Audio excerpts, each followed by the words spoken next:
Welcome to the BullShooter Invitational Shootout 2025, our fourth invitational in Gordon. It's looking to be a good year. We got our ladies bracket out there, and we got our elite bracket as always. I'm excited for year 4. Yes, I mean, third time's a charm, but into year 4, who knows what's going to happen. We've added the ladies in there.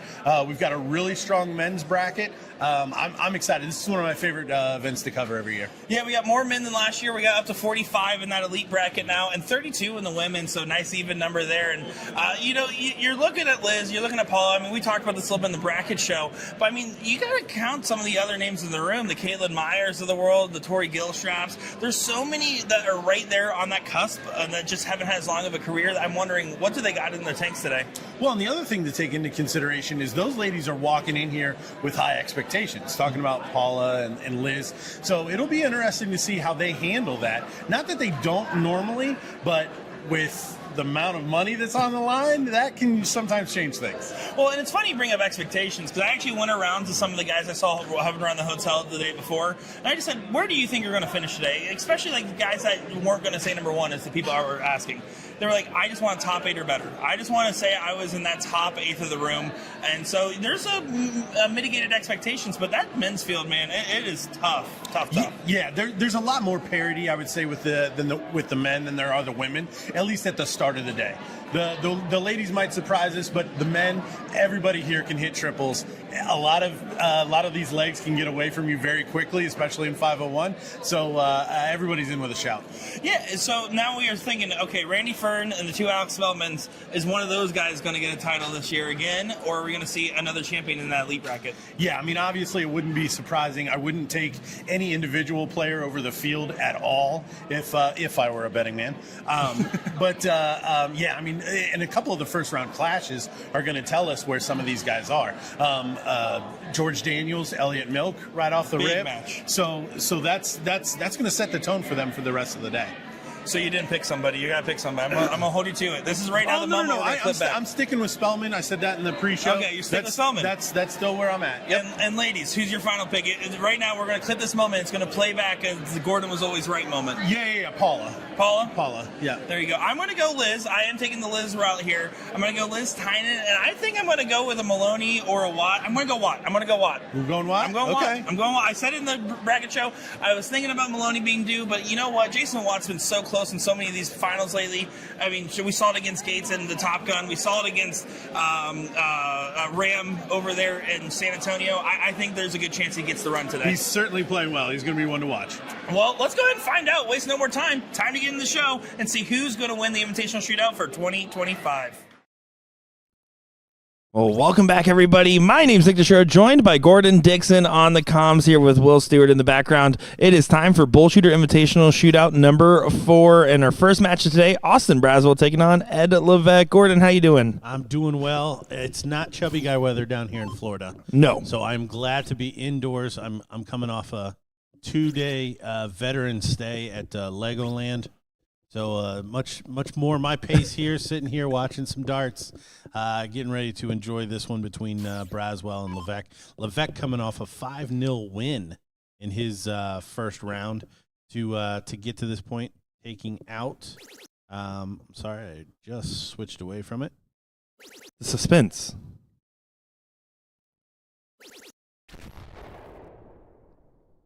You know where he was?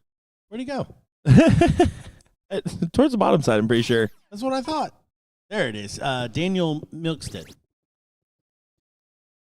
Daniel going to do it the hard way today out of the losers bracket. Let's go ahead and level set some expectations today. There is anybody in this room. I mean, there's so many that could win today. There's all these players have had shown the signs or consistently the ability. There's going to be favorites that get knocked out early, and there's going to be people that you wouldn't think that make it to the deep run today. Yeah, I mean these long format tournaments always seem to surprise. Even though long format in this format specifically are usually geared towards kind of letting the cream rise to the top, but we always have a standout player that surprises and gets over the hump. Some of that is because maybe they haven't had the ability to kind of stand out here. Double 18 for the first leg. No problems there for Austin. Or sometimes the pressure can just get to you. Yeah, I mean, the pressure is a tangible factor out there. I mean, there's multiple players that, like, I took some photos and some videos of them with Will earlier. And let me tell you, their hands were shaking for some of them. And some of them were calm, cool, and collected as ever. And you can kind of know who the usual suspects are. And then the ones that are over-amping. I told every single one of them, I was like, it's a longer format than what you typically play here with the best of 9. You take your time, get settled in. If you lose a leg, don't think it's the end of the world. That's the real secret. Yeah, the thing that we as dart players are not used to is kind of this longer format and having time. I mean, sometimes a lot of the on the soft tip side has been 3 out of 5 recently, especially for the top players. But sometimes we're even playing 2 out of 3.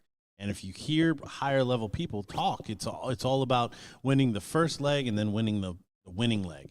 Well, if those are the only 2 legs that you're ever playing, it's quite difficult. So interesting to see how these players respond to having really a lot of time to kind of spread their wings and settle into each of these matches. And spread their wings, they will. Let me tell you, it's cool to get all these top shots in one room together. There is so much banter. There is so much shenanigans. There's a lazy river out there. I don't even want to know what's going on later tonight, especially at the Champions Club. They'll end up showing up and raiding the pool party. Yeah, no doubt there will be some people taking full advantage of the resort amenities here. Austin with a setup shot. Give himself first crack here. He is going to have it, but he's got a lot of work to do. If Ed can find a couple trebles, he'll be in a good spot. Tie this one up at 1 apiece.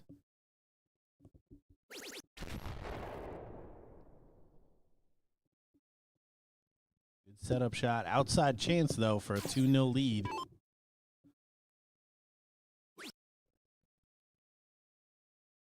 Ed is going to get a whack at that 78.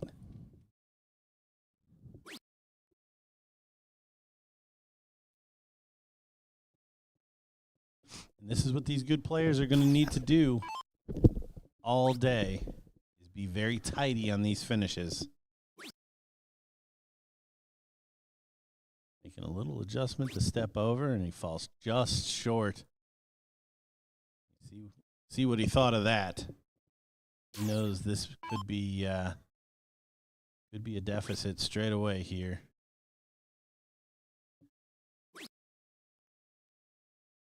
Double top for 2-0.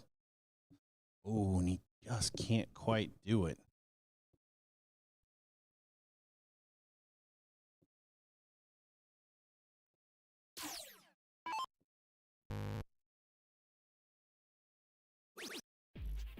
And now we got a 1-to-1 matchup here. Sorry, I had to go make sure the dog left the oven on. But yeah, no, this is going to be interesting, right? You look at someone like Ed Levesque, and we see him always at that New York regional, and of course Austin at the Florida regional, and usually South Carolina as well. These are both guys that have pretty reasonable expectations to get good results today. Austin being a journeyman that's been improving consistently over the few years.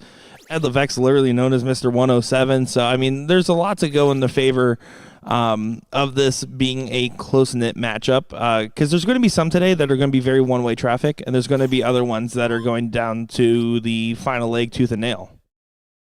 Yeah, and we can already zero in on one of the upsets. Brian Bigham, Bubba, is taking out Alex Spellman in the first round. Wow. 5-2. So Alex Spellman, if he is going to get back on that winning streak, is going to have to do it the hard way from the losers bracket. While I do call it an upset, I mean, it's not shocking. Like, it's just one of those things. You look at the players in this tournament, and to know that half of them are going to be in the losers bracket after the first round is, I mean, that says it all. Oh, it absolutely does. And Alex will tell you himself, his focus as a player and his results have been not as where he's wanted to be lately. And he's taking a lot more joy out of coaching. And that's starting to show in his game. And he's at one of those points where you kind of have to make a decision. Do you want to focus more on the content creation side of things? Do you want to focus on the coaching side? Do you want to focus on the playing side? Or focus on none of the sides? Clearly there, Bubba was a tough opponent. We knew that in the bracket show. We said, man, he is going to put up a challenge early on. Nick West takes out Mike Carter 5-2. And if you'd like to follow along with us, you can go to League Leader, and the bracket is posted. The men are under 4I Elite, and the women we have not started covering just yet. Liz Tynan can confirm she's already got a 5-0 lead there, or win there. Moving on to the first round. The first lady through to the first round, or second round, I'm sorry. But the women's is 25 WMNI for that ladies bracket. And just a reminder, folks, too, the easiest way to find these is on your app. So go to your BullShooter app right now on your phone. It's free. It works on your smart device. I promise. You'll go on that smart device there, go over to the Tournament King section, switch it from My Events to All Events, and then there are those codes that Gordon read out for Elite, and the women's being 25 Womeny. You'll be able to find it there. It's very Disney-esque for where we're at in Womeny? Yeah, in Orlando. Well, I mean, we're going to be Disney-esque tomorrow, I would say, so it's appropriate. Things staying chalk so far. Braswell had an opportunity to make this 2-0. It's now sitting 2-1. Not really challenging the throw early on against Ed there, who had only one triple open.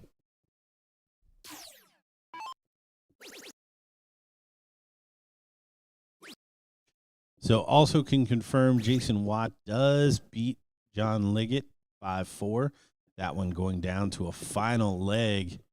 John, at one point, I believe, was down 4-2. So winning that 2 legs to bring it back to tie it up.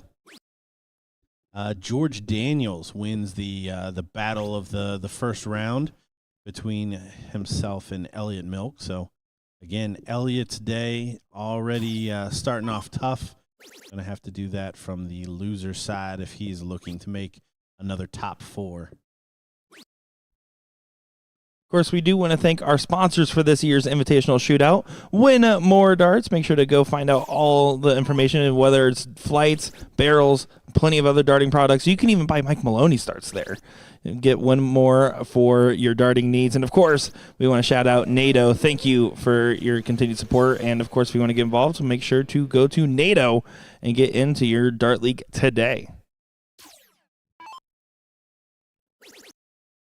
Braswell hits a 180, but doesn't leave him at a finish. Ed, promising first dart, does recover on the third as well. Cleans it up, 123 to leave 120. Yeah, with the start, that's what you need to do. But I tell you what, a couple of big triples here from Austin, and that 120 will be under a lot of pressure, and that's a good first one. I said big triples, Austin. There it is. Yeah, 5 out of 6 there in those last 6 darts, so good pressure shot. But Shanghai, very doable for Levesque. Ryan Farrell takes out Tony Flat 5-1. Ryan and Johnny Smith in the second round already won apiece, so these players are moving.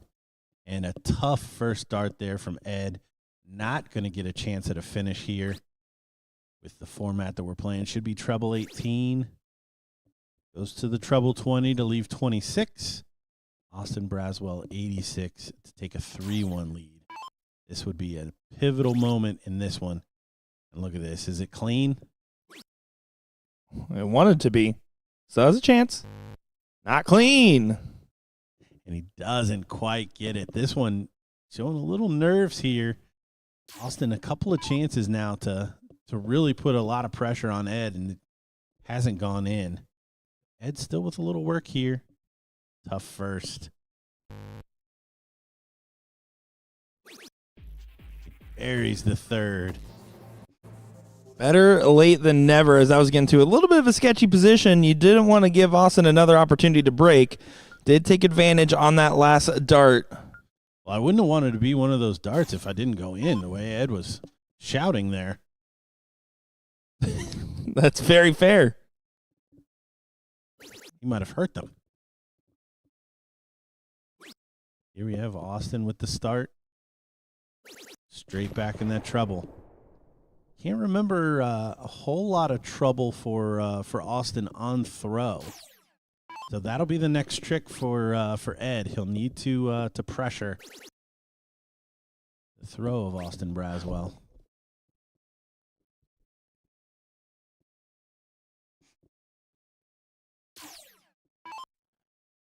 Again, Austin having kind of one of those advantages that you should acknowledge is this year, with it being attached to the Florida Regional, the Florida locals have a little bit of a advantage to a certain extent. You don't have to travel as far. You're a little bit more adjusted to the hot climate, although the hotel's keeping it pretty cool, all things considered.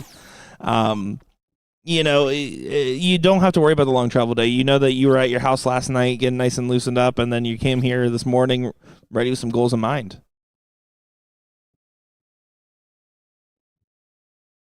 So another match completion. Mike Scarborough takes out Dan Burke 5-3, earning Scarborough a shot at Mr. Leonard Gates. We already have our first couple of loser side setups. Alex Spellman has earned the right to play against John Liggett, who took Jason Watt to a deciding leg. Wow. So could be a short day for one of those two fellas, which, again, if you'd have told me either one of those guys had even made it into the top four, obviously I wouldn't have been shocked. So this is kind of the level that we're at here with this tournament.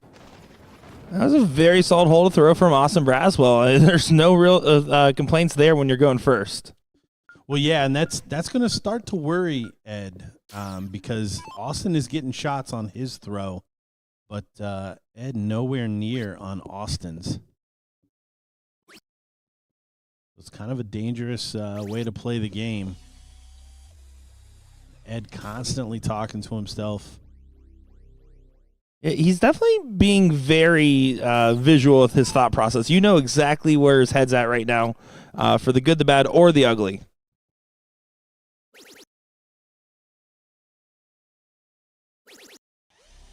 Austin, another two treble turn to start it off. And that's like the real secret, right? And you expect to find a lot of two treble turns in playing a format like this because you know you have to. It feels like one treble is the minimum, but really two trebles around is what's going to make you push that difference because you need to be finding those 12 darts consistently. Nice 140 response from Ed.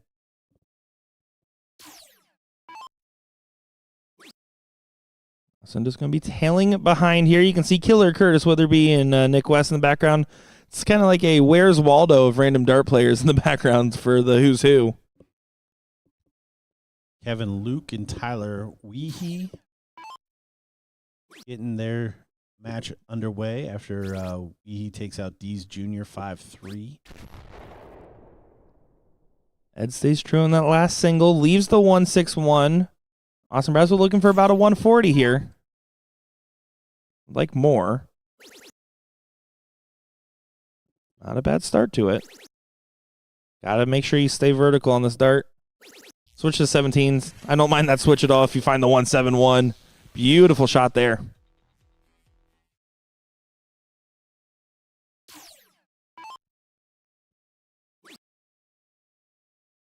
And the break is set up.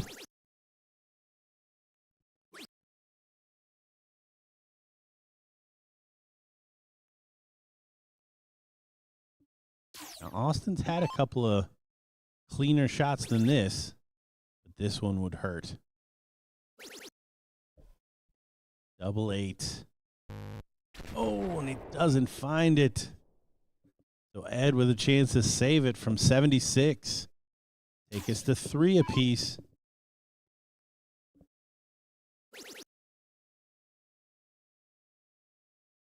Ed can just not stay out of that 5 on the first dart. Give him a lot of troubles. Now it should be treble 11. It should be, but you can see how frustrated he is that it has to be that. Very That's the nice. better Double result. 14. There it is. Another Woo. nice save from Ed Levesque. A must-have 76. And, I mean, that's a dangerous way to be living life right now. You do not want to be relying on errors from your opponent, especially when they're in a position to break. But also right now, the other factor is you got to not think about that, right? You don't want to start thinking, man, I just gave up this opportunity. No, and this is where experience can really play a part. Because Austin can be certainly thinking that, like, I could have already won this match. I had darts to make it 2-0. I had darts to do this. I had darts to do that. But really, he's been very nice, clean, and even on his throw. And Ed is the one with all the pressure at the back end of his throws. So if you're looking at it that way, then it's 3-3, but you're cruising.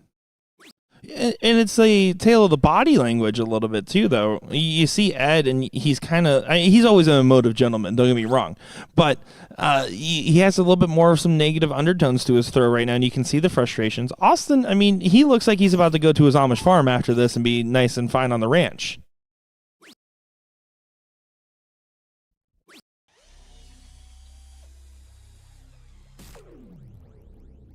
I played League with Austin for quite some time. Never could convince him to shave that beard. Back in that treble.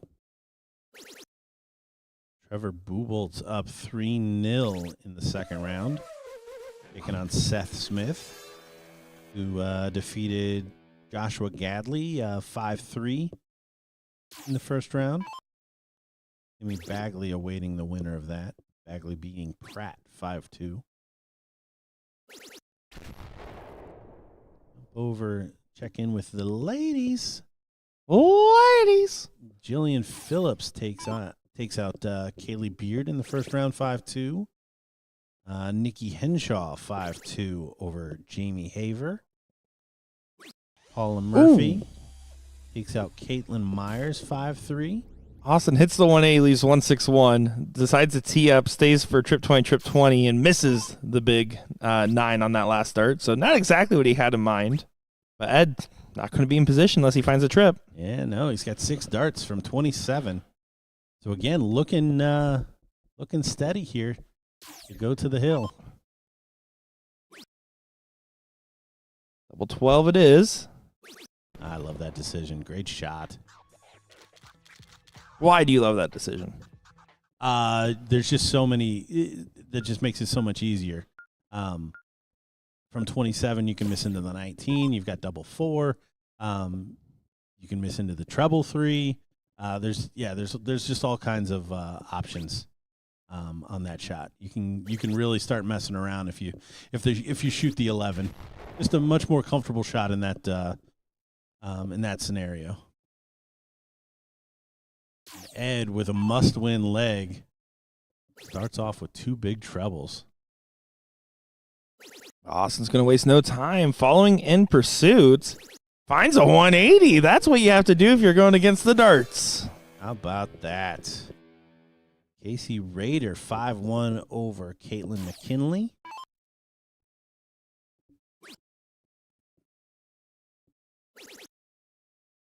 And Becky N 5-1 over Jennifer W.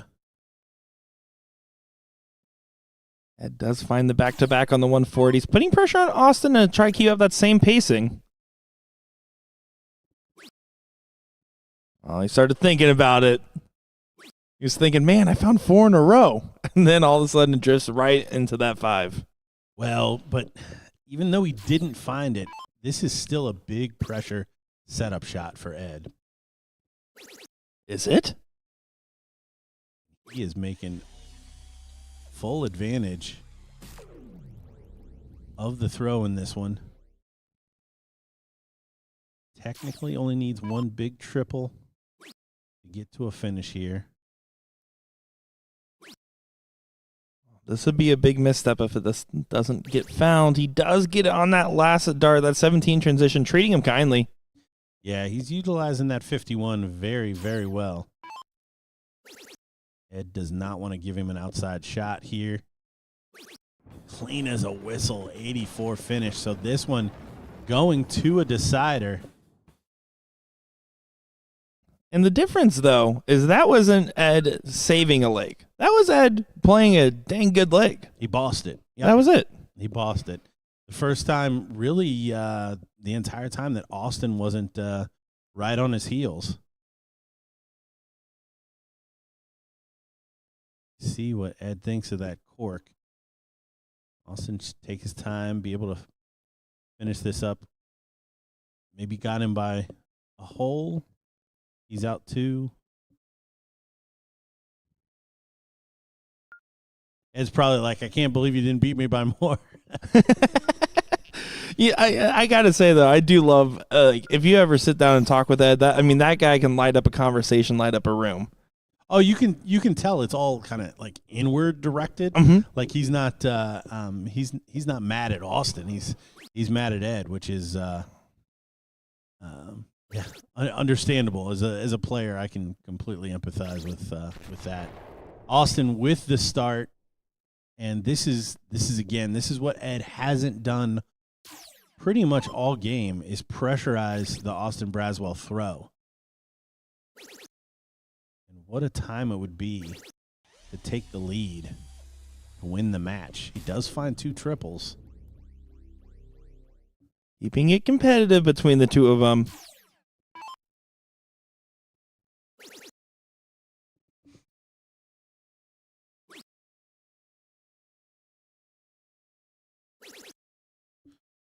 Ooh, and a couple 555s.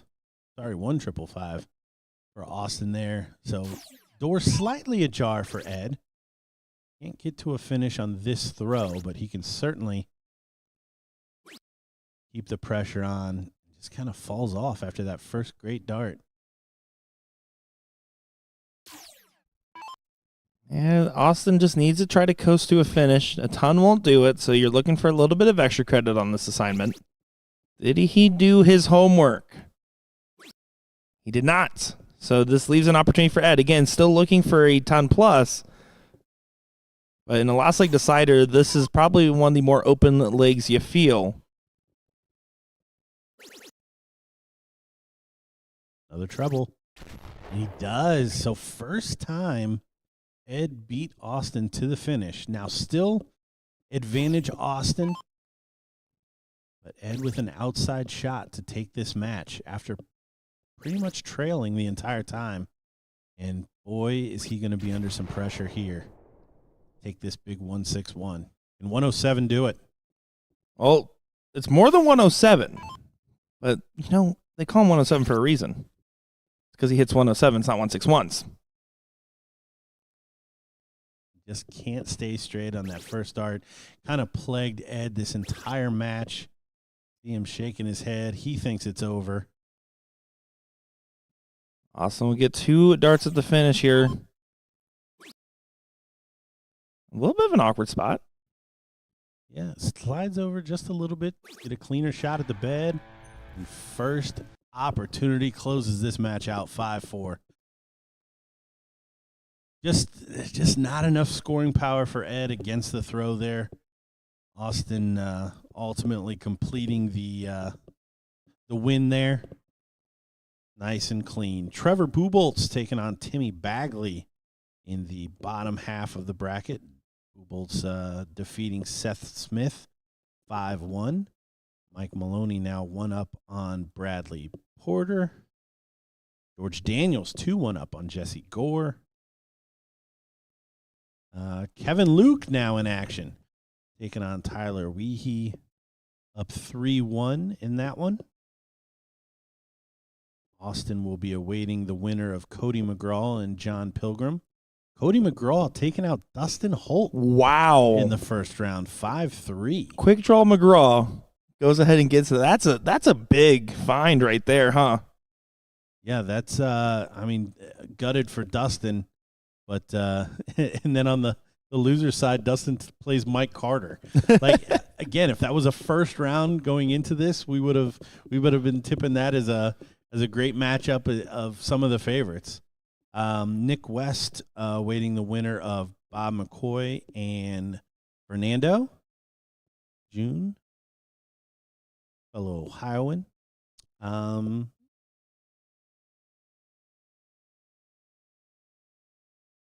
Ryan Bigham coming off his big win over Spellman is now 2-1 up over Rodriguez Jr. And all the way to the top here, Ram Guevara up 4-1 on Curtis Witherby. Which is what you're seeing right now on your screens. With also Darren Dockmeyer, Randy Fern to the side as well, which is on leg number 1. A little bonus coverage. We got Leonard Gates taking on Mike Scarborough. Leonard currently up 2-1.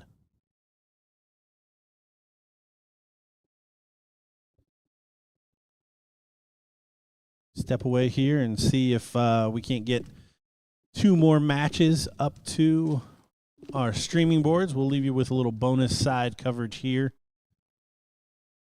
as Witherby and Ram finish out. Yeah, we'll be back in a quick moment here with continued coverage of our elite and women's invitational brackets. Don't go far, folks.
Play big and win bigger with NATO, the national rewards program for electronic darts players of every level. Earn player rebates and rewards, climb official rankings, and compete in local and remote tournaments and leagues, including 2 national finales. With over $1.75 million in prizes paid, NATO is where darts gets serious. Play for trips overseas and battle top players through BullShooter Europe, leading to the exclusive 2026 North America vs. Europe Cup Challenge. Visit NATO.net to learn how to start competing today.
Welcome back. Time for another great matchup. We got Timmy Bagley taking on Trevor Buboltz, and what should be a great matchup here for Invitational Shootout. My name's Nick, joined by Gordon Dixon and Will Stewart, and boy, oh boy, another great matchup here as we are going to be featuring the ladies here in just a little bit, folks. I see chatting around, and we appreciate every one of you for watching. We're going to make sure to get all the coverage we can because these players deserve every bit of it, and I'm happy to see you guys so excited, and I'm happy to be here with you, Gordon. Oh, super pumped! And this is going to be a good one. Timmy Bagley, what a recovery story for him. Talking to him a little bit, I haven't seen him in years. Talked a little bit with him, John Liggett, and Timmy's wife, just before we got started here, and he's happy with his game right now. Cancer is in remission, so very happy about that. He said the biggest thing is just his energy levels. He's happy with his game right now. And then, of course, Trevor playing extremely well for him over the last couple of months.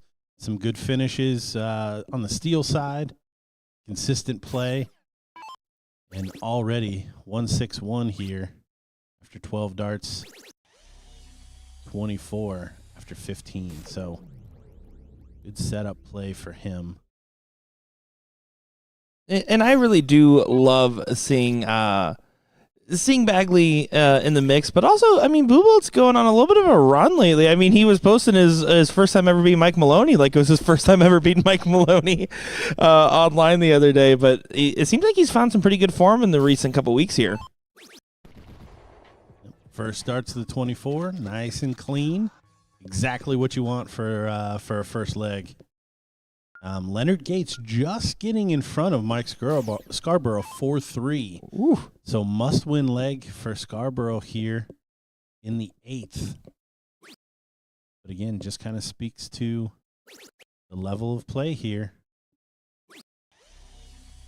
Gates not getting a walk in the first here, and Randy Fern down 2-0 after going to the deciding 9th leg against Brent Hollanday.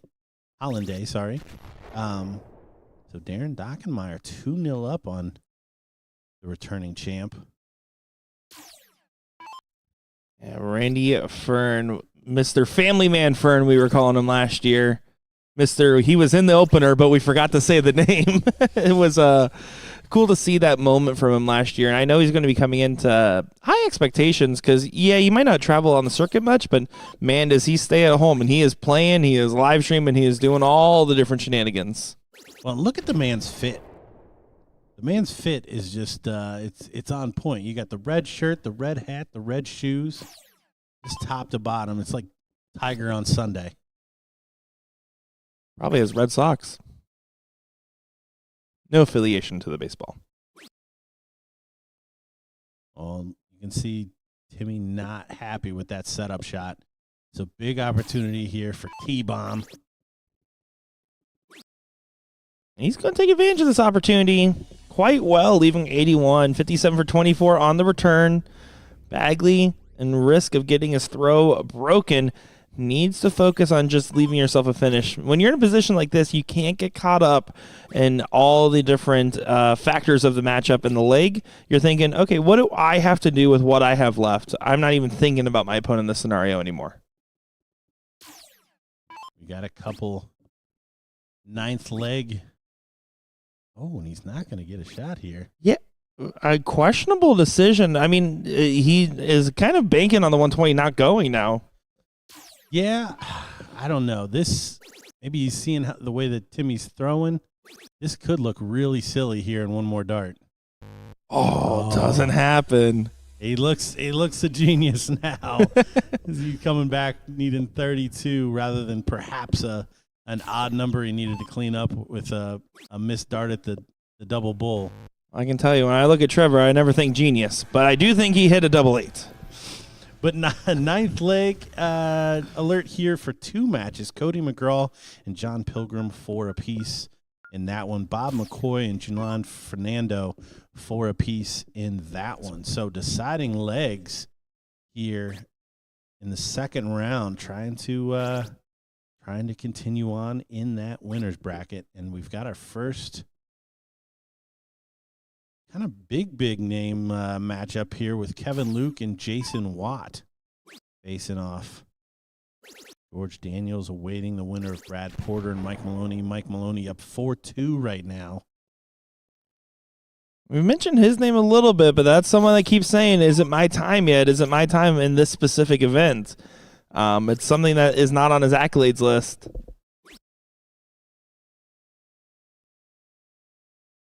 Which is strange for somebody that doesn't miss doubles. Yeah, but it's also in person. You'll never beat those allegations. It's not even allegations. It's just on his Wikipedia page at this point. Ram Guevara down 1-0 to Ryan Farrell. Another ninth leg decider. Mike Scarborough and Leonard Gates. Woo. Coming down to a decider. Big one there. And RIP to whoever they have to face in the losers bracket. And look at this. Alex Spellman, John Liggett, 2 apiece. That is a really bad draw for Alex Spellman. John is going to be very comfortable against him. Yeah, well, it's going to be tough. I wonder if we should consider putting in a rule. I went to a blind draw the other day, and I went 2 and out. I went 2 and out very quick, right? They called me as I was halfway home. They were like, "You didn't stay for your free pizza. Whoever goes out first gets a free pizza." And maybe we need to do some consolations for free pizza today. Is unfortunately, you're starting to see some players exit the bracket. Mike Carter, unfortunately, going 2 and out, losing to Dustin Holt, as you probably mentioned. A couple other big matchups there. So it's going to be crazy. You're going to see some of these names eliminated, and you're going to be like, really? That person's not in the mix anymore? Yeah, again, when you get these elite brackets, this is super tough as we see T-Bomb looking to go 3-0, easy peasy, lemon squeezy. So you say, but that's tough to do. John Pilgrim does nick Cody McGraw in the ninth leg. And it looks like our other ninth. Oh, Bob McCoy just snags June 5-4. And Timmy starts off with a 180, and I just also caught this in the ladies bracket. I mean, how about this monster matchup? Round 2, Liz Tynan, Meredith McGee. We talked about in the bracket show as a possibility. 5-1 over Jessica Ball, 5-0 over Sarah Sass. Both dominant performances heading into that matchup there. Yeah, Liz got that done quickly. I actually talked to Meredith during our last break for just a few moments. She said nothing crazy. She got to hit some doubles, settled in, pretty easy first round from her perspective. So Liz having a little bit of time kind of sitting. It'll be interesting to see how that shapes up. Once again, staying on the coattails of Bagley. Timmy really, he started off his leg with a 180. He feels like he can't catch a break right now. He starts picking up his game. Trevor falls right behind. Trevor gets ahead, does crazy setups, gets away with it. Yeah, the 120, we may look back on that as a kind of defining shot here.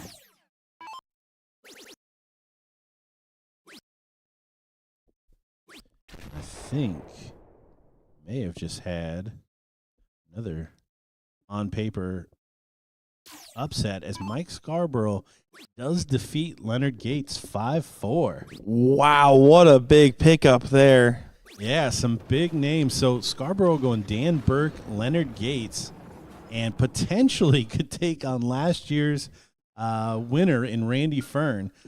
Fern has brought his match back to 2 apiece. Doc Meyer taking a 2-0 lead. So Scarborough going to do it the hard way if he's the one that progresses there. And Bagley does get his first leg on the board. You can see the audience starting to sit back there as well. Love to see everybody hanging out and supporting.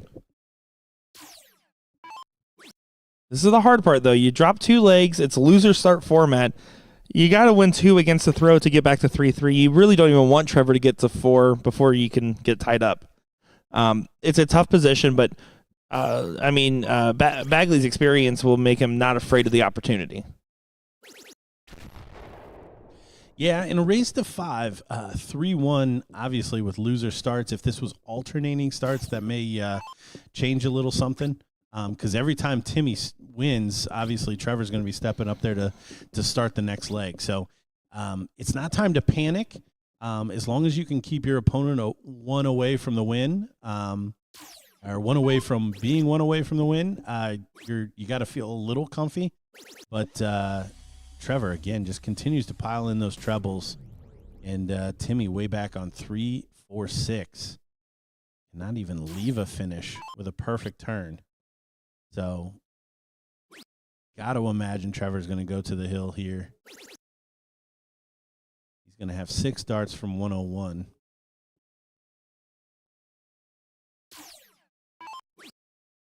Finds the 20. There's the setup. Double 12. No doubt in his mind. A nice, clean 12-dart leg for Trevor Buboltz to go up 4-1. A lot of things in his favor right now. Yeah, Timmy will get the throw here, and that's step 1 for Timmy. You got to win with the throw, and then you just got to play 2 really tough legs after that. Brad Porter reels back 2 legs. Brings it to 4-4, so another leg 9 alert for Brad Porter and Mike Maloney.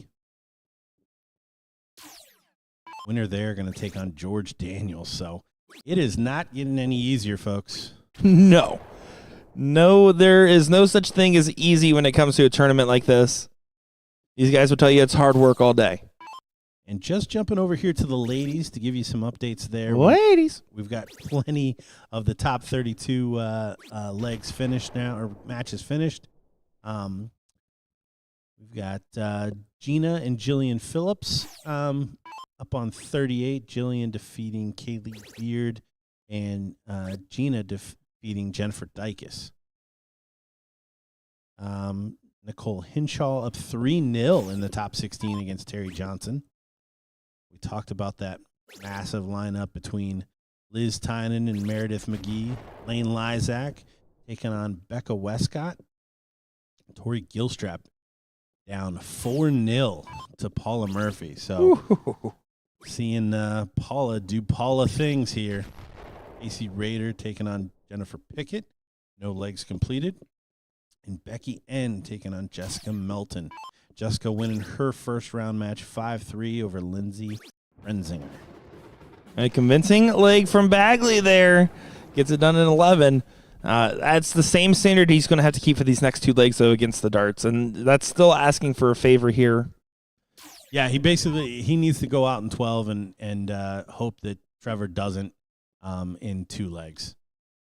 The way Trevor's been playing, he knows he's up. He's a pretty good front runner. So got to imagine it's going to take something big from Timmy to really intimidate him over the next 2 legs to even bring it to a decider. Now, when I look at Trevor, I don't think genius, like I said, but maybe I do think front runner. And 38 ain't going to do it. Yeah, you can see the faux pas celebration there, but it knows Timmy knows exactly what that means. It means that he's in a lot of trouble, even with another 2 treble turn. It's not a 180, but you're miles away, and you're going to rely on playing perfect here for your last 9 darts. Yeah, best he can do is get down to 283, and then you're hoping that the T-bomb messes up the setup. Because the way Trevor's playing, you're still assuming he's taking this out in 6. Timmy needs to take out 3, 3, 8, and 6, it feels. Yeah, there's the 180. Trevor just not in the mood to allow anything crazy to happen here. Timmy can get to a finish with a 1080, but then he's going to have to fade a 71 and try to take up something giant. It's just not happening for him here. So he is not going to be out of the competition, just going to have to do it from the loser side. Still waiting for that decision between Brad Porter and Mike Maloney as we see the clean finish. 71 from T-Bomb there. Moving on. He is going to take on. Going to have another good one there. As we see Kevin Luke, Jason Watt, no legs played. I believe the next match we're going to begin up here, we're waiting on one of those women's matches to get set up. I believe we are going to get the winner of the Porter Maloney against George Daniels coming up next here. Unfortunately, that board, I think, is just outside our scope, but we do have a couple of other matches going on nearby. So let's go ahead and take a quick look at some of the other matches we have going on over here, because we want to keep the coverage going for you guys and see all the different shenanigans going on right here. This is the one I think a lot of people want their eyes on right now. Meredith McGee taking on Liz in what is probably one of the most impactful matches of this bracket today. Round 2 matchup at that. Yeah, this really going to set one of these ladies up with a lot of confidence.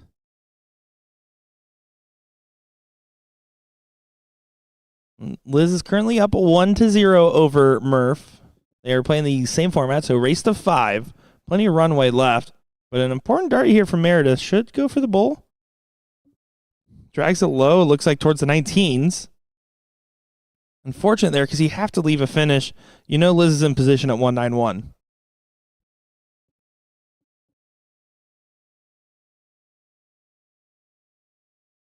Oh, big last from Liz. Gives her a 2-darter. She will be back.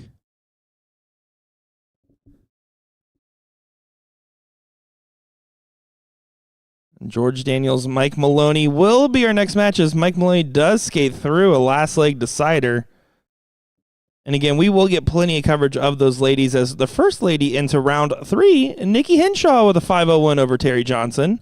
Pretty dominant performance there from the car wreck herself. I say that in jest. She did get into a car accident and told her car the other day, but she's okay and told me to joke about it. Yeah, the last picture of her on Facebook I saw was her in like a neck brace. Yep. And she still showed up to a dart tournament the next day. I like it. And the setup play from Murph here, just not good. We're only in the second leg, but this is her first start. And you don't want to get broken too many times ever, but this format especially. as Liz sets up the double top. If she returns, outside chance. Murph needs a 1-4-3. Murph likes the bottom of the board. She can start on the bottom on this one, if she so chooses. Murph, one of those very analytical players, talking to herself the whole time, having full-blown conversations inside the brain. Deciding the route. Fortunately, not going to collect. You're going to have to ask for a favor from Liz here. May stay there for 12 or 50. Yeah, I like the play. I like this double even more.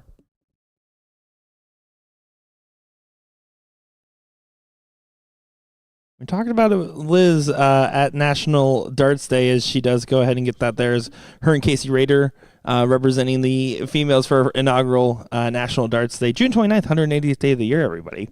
And I can tell you, she is one of my favorite kinds of competitors. The way that she just approaches everything, where she's like, I want to be good at it, but I'm going to have fun doing it. And also, I don't care who you are, I'm playing it the same. Watching her and Mike Maloney play in the charity exhibition, where it was literally neck and neck for a while there, it was so fun to see, because they're longtime partners. And they were, at that moment, mortal enemies, so to speak.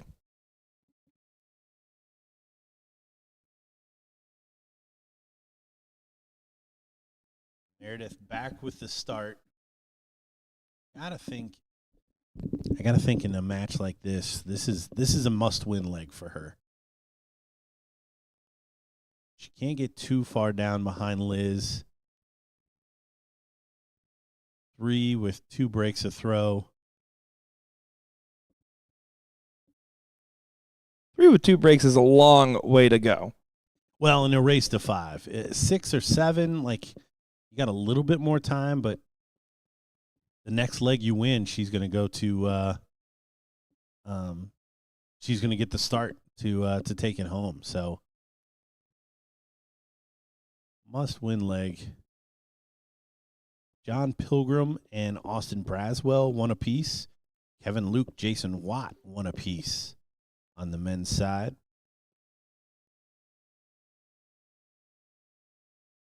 I don't know if we ever did, but we can confirm Mike Maloney did make it through. Just a reminder, Mike Maloney, George Daniels next on the streaming board. That's right. And the winner of that takes on Trevor Buboltz, who we just saw 5-2, Timmy Bagley. And he did it, like, very meanly. I mean, he was just not being nice. There was not, other than that one favor early on.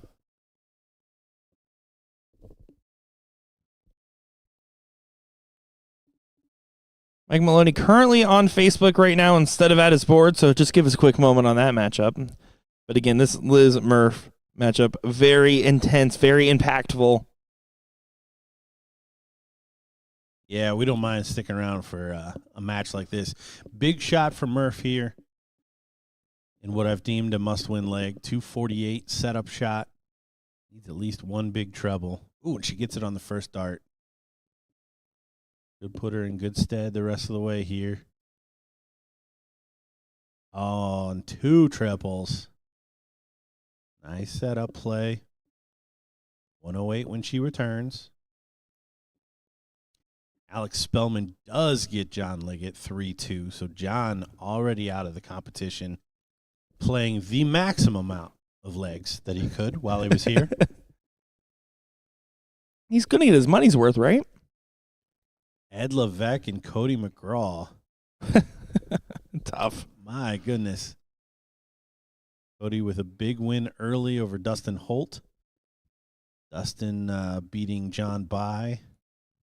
And then Mike Carter. So still rolling, waiting on the winner of Daniel Milkstead and Julian Fernando.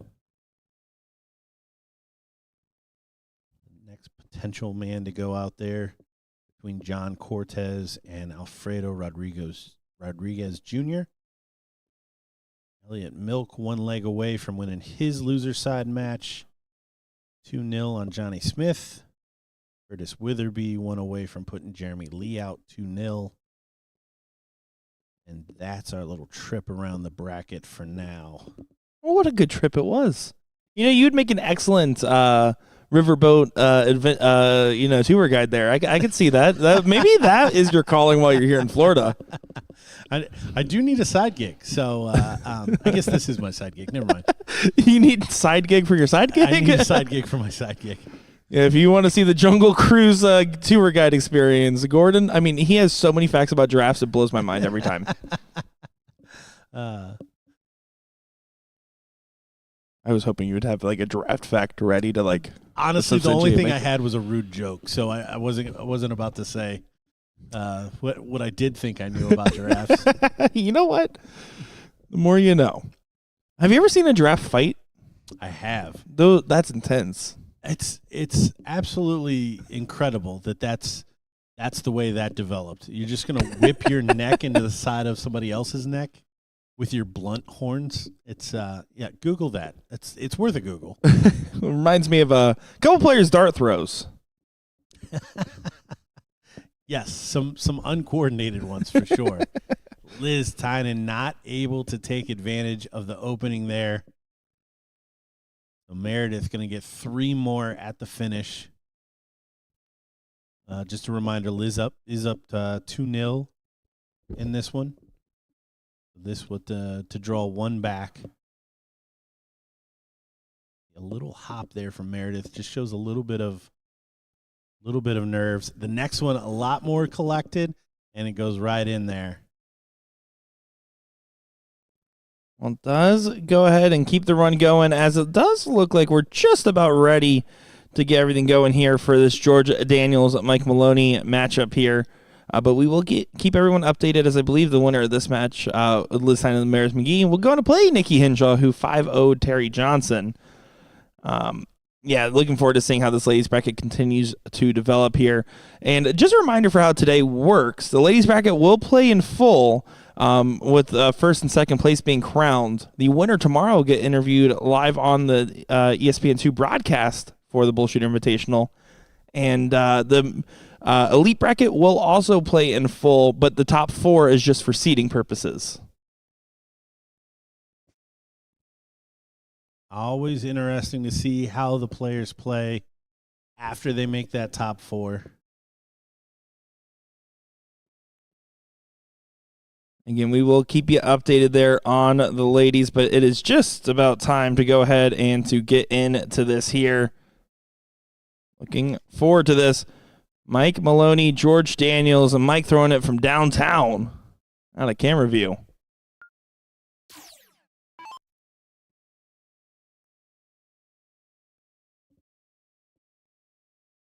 So Mike Maloney getting the start. Again, someone we pegged that says, he hasn't gotten to this win yet, and you alluded to his doubles.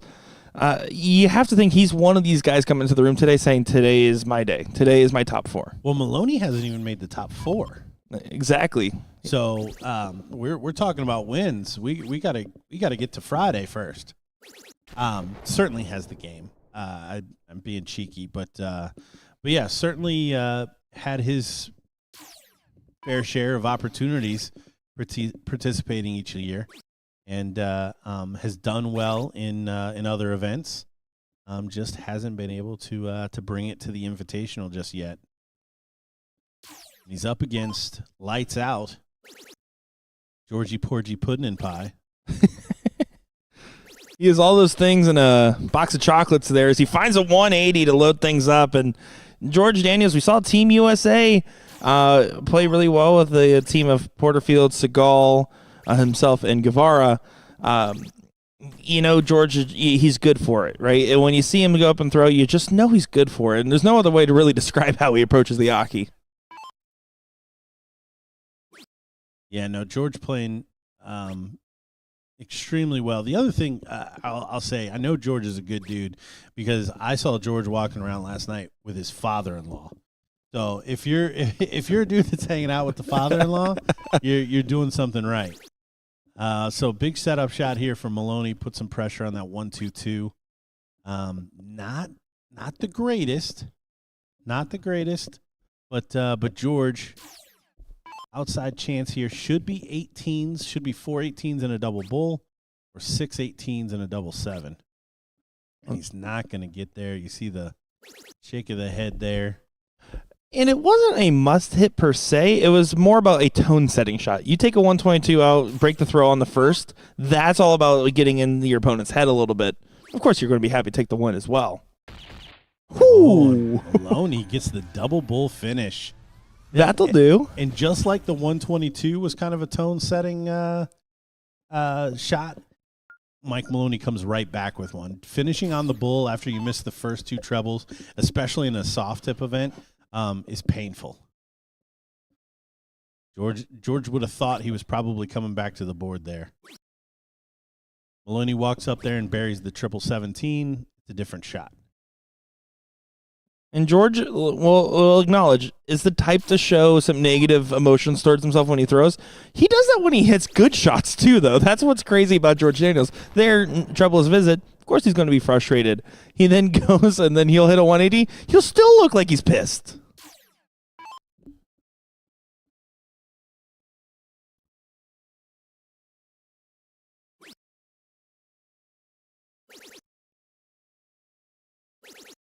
Yeah, nice recovery. Not quite where he wants to be in the leg, but definitely on his way back. Loose second dart. Good recovery on the third.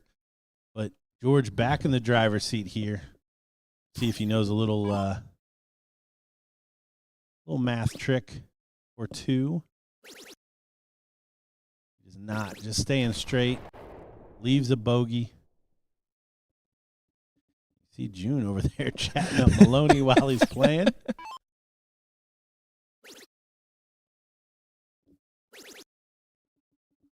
Oh, big shot from Mike, though. Finds the 180. Is going to punish the mathematical error from George Daniels. Yeah, leaves an outside shot. Now that 103 goes, and this is bad news for George. George going to set it up extremely well here. Not extremely well. George is going to get to 27. Extremely well if he was aiming for 27. But Mike Maloney needs a treble in his first 2 darts. He finds it, double top. Oh, and just a little. Yeah, you can see he alligator armed that last one. He threw the second one almost twice as fast as the first, it felt. I mean, that was all rhythm and momentum. But there, George cleans up on aisle 1, making it 1-1. Yeah, big shot. Again, that could have been so bad for George. Now, Maloney, is he dwelling on that? Or does Maloney settle in? You know, I think he dwells more on when he plays perfect and there's nothing he can do, or near perfect. But he's not going to dwell as much on a mistake by himself getting capitalized, because he knows that. I think that he works on his own mistakes better than he takes playing well and losing, honestly.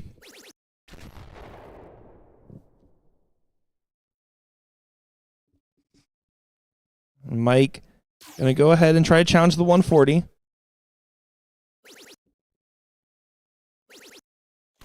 That challenges it. How about a $180 there from Mike Maloney to recover from the slack start? Georgie Porgy and a bag of ranch going to have to try to hit a good 2 treble turn and get back into the mix. There's one of the 2. Well, not exactly what he mind. He's having a wry smile about it. And now Mike gets to be on setup duty. Again, it's just in position to hold throw, but every dart, every game matters so much today, especially to these guys, especially for this event. This is prestige to the truest extent on the line. George going to have to try to get to a finish. Needs another one of those. And will not. So 6 darts for 86 from Maloney.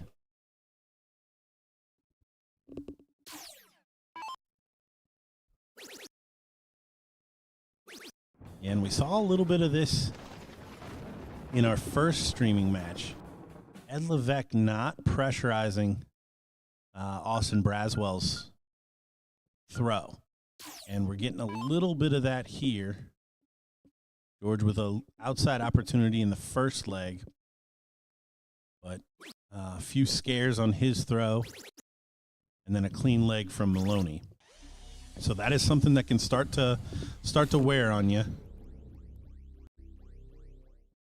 Well, you know, you were a once top level player yourself, Gordon. So let me ask you this, because I never was.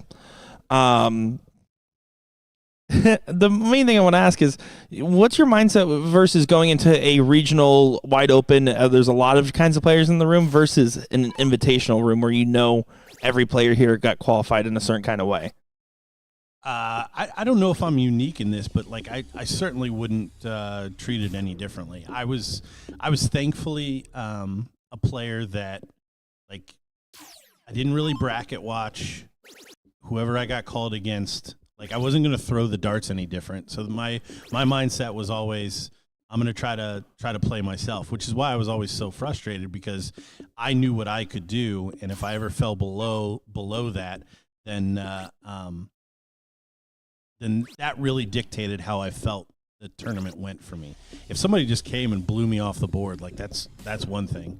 But not playing up to my potential was always the most frustrating. So an event like this, it would matter to me how I played. I walk up there and somebody averages a 12 darter every time they threw.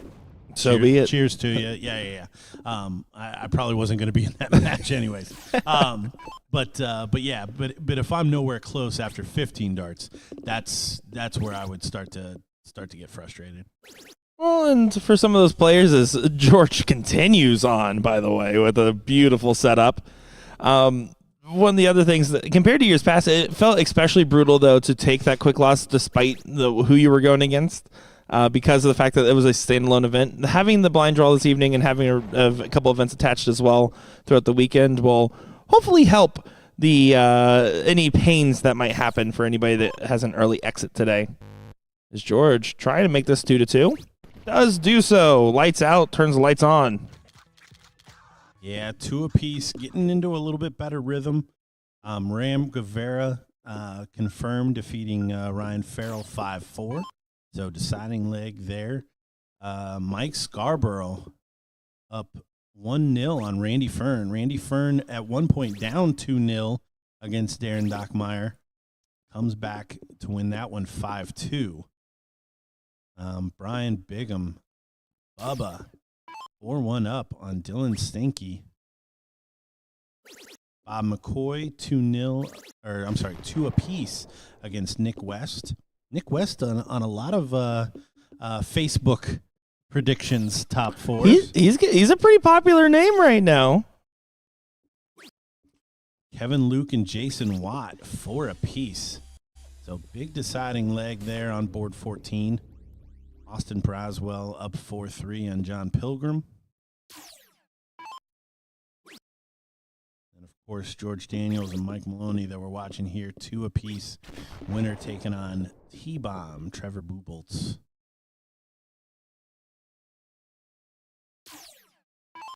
Mike Maloney, by the way, has started, or not Mike Maloney, sorry, excuse me, George Daniels. These last 3 or 4 legs has started with a 140. I mean, he's doing a lot right at the beginning.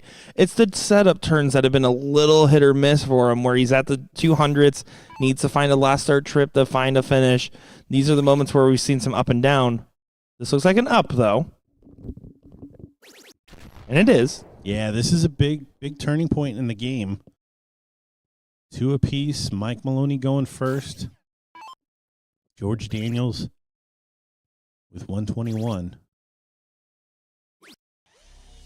Oh, Mike trying to set it up for the 2-darter. Doesn't quite get there.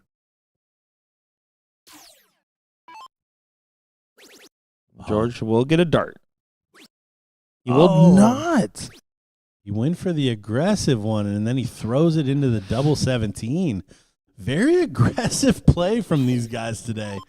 They're not messing around with it, but that's the type of miss that makes me really want to check this if I'm Mike Maloney. This 102, he's envisioning it, but he has to actually capitalize on it. Stacks on the dart. Double 11. Does go. Mike Maloney saves the leg, Ed Levesque style. Yeah, I don't hate that shot in that position. I mean, treble 14 is normally what you're going to go for, but he had a good marker dart on that treble 20 to get a dart at the finish. And George going to step up here, just shaking his head.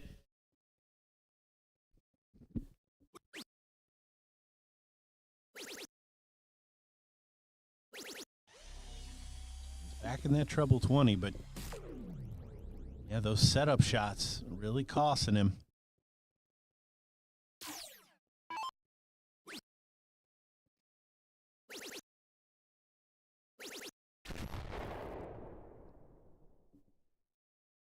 Both still not wasting any time on the opening here. George, one of those players that really does play well under pressure, under self-inflicted wounds sometimes. I mean, he's really good at resetting himself. But in this moment, another stumble. 43 means that Mike Maloney is trying to seize an opportunity. Yeah, Mike Maloney's turn to really pressurize the darts here. And 4-2 is a big, big swing. George needs to find 3 trebles.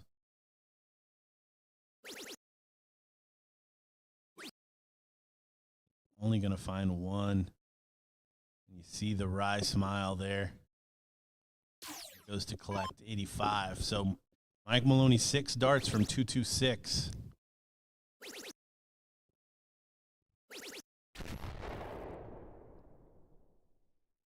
This is the 3rd, but does leave a 2-darter.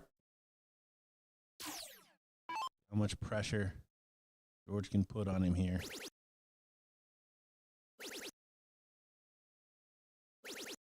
And that is the maximum amount of pressure. You see him throw his hands up. Where's this, Ben?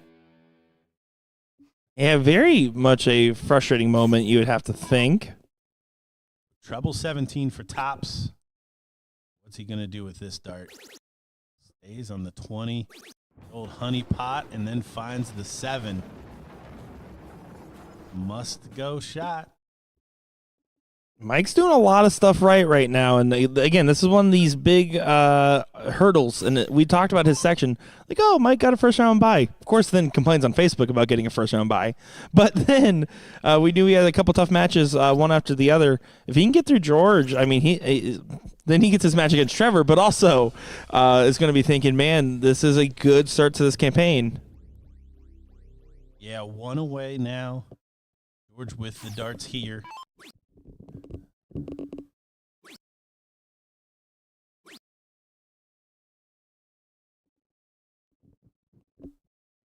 That helps George's cause quite a little bit, though.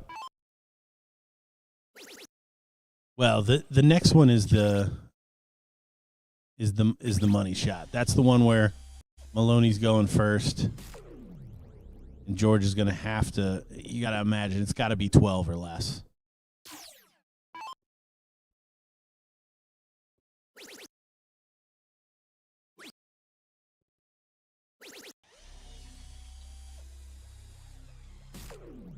Well, he was making sure the board was right there for a second. The board don't lie, Mike. The board don't lie. And George is settled in here.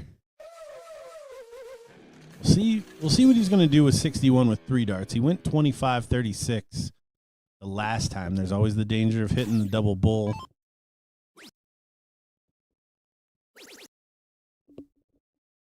Scarborough, by the way, trying to continue to play spoiler, up 3-0 right now in his matchup. That's going to be quite the interesting story there if Mike Scarborough goes Dan Burke, Leonard Gates, Randy Fern into Ram, by the way. As you see a 12 there from George to keep the campaign alive on the winner's side. Yeah, now if this is another 12, that cork in the 9th leg is going to be the decider. But Mike Maloney gets a free 12 here to bring it home. I will gladly eat my words if George Daniels hits 9. And that is a good start. That's a good way to say, hey, you need to hit the 9, is I'm just going to start hitting a couple trips going first. Unless, of course, you're Littler against Rock. But Oh, He floated that last one. he was thinking about it. You could Yeah. definitely tell. He thought he matched him. A rock out, but let's see what Littler's got. Not quite, but still a decent position going first right now. Well, and because of that last dart miss, George cannot get to a finish here, even with a ton 80.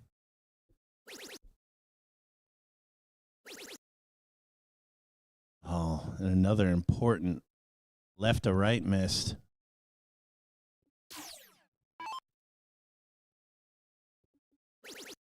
Setup shot for Maloney. Use a 2-darter. Gonna have to have a triple. George needs 2 big triples. Stay straight for an outside shot. It's not gonna happen.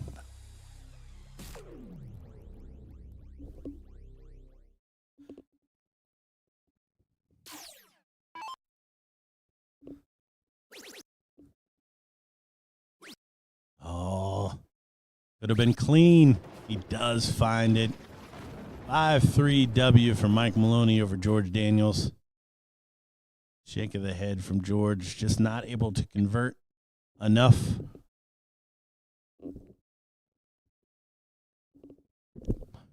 But guess what we got coming up next, Gordon Dixon? I don't want to, but I bet you're going to tell me. I'm going to tell you, it's Nikki Henshaw taking on Liz Tynan here. And what should be an all Tynan affair or an all Henshaw affair, we'll see. They're both coming in thinking they're going to win this 5-1, 5-0, as that's how they've been playing today. Well, let's go ahead and find out. We're going to take a quick moment here. We'll go to the overhead camera, look at some of the sideboards, hear from our sponsors. Again, shout out to Winmau and NATO for sponsoring. And we'll be back with the coverage in just a moment's time. What do you say? Sounds good. Oh, my goodness, I'm excited.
And now it's time for the Ladies. Ladies, how's it going, everybody? My name is Nick Scher, joined by Gordon Dixon and Will Stewart. This is going to be Nikki Hinshaw taking on Liz Tynan in a big, impactful matchup. And you can see Liz kind of floated that dart for the second one of the diddle. Nikki, can she capitalize? I don't think she did. No, that one looks going red. Excited to have the ladies up on the live stream again, and we're going to try our best to continue bounce between the brackets as much as possible.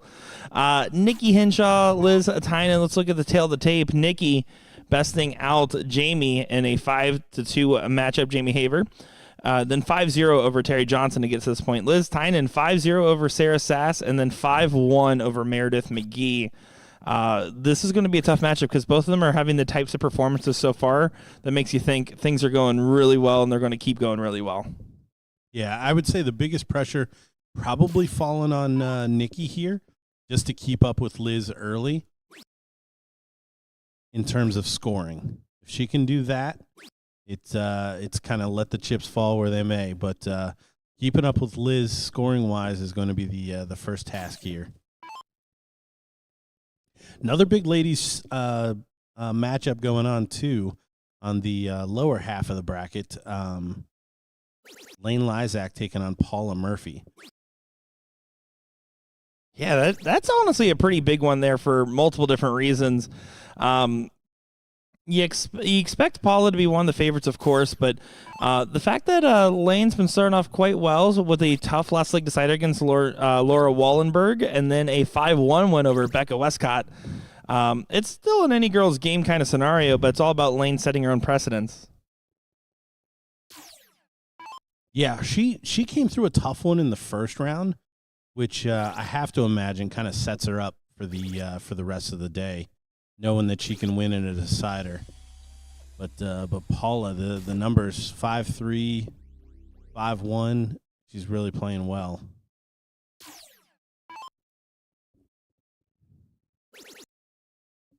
And we mentioned it earlier, but Nikki is dedicated to the game a little bit more than most lately. After driving back from a league match the other night, got into a car accident. Thankfully, she is okay as long with everyone else.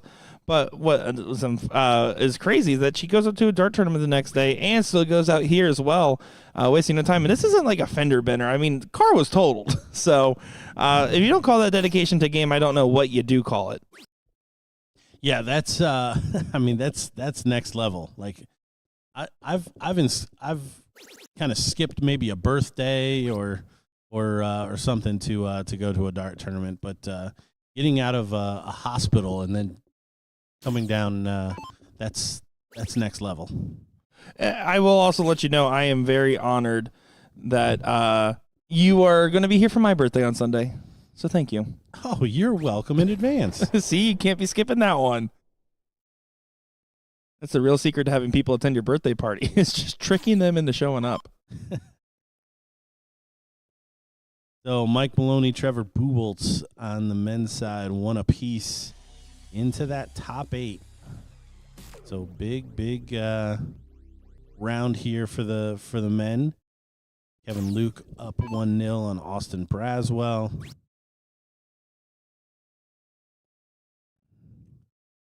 And then we should have Mike Scarborough, who is just going through it today, taking on Ram Guevara on another streaming board. If we get a chance, we can flip over there. As Liz Tynan looking at 28 here. Takes that one down for 1-0 lead. Mike Scarborough has defeated Dan Burke, Leonard Gates, and Randy Fern. And Randy Fern he defeated 5-0. So what a pedigree he has for the day. Scarborough, Ram Guevara in that top 8. Looking forward to this one. Here's Nikki's first chance to start a leg. He's talking about the need for her to keep up with the scoring. That's where that biggest kind of difference can be between these ladies. Is scoring opportunities. Liz maybe not staying straight with all 3 each time, but she is definitely finding a big triple a lot more often than some of these ladies. Nikki just having another turn there where you're not finding a visit that tips the scale one way or another. Doesn't help that she's admittedly self-reported bad at math. So that's going to be another consequences. You can get away with some arithmetic errors if you're just hitting everything you're aiming at. But if the darts aren't flying your way and that's happening, it'll cause some trouble. She's going to have to get herself settled in here just a little bit.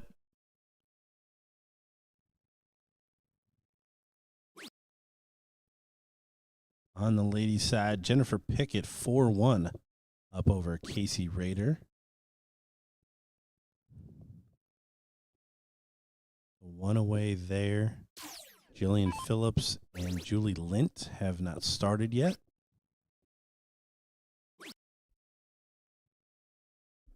Well, and if we look at it, right, we look at this winners side here for the elite bracket. Right now, out of the top 8 remaining, 2 of them are going to be guaranteed to be in that top 4 from this position, right? So Mike Scarborough, Ram Guevara, Brian Bigham, Bob McCoy, Austin Braswell, Kevin Luke, Mike Maloney, Trevor Buboltz. I mean, those are all names, and at least 2 of them, potentially all 4, could get through. Of course, there's still the losers bracket that has a say in the matter as well. Yeah, that losers bracket is a slog though. That's especially for the good guys or the favorites, if you want to call them that lost early. That is a treacherous path to trying to get to this top 4.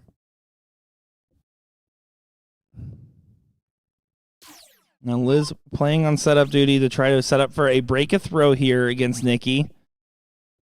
Is going to have a lot of trouble doing so and will not. So that's going to be your favor. Henshaw is going to have to make sure she leaves herself something manageable. You're looking for something that isn't a bull last finish. Trying to find at least a treble and some change. Oh, no, not that. You can see the big visceral reaction. Steps off the line. She can still get to a finish with a big treble.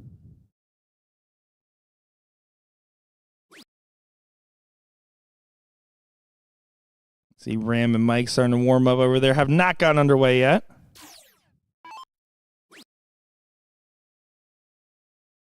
And I don't know if she was trying for the treble 18, but that was literally the big triple that would not leave her finish.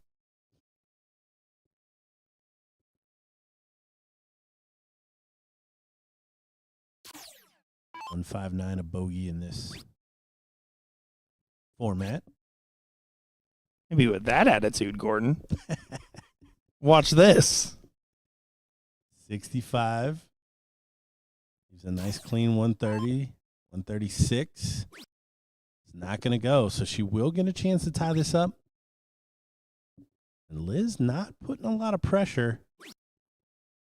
Another sideways one. So potential here for Nikki with a good setup. Draw this match level. Needs to settle in. Can't take it out now.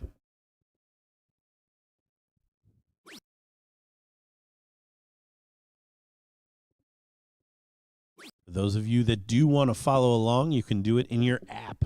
That is the easiest way to do it. The BullShooter app is free. You can drop them into the chat as well. And follow along. As you see, Liz there makes it a 2-0 advantage. Yeah, what a shot. Important shot there for Liz. Kind of stamping her dominance on this one so far. 2-0 with that outside shot. Taking it down. Mike Maloney up 3-2 now. Kevin Luke up 2-1 on Austin Braswell.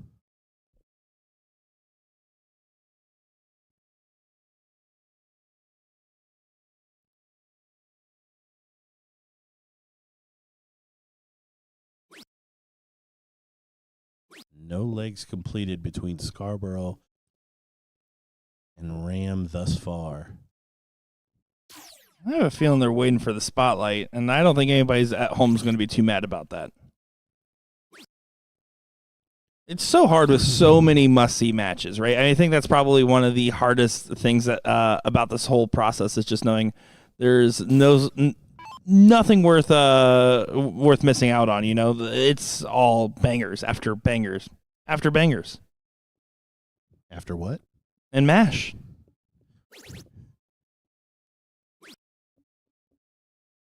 Bangers, by the way.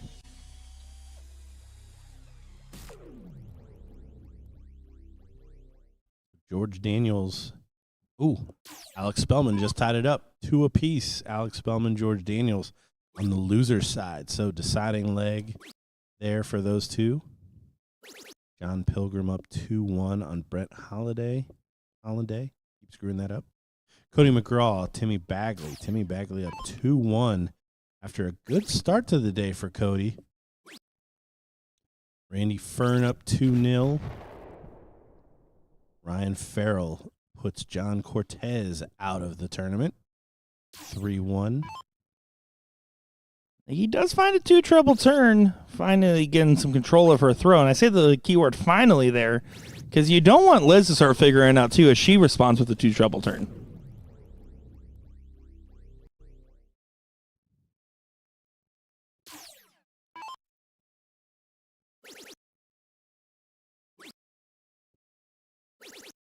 She's finding the sweet spot. It all looked good as she was very joyous in her reaction to it, regardless of the result.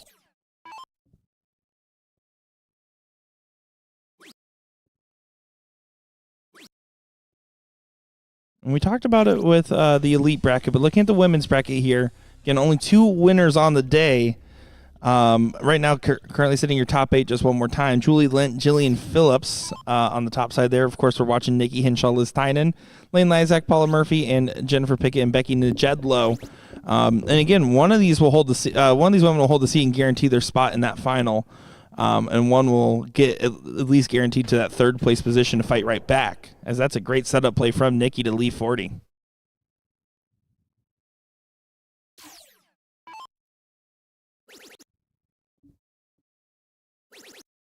Oh, look at this. Liz Tynan almost takes it. I would have gave it to her, but that pesky board. So big shot here for Nikki. Double top to reel one back. She buries it first dart. Good shot.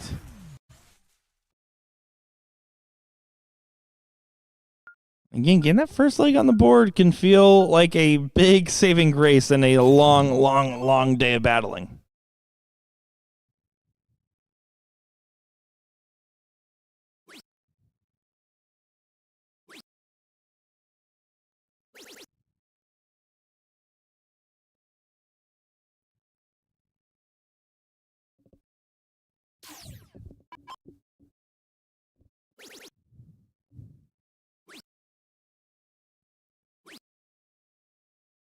Oh, only 28. Really needed a good start there. There is a big difference between 3-1 and 2-2. Yeah, I would believe so. At least a leg. Now, Gordon, you did get a chance to actually interview Nikki Hinshaw back at the Ohio BullShooter here. Can you tell us a little bit about that conversation and get a chance to get into her psyche a little bit? Well, I think the biggest thing that came through there is like she's just made a conscious decision to play darts more. Is kind of what I took away from it. I think we talked about expectations, and I don't know if she had any set goals that she kind of relayed, but just the fact that she wanted to be out there and competing, which what an opportunity this is for her to really shine. Yeah, and one of those expectations too was, or one of the goals set out in front of her was, hey, I want to figure out like how to get sponsored, and what she did was the right thing. Go play in dart tournaments and to sit next to the people that you're trying to schmooze, right? That's what helps get you the sponsorships, is getting results and knowing the right people and marketing yourself to them. And that's exactly what you did. And a good roadmap for the people that constantly ask that question, as Liz there finds a 180 to leave 86. Yeah, you got to be able to write a good email.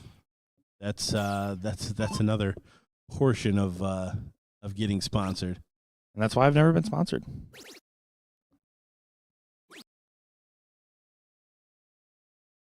So again, the scoring just a little too much for Nikki.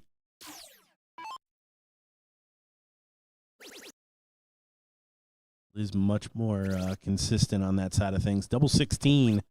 Whew. Misses just high. Not a disaster. Leaves her double 12, but Nikki way back on 285.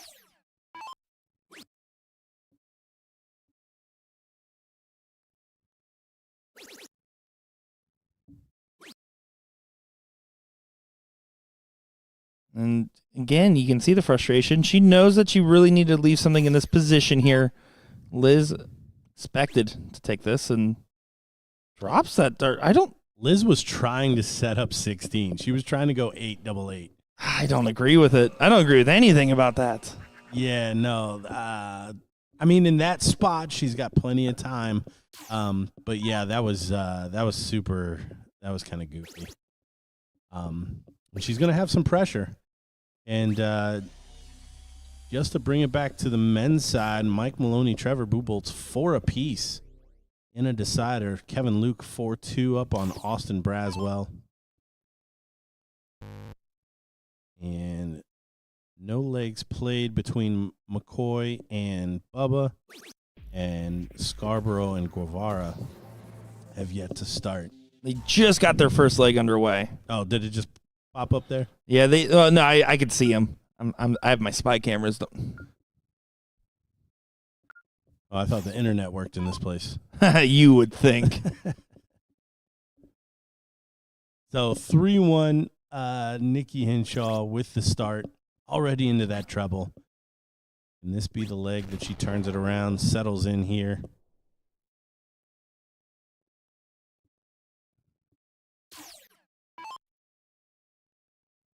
Nikki starting off with a solid ton. I mean, that's what makes the difference, is making sure you're keeping it collected on those big setup shots, but also making it consistent in between, finding those solid turns. One treble is a great spot to find yourself in, and a place you want to live.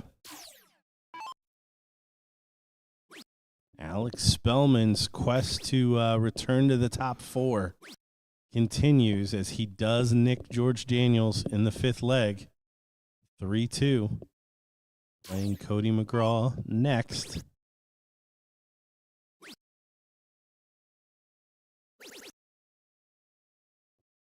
Randy Fern does complete the to nil against Junlon Fernando.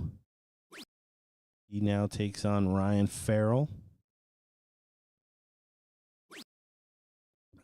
Oh, Nikki, she had that 100, had that 85. Right now, far away from those positions. It's only 21 on the turn, and now Liz has an opportunity to get right back into the leg, because 4-1's a death sentence. I mean, 3-1's already hard enough. And again, the trebles just continue to roll for Liz.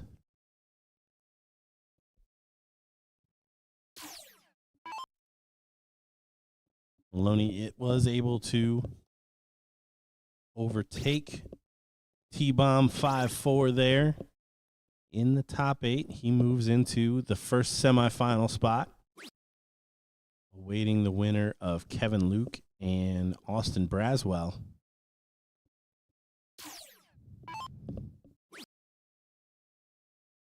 Just with her nose ahead here. And again, a little bit of a slowdown, but this is where it matters to be collected. This is where the setup shot, this is where differences are made in matches, is moments like this, sitting at 212, sitting at 226. These are parts where you have to think, I need to take this in 6, or else I'm taking the opportunity and giving it to my opponent for sure. Yeah, this is definitely where we will see the the cream rise to the top, is being able to convert these and really parlay them into opportunities to win legs. Nikki does leave an outside shot, which, by the way, word on the comment street is Mike's girl finished 170 to defeat Randy Fern 5-0. Wow. In the in the fifth leg. Did we see one from the ladies? Ladies. Liz did hit a big last start trip to leave 144. Nikki not going to take the 170. Teed up for her so kindly. How dare she? But now, of course, 144 gets an opportunity.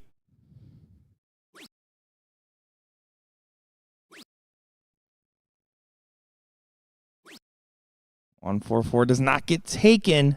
110 under a little bit of heat. Keep it vertical. You can't risk going horizontal here. 5-1. Make the shot dead on arrival. Big first dart.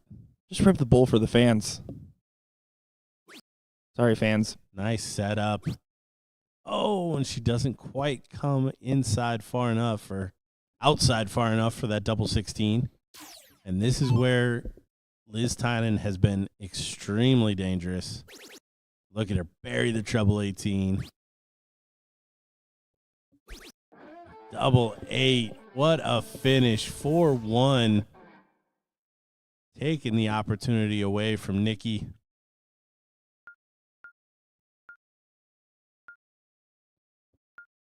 We're moving and cruising through these brackets right now. Again, we're getting into these positional places. We already have Kevin Luke, Mike Maloney teed up as a match winner that will guarantee their position. Loser has to win at least one game on the loser's side to gain their destiny. That one's on hold. We will get that one on stream, as well as the winner of the Scarborough Guevara versus the winner of Bigham and McCoy as well. We'll be getting both of those matches because, again, we don't care as much about the seeding matches after that. We care about who gets that top four for the elite bracket. And for the women's bracket here, same thing. We're going to be holding those matches and getting into that queen seat and taking a close look at the ones fighting for that juicy 7.5K first place prize there. I mean, that's a juicer. Yeah, no, that's worth the price of admission. How much did it cost to get into this tournament? 100 bones. Oh, my goodness. How there was not a million ladies playing in this, I do not know. Hey, for year one, I'll take 32 all day. Next year, 64. Year after that, let's do 128. Let's just keep doubling it until there's more women than we have room on the planet Earth. I like it. It's an odd finish there, but I didn't like stick the landing. I know. I felt it, and thanks for confirming. So Nikki left and right and finds a big 19. Liz, this is for the match. Already taken the darts.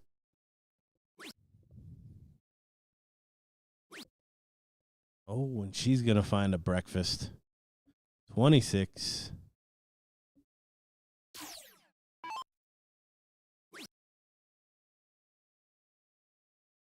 And once again, Nikki showing some frustrations, not happy with it.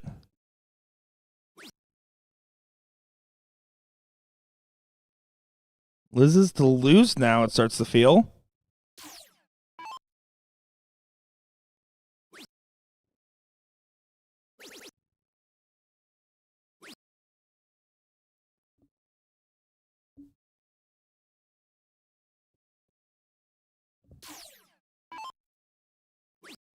I think he needs to find 2 trebles if she wants to get to a finish from here.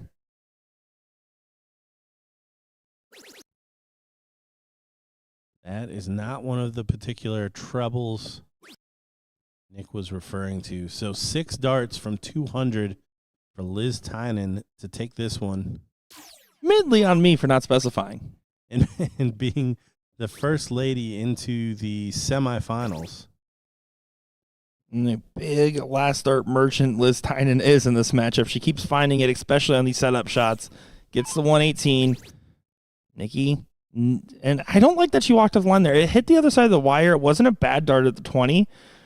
And she kind of just like broke her own rhythm and isn't going to get to a finish. That might be game, set, and match there, and I think she should have just played with her momentum a little bit.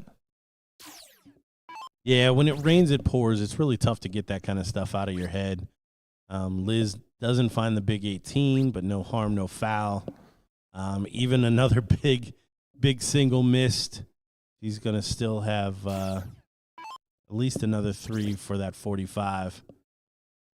Should be under a little pressure here, though, from Nicole.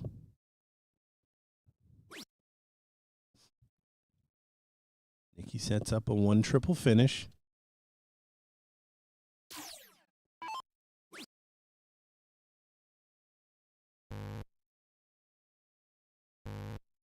Oh, and really not even close on the 2 final darts. I think Liz is going to think she's coming back here. 420s. We'll leave her the bull. That's a good spot. You have to stack right on that dart. Oh, what a shot.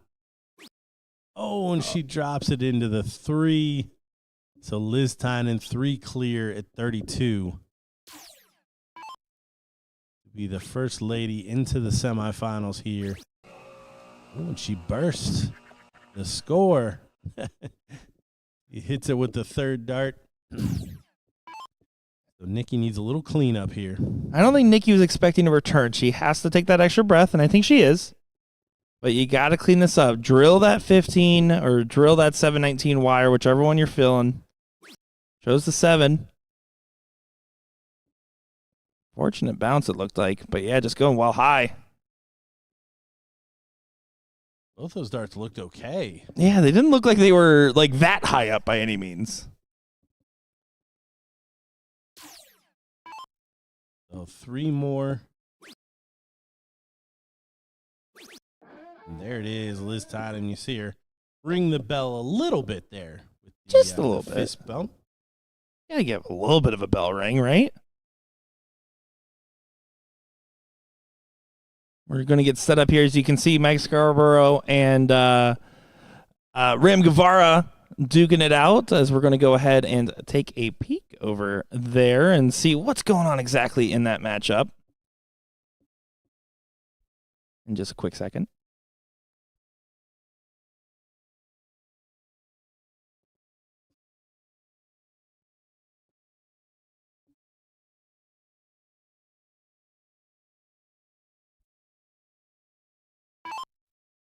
And here we go. Sorry about that quick delay there. But here is the matchup. We got Mike Scarborough taking on Ram Guevara.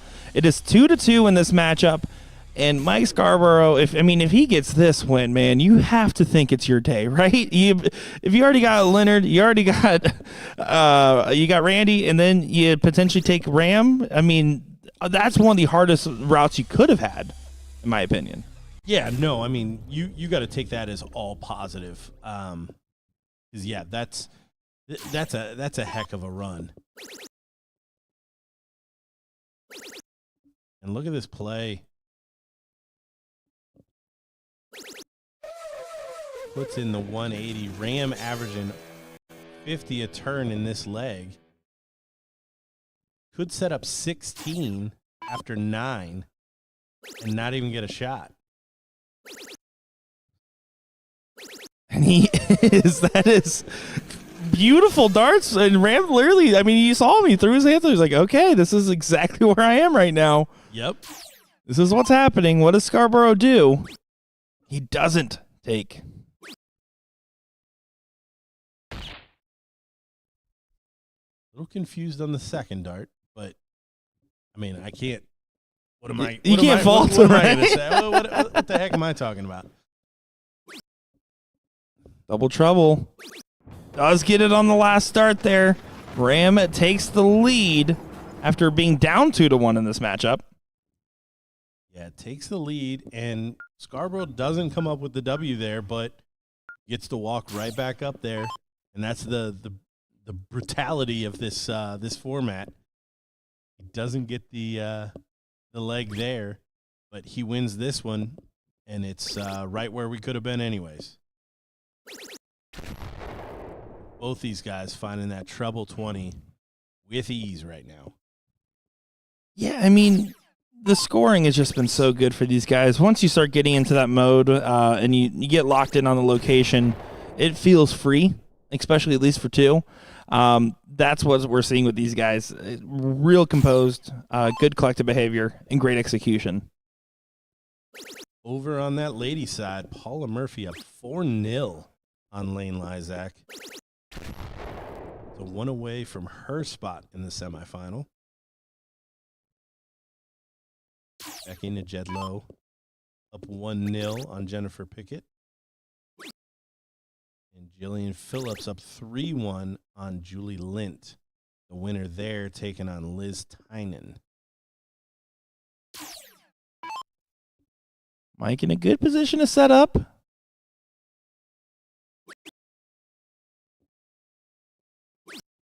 But doesn't from 2-2-1. Yeah, bit of a slip there. So Ram going to come to the board thinking he's got shots here. Needs 2 trebles with the way he shot it. There is an opportunity. That's not the right math. Nah, there is an opportunity. If he'd have shot 419s in the bull, he could have got to 170. But after that first start, he needed 2 trebles. So setup shot here for Scarborough. Down to 95. He's going to get a shot at it no matter what. And you can tell he wanted a little bit more on it, but in either case, there's nothing Ram can do. And he's going to feel frustrated with the setup a little bit. Well, yeah, and that's why I always preach shooting the correct shots, because it's matches like this where that little bit of a difference can change everything. Gonna find the treble. Oh, he goes double. Oh, Mike Scarborough. That absolutely filthy. Great shot from Mike Scarborough, all in the same target. He punishes a mistake from Ram and does it in style. That has to say something. Yeah, no, that's absolutely incredible. Great shot. And one of the reasons that we're calling Mike Scarborough's match right now is it's got to be play like that for the rest of the day. To blank the returning champion 5-0, my man has had to have continued to hit shots like that before he's graced our screen.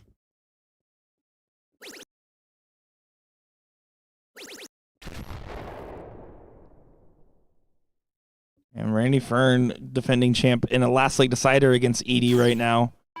That's Ryan Farrell, Edie. 2-2. Winner gets Trevor. Mike Maloney's biggest fan.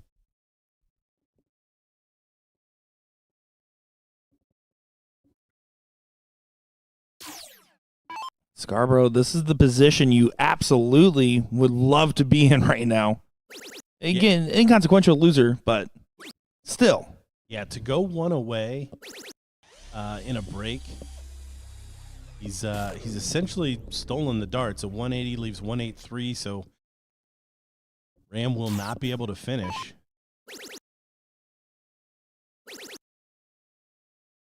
And of course, that's what he's going to do. Every time Ram seems to have made some kind of error, he responds back with a massive shot. He did that earlier where he left the 166, but then tees up 40. Mike taking an extra step off the line. Yeah, Mike knows he's get 6 starts from here. He's got to make him count. 2 treble turn, you got to imagine is minimum. I like the switch. Love it now. And those 19s are kind to him right now. So no finish for Ram. How much pressure can he put on that 110? Looks like it's going to be a lot. Trip 10. That was the shot. Not a perfect setup this time, but an opportunity for Mike Scarborough, and still a little bit cleanup duty for Ram if he returns. Going to be looking for that 20-bit. Just needs to stay straight. Probably will stay there for double 15. No. Whoa. Even better. Switches to the 18 and comes inside. What a shot. And you could argue that last hour was thrown quick, but I'll tell you, that looked like it was thrown in rhythm personally because it was right on that wire. Yeah, I was definitely going to comment on how quick that came out of his hand. Final dart here. Ram buries it to take the 4-3 lead. Oh, this is back and forth right now into this matchup. I can see Diesel, Daryl Cortez watching his boy Ram. You see, of course, Alyssa Evans over there supporting Scarborough and a few others in the audience. Of course, all you guys online as well. Make sure to drop a like and drop a share. Let people know that this is happening as we're now getting into positional rounds. And there's a 180 from Mike Scarborough. Big shot there from Mike Scarborough. Coming back, could have been down on himself after just missing the finish there. But no, starts out perfect. But here comes Ram. This is what Ram does. He finds the shot right back. He wants to get this done here and now. Mike Scarborough just needs to continue to do what he's already started to do. And Randy Fern is out. The 3-year top 4 qualifier is out, and we are on a 9er. Oh, you have to say it out loud there, but yeah, how about 3 180s to start off this leg here? They're both on the 9. They're both on the 9. They're both on the 9.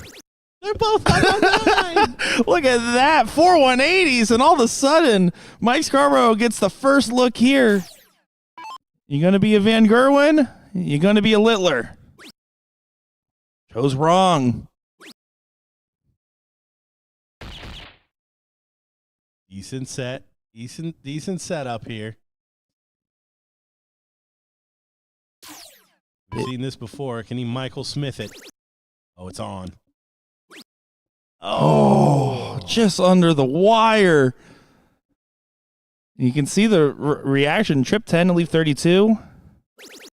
Trip 14 to leave double 10. That's fine. Mike Scarborough needs to take this, though, to send us to a last leg decider. He's under pressure. Yeah, doesn't get the 9, but needs to settle in here. Double 16 for a deciding leg. And easy peasy strokes it in there. 4 apiece. We're going to have a cork. And this is one of those matches where I do want to see the last leg decider, right? I want this to continue to go a little bit. And here we go. Ram looks to find right around that double. Yep, 1 hole in there on the double bull. Scarborough. 2 in? I think Scarborough has it. I think he thought it was tied and wanted to throw in rhythm and then stopped himself. Apparently, and it's not. Just over top. Oh, and he threw that dart, or that dart landed exactly where he was throwing it. He was just hoping to ride it in a little bit. Look at Ram's face right now. I mean, he's scrunched. He's upset and unfortunately couldn't find the angle. Mike Scarborough getting the start in this last leg decider, Gordon. Yeah, what a match. What a match. I mean, Scarborough's campaign right now is certainly something. We've talked about it. But to be in this position right now is just incredible. After already surviving a last leg decider against Leonard Gates, can he survive against another Texas last leg decider? Well, he certainly can. The way this guy's playing right now is incredible, but Ram has followed everything that Mike has thrown at him. But here he's going to have to be one better. The winner of this is going to take on the winner of Bubba and Bob McCoy. Brian Bigham up 3-1 at this point.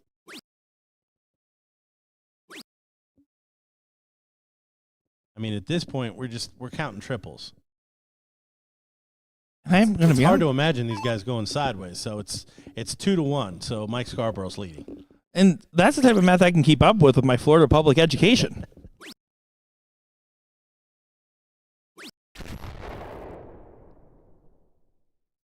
Nice steady ton. Now at 3. Yep, now it's 3. 3-1.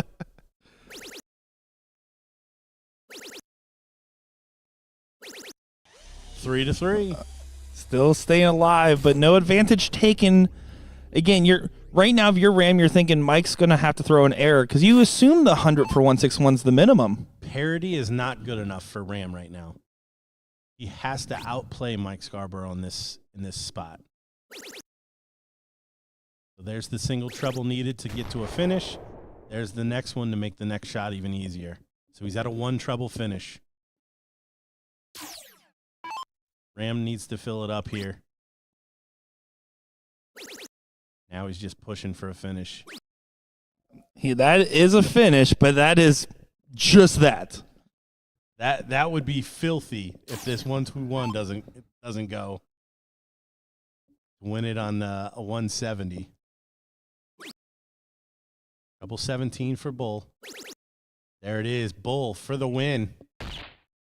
Oh, Doesn't happen. He wanted to explode. He was so ready for it right there. That must have felt a lot better than it looked, because by this standard, that was a ways off. And look at this. Oh, he's not going to get a look. And he tees it up. I mean, he tees it up, but Mike Scarborough's going to have 2 more match starts here after his previous. We'll see how he chooses to go. Probably 9. Oh, One double 12. He's inside, double 6. And there it is. Look at the reaction from Mike Scarborough. Mike Scarborough on a heater today. That is a 5-4 win over Ram Guevara. He had a 5-0 win over Randy Fern, the returning champion. A 5-4 win in the second round against Leonard Gates, and defeated Dan Burke 5-3 in the first round. This is a run that we are seeing from Mike Scarborough. He is now awaiting the winner of Brian Bigham and Bob McCoy. Bubba up 4-1 at this stage. And down on that lower bracket, we are looking at Kevin Luke and Mike Maloney. So a lot of really big darts left to go. On the women's side, we have our semifinals, or at least one of them set. Jillian Phillips taking on Liz Tynan. And below, Paula Murphy, who defeated Lane Lizak 5-0, is waiting on the winner of Jennifer Pickett and Becky Njedlow. So I think we're going to take a short break.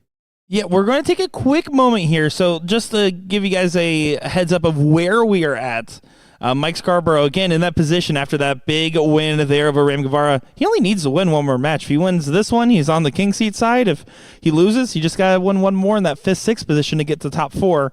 He is 1 away from that win. We're going to have Jillian Phillips, Liz Tynan, our first women's semifinal up next. And then we're going to also get, shortly after that, Kevin Luke, Mike Maloney, and we're going to get all the semis. So don't you worry, folks. We have some great matches coming up here. My name is Nick Shera, joined by Gordon Dixon and Will Stewart. We are going to hear from our sponsors real quick, and we'll be back in just a moment. Thanks for listening and having fun, and we'll see you in just a moment.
Play big and win bigger with NATO, the national rewards program for electronic darts players of every level. Earn player rebates and rewards, climb official rankings, and compete in local and remote tournaments and leagues, including 2 national finales. With over $1.75 million in prizes paid, NATO is where darts gets serious. Play for trips overseas and battle top players through BullShooter Europe, leading to the exclusive 2026 North America vs. Europe Cup Challenge. Visit NATO.net to learn how to start competing today.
Play big and win bigger with NATO, the national rewards program for electronic darts players of every level.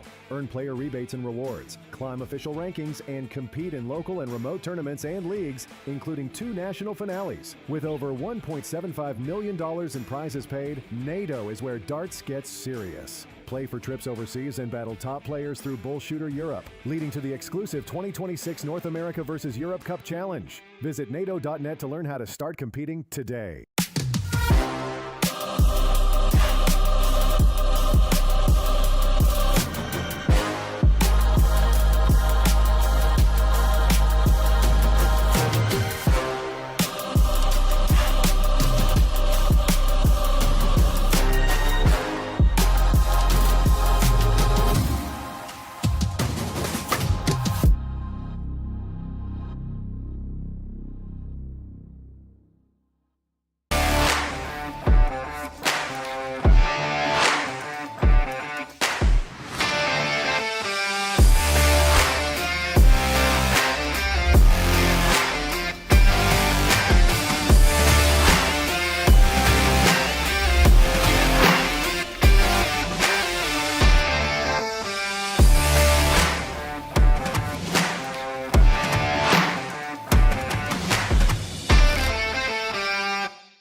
Play big and win bigger with NATO, the national rewards program for electronic darts players of every level.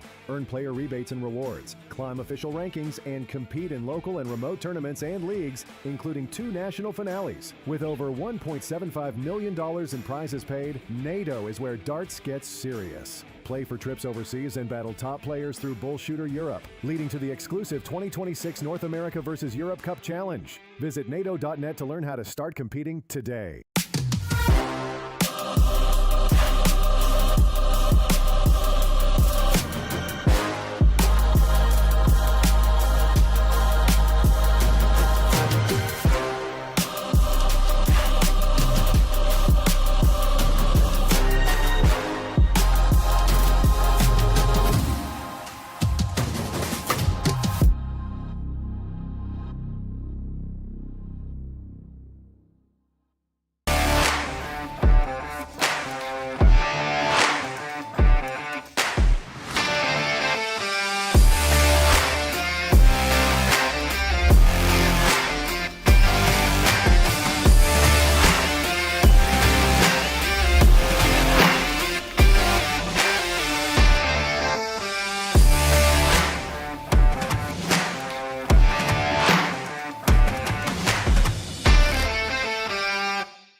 Play big and win bigger with NATO, the national rewards program for electronic darts players of every level. Earn player rebates and rewards, climb official rankings, and compete in local and remote tournaments and leagues, including 2 national finales. With over $1.75 million in prizes paid, NATO is where darts gets serious. Play for trips overseas and battle top players through BullShooter Europe, leading to the exclusive 2026 North America vs. Europe Cup Challenge. Visit NATO.net to learn how to start competing today.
It is time to see who's going to be the first to enter the top 4 here, as it's Kevin Luke taking on Mike Maloney in what should be a great matchup here.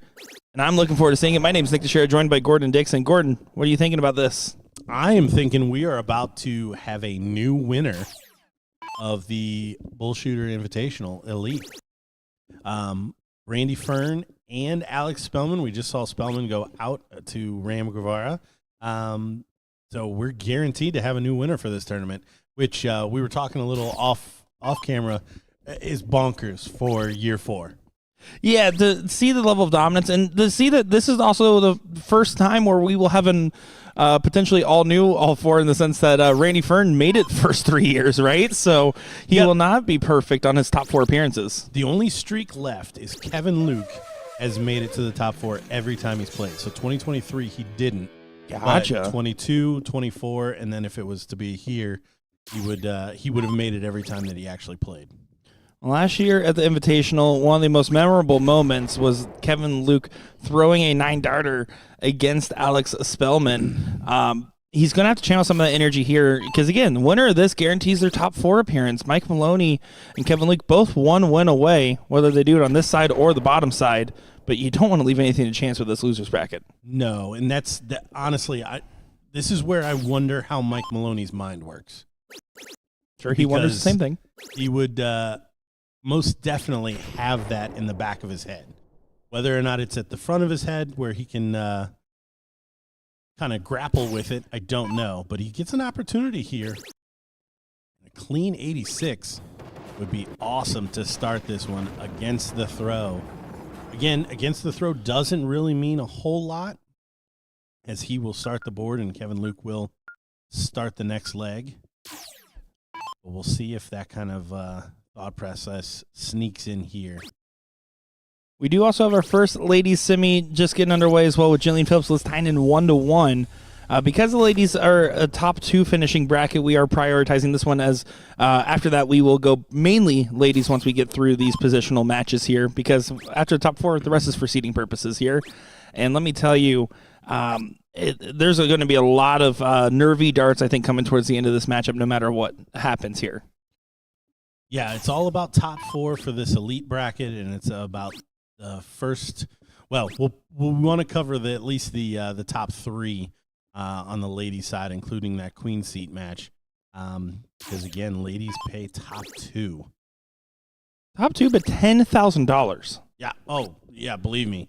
Again, I'm happy with the bracket that we have. Super surprised we didn't have more ladies kind of throwing their hat in the ring here. I'm sure they're going to get to see this. I see so many players that were invited getting some FOMO in the comments too. So, hey, if you want to take a swing at this, all power to you. This is tough as nails. But Kevin Luke not at a finish. Mike Maloney not in range, though. So no immediate punishment inbound. Yeah, even a perfect turn there wouldn't have left him a finish. And he still left quite a bit to do. Kevin Luke looking like he's going to tie this up. 6 darts away from 187.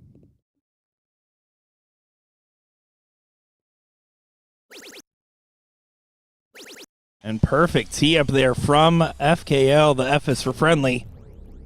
Leaves it at 40. Mike Maloney going to have to make sure to set up for the what-if scenario. He will. Gets the 150. Now you have to hope for an error that Kevin Luke's not willing to give, trying to make this 1-1.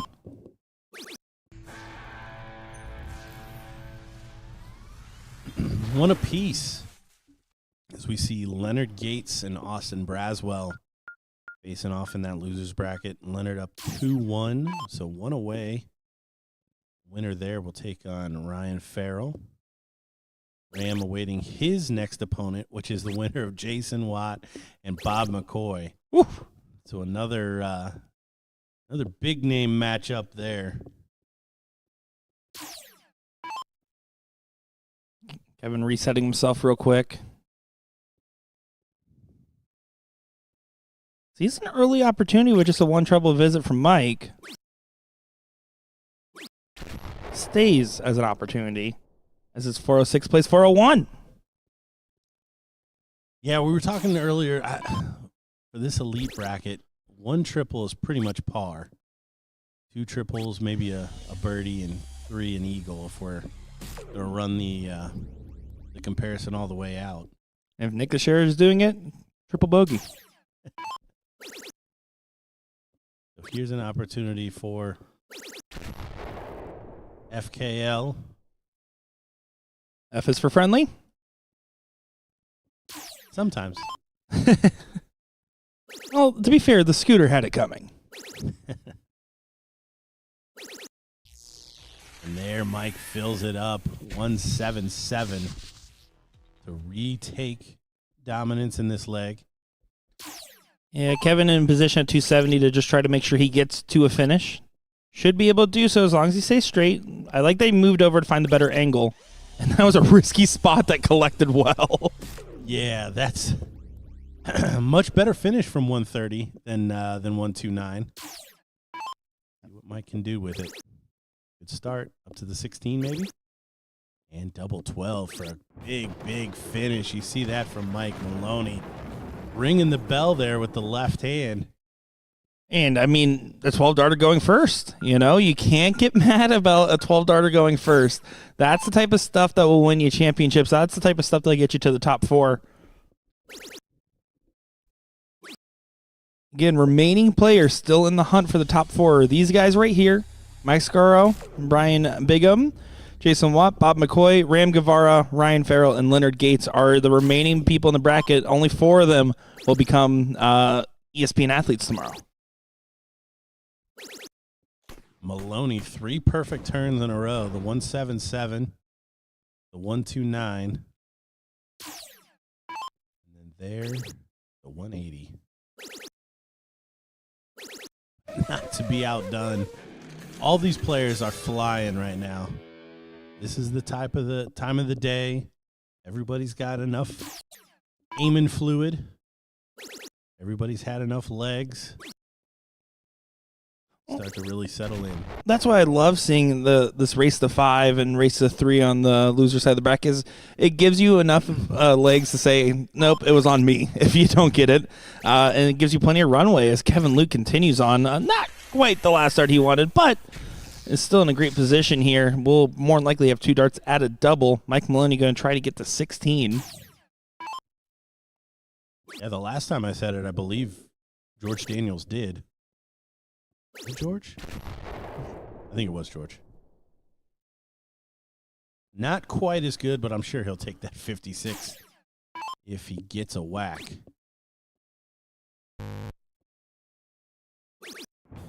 He buries it in there. He wasn't convinced that was going in when he let it go. Well, it was also just an awkward angle. He had to get under that dart, and that's not a thing you normally want to find yourself trying to do. I do want to say, a pretty impactful loser side matchup on the ladies bracket over here with Meredith McGee and Caitlin Myers. I think there's, especially Caitlin being up 1-0 in that matchup. Jessica Melton, Kaylee Beer, we haven't talked about her too much. And, of course, Jillian Phillips up 2-1 over Liz Tynan as Paula Murphy and Becky Najedlow just getting underway. And there we see a slip from Mike early in this 5th leg.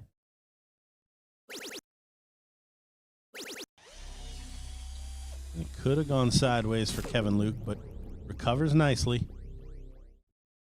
Just dropped the brackets into the chat if you want to follow along. Anybody that we're not chatting about or giving updates. An off leg. Let's just call it an off leg for Mike Maloney. Kevin Luke taking the darts here. Not taking him very far. That last start helped, but he wanted more. Yeah, that was a savior. I mean, 180, you got to always look at what perfect darts are to leave a finish. Good recovery after the first one, but still a lot of work to do. And it's really a dogfight between these guys right now. That's a great shot from Kevin Luke with the 174. Tease it up with, again, you have to think in perfect. I like that mentality there, Gordon, because setting up the Shanghai means Mike Maloney is playing against his own darts. A bit unlucky there. You saw that dart physically kind of bounce up a little bit outside chance if this 120 doesn't go. And Mike Maloney has been clinical. He has finished extremely well. But double top doesn't get it. Must go to hold for Mike. 1-4-3 in a dream. Oh, double 16 for the 1-4-3. No, it goes outside. That's the first time we haven't seen him collect on a big shot like that, though. And if you're paying attention to those ladies, Julian Phillips up 3-1 on Liz Tynan. And Kevin Luke up 3-2 on Mike Maloney. Yep. We've kind of flip-flopped from the cork because Mike won that first leg against the darts. He has had the lead up until now. That's really all that break means now. Mike still got a whack, even though he had a bit of an off leg, and he's right back in that treble. Yeah, I don't think he's going to hold on to that frustration too long. I mean, yes, he had early openings, but that finish was just outside. You got to think he's feeling all right, all things considered. Now, if something happens where he loses this leg, that's when you're starting to get into panic mode. Yeah, this is a real big one. I keep talking about those differences. There's a big difference between 4-2 and 3-all. You see him a little frustrated with that last dart. Well, 90 points of separation. Kevin's looking for 2 big trips. He's found one of the 2, but doesn't find the other ones. Wow, that's a big let-off. In this spot, that is a big let-off from Mike Maloney. He can settle in here, find a couple of big trebles himself. Oh, this is straight nerves. The position of where they're at is starting to leak in here. Now 140, thankfully for Kevin, he can stay on the same target, leave a finish. He does move, but that 304 lend itself to a 140. Been finding that 18 though. Yeah, it's teed up well. Will Mike be able to get into position? He's struggling so far. And again, he's been taking these big shots out because he keeps struggling on this phase of the game. Right there, only 60 for a 138 does not put a lot of pressure on Kevin for the 170. He's still going to swing it, but now it's not as much heat on it. Oh, He thought so. see the clap of the hands. So 138. We saw a big opportunity. Shot is on. Shot is on. Oh, and he doesn't get it again. So missed shot from 143, missed shot from 138. And Kevin Luke to take a 2-leg lead in this semifinal. Looking to go one away from booking his spot. Not yet. Does get it on the last right at the corner hole. Oh, Kevin Luke, you're on the run. Mike Maloney starting to have his fears become a reality once again. Needs to get on the rebound. Starts with holding your throw.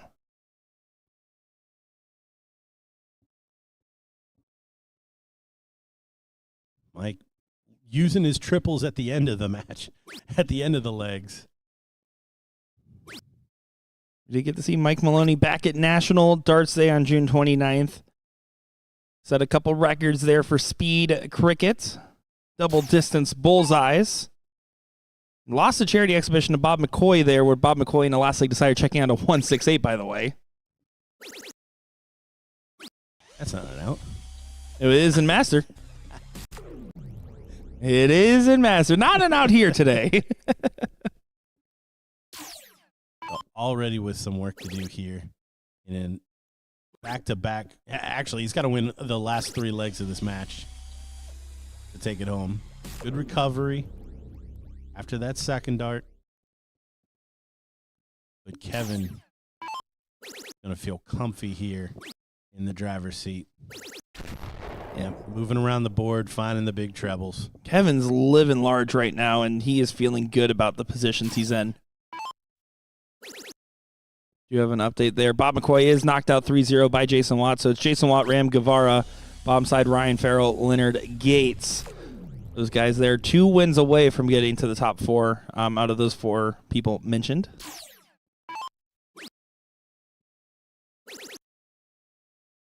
Kevin's in position. Yeah, he had 6 darts.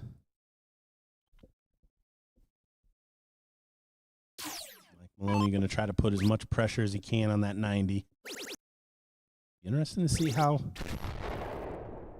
he shoots it. Does leave 40, so max pressure here. 137 there from Maloney. Stay on that 20. Oh, and he's not even going to shot. He walks the last start, doesn't set up. Mike Maloney will more than likely extend this to at least one more leg.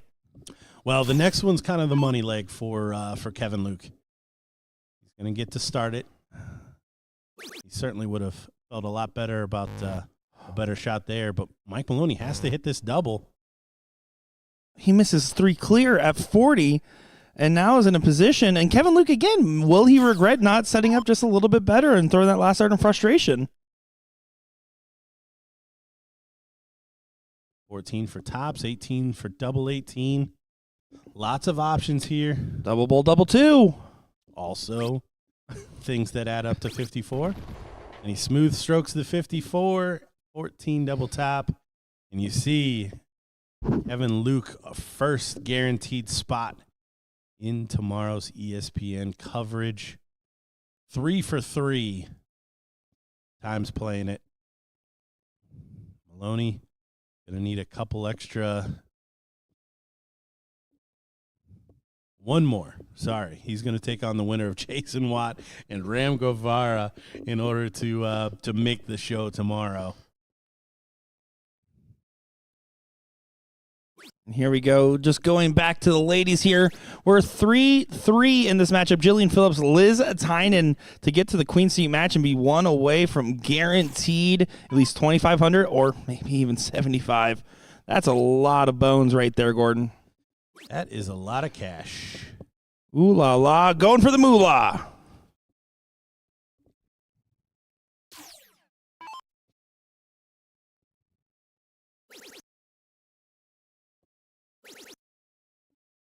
This from Jillian.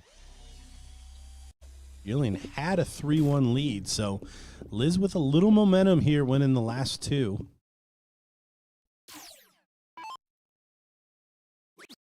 And I mean that's what Liz does best as a seasoned veteran. I mean, Jillian's been doing well for quite a while now.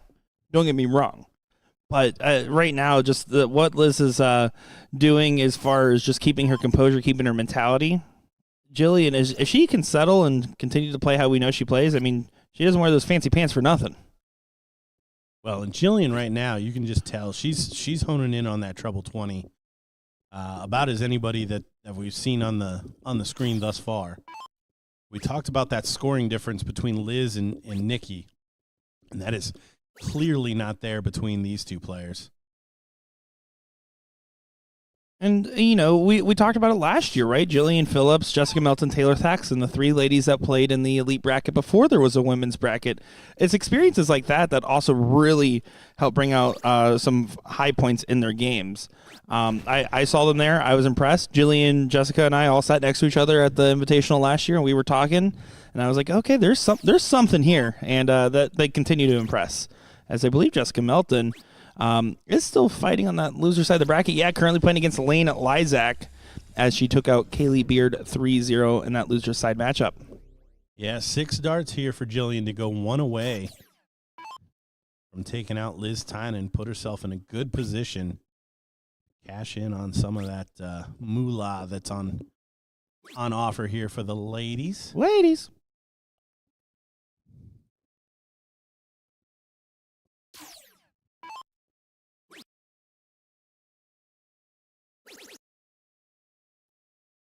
Oh, look at the pressure. Oh, I thought she caught the third one, too. It was a good dart on it. Liz Tynan down to 90. Something else that we could say about Liz in the matches that we've seen. She did not mess around on doubles. Jillian not happy about this setup play here. Treble 19. Shot for the 17, so 52. If she comes back, this would be a big swing here. First time that Liz would be leading this match. She win at the treble. I don't love that. No, that's a mistake. Again, not knowing your percentage finishes here can be the big difference. Jillian Phillips to make her pay with a double top. Double 10. She doesn't find it, so Liz going to get away with one. Coming back for double top again for the first time. This would be the time to find a spot like that, though, to get yourself at match point. Looking for the outer ring. Does find it. Liz Tynan, one of your favorites for the bracket. Jillian Phillips was not far in the contention of that title as well. I mean, we were talking all about Liz. We were talking all about Paula. And granted, they're both in the semis, but, I mean, Jillian Phillips making the run, I'm not surprising. Becky Najedlow, I mean, I hyped her up a little bit, but she's up 2-0 against Paula Murphy in the other semifinal right now. Najedlow not staying low-key. She's staying Najed high-key. They're not all good, Gordon, okay? They're not all good. I didn't say it. I felt it. So Liz a front runner now. She didn't take the lead until 4-3. Can we just admire Will Stewart for a second? Can we just see how I have been the whole time. I mean, the built-in camera rest is where it's at. Oh no. Yeah. Hey, Will, we need you to go out here and do some videography. Oh, I got it. Isn't the tripod like right there? That's what they used to call them in high school. Here comes Liz. Trying to take over the lead here. Big last. Parity. But again, I've said it before, parity definitely favors the person going first. And that is Jillian Phillips here looking to tie this up and take us to a decider. Can we talk a really cool moment right now, Gordon? Sure. There is more people watching right now than we had at our peak last year of the same broadcast. There's over 1,700 people watching right now across all 4 platforms. So thank you all for watching and supporting us and really supporting these players. That's what we're here to see. And I love every bit of it, especially for our inaugural Women's Invitational. Or as others would say, first annual, incorrectly. Yeah, no, this is this. I said it at the top of the show. This is one of my favorite events to cover. It brings out the best in these soft tip players, and the pro or approaching pro side of darts in North America is where I like to cover. But it takes everyone. It takes everyone at a different playing level. It takes everyone at a different fandom level, too. There may be some people just kind of flipping through and finding us, and hopefully we can lock you in here to love darts the way we do. Will Stewart realizing his angle on the live stream, I think. Well, Jillian, 131 to leave 50, puts pressure on Liz, who is trying to win the match in this shot. Jillian will return to see if we go to a last leg decider. Coming up next, and they're warming up, so they're just about ready. Mike Scarborough, Brian and Bigham to see who gets into the top 4 there. And again, that seat match and everything else will be for seating purposes only. Well, not the worst thing you could have hit over there.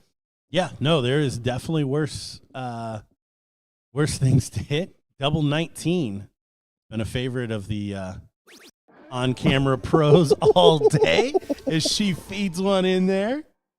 So here we are to a decider. We're going to cork to see who starts this. Paula Murphy finally with a notch on the board there against Becky in the other half of this semifinal. Gates defeating Ryan Farrell to continue his run here. Ram Guevara up 1-0 on Jason Watt. Jillian does find low on the bull. Can Liz best? She can. She drags it down and hits below the dart. So Jillian Phillips going to have the darts here in the deciding leg against one of our favorites, Liz Tynan. Look at her. She looks loose. She looks good. She looks loose. I mean, she was always going to look. That's look Fancy good. Pants Phillips. That's Fancy Pants. You can't be called Fancy Pants Phillips and not dress to the occasion. And right into that treble 20. And she finds two of them. Look. Woohoo! She got sassy with it. Yeah, I like this. But I also love from Liz. I mean, she is going to be stoic. That is how she approaches this. I mean, she has been a top-tier talent for the game, guiding light for many, and finds a 180 in a last-leg decider, Gordon. What a shot. This is that experience that we were talking about that Liz was going to bring to this event. So when the chips are down, she comes up with a big shot and another big treble from Jillian, but not enough with the other two. What can Liz do to further take this lead? You almost Not expected that second dart to go in, though. I was getting goosebumps as she finds 4 perfect in this last leg decider. Jillian needs to come up with something big here. This is going to start to get away from her. And a big triple find. So darts have been taken. Liz Tynan, 6 darts from 221 to win this in a decider. It's going to be on a finish, and it's going to be a good one at 81. Liz Tynan staying composed. Jillian giving the nod of respect. Jillian's the type of player, and I found this out when she played in the WCS, that will call no matter who her opponent is, whatever state they're playing in, and will call the bar to buy her opponent a shot before playing them. That is the type of person she is. She is all about supporting the opponent as much as herself. But in this moment, Liz Tynan is just focusing on that win right here, right now. Didn't shoot the 12 to guarantee the shot. The bull. I don't love that. I mean, you can't count it out. If Jillian Phillips takes a 150, you're never going to stop thinking about that shot selection. Plus, you're going to live on YouTube if this 150 goes out. Oh, first one's good. Second one's good. Double 15, and she walks off the line for a second. Oh, my goodness. Why? Oh, Jillian. Fancy pants for the Lidler. Double 15, the red bit, Jillian. To get to this queen seat match. After Liz doesn't shoot the right shot. Oh, and she goes outside. What drama in this moment. And now Liz gets an option for retribution.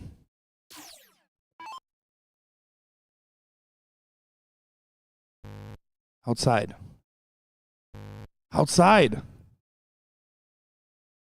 Outside, and look at that. Look at the reaction from Liz. She can't believe it. An unbelievable moment. All of a sudden, Jillian gets another opportunity. She has to quell those emotions. Yeah, her back to the board with 3 in hand. Gotta clean it up. Where's she going to go? 7? She went for 3, hit the 17, and doesn't take the opportunity. Liz Tynan, get out of jail free card has been redeemed. And I can see the look. Jillian was not happy. She was pretty upset with herself there. Liz taking a deep breath. She did not expect to have this chance. She needs to take this now or never.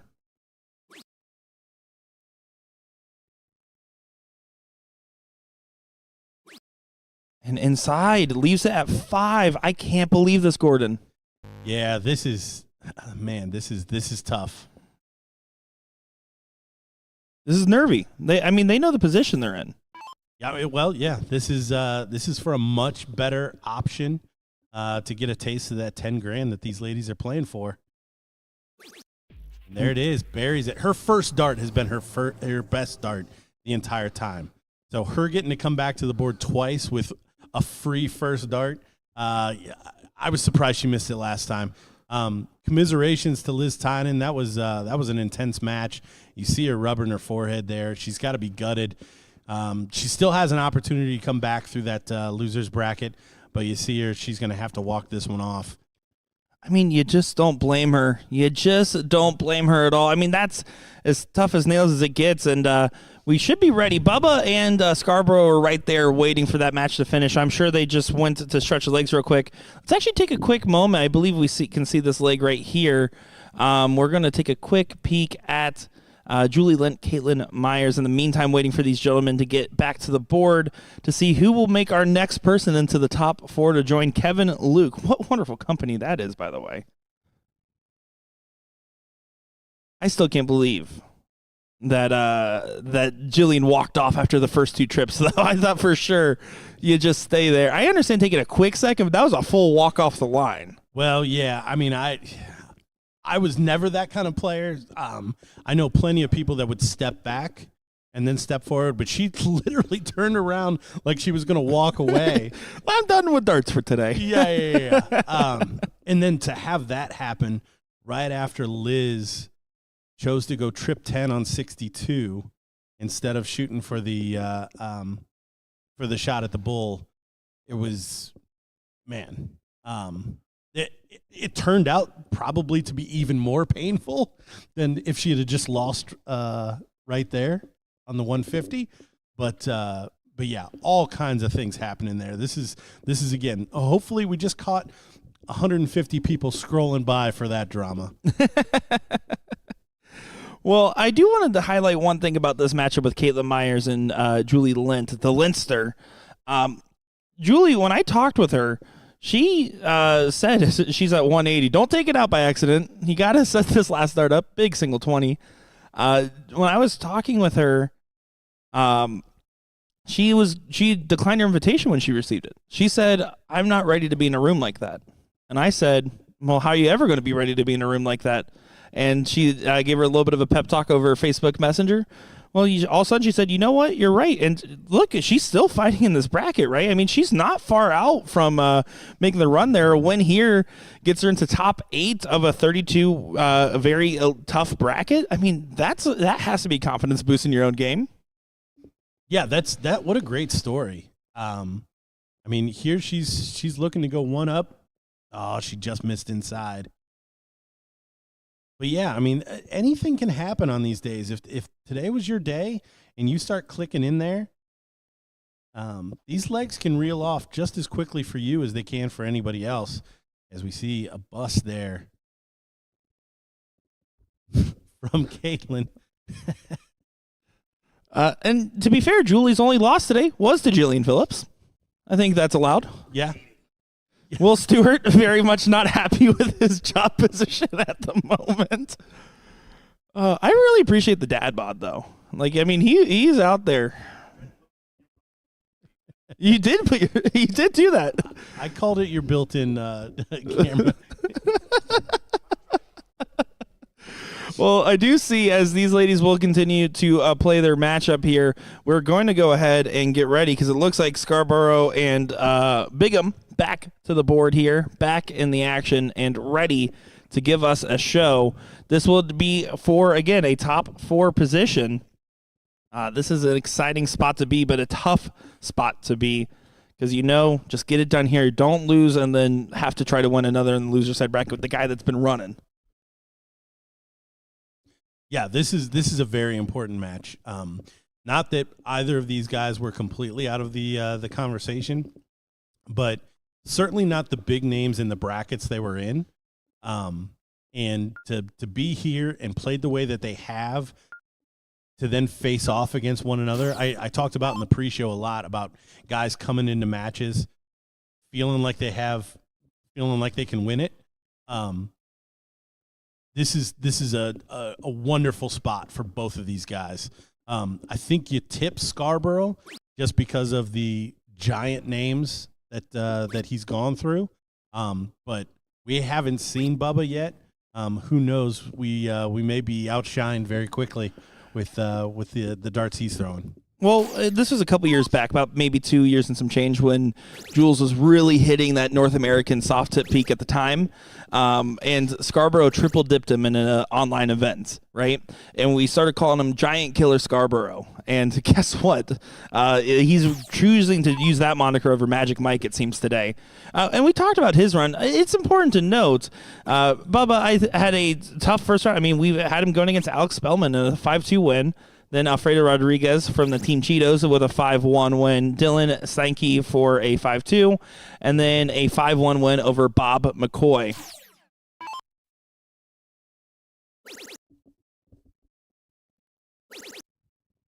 Mike Scarborough goes ahead and fills it up. The challenge to throw early on against Bubba here.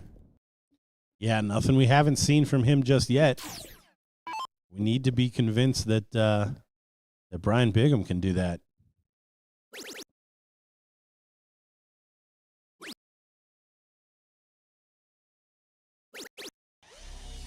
Good last, but darts stolen. Becky Jedlow regains her footing after her 2-bow jump, now to a 3-2 position on Paula Murphy, and that close battle there.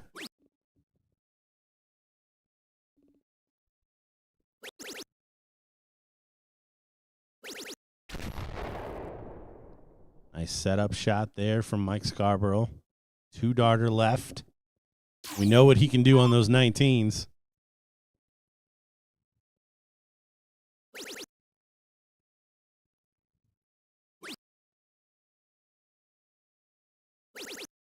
Good last dart. I mean, leaves 67, but I mean, his own throw has been taken away, and it's up to Scarborough to dictate what's being done with it.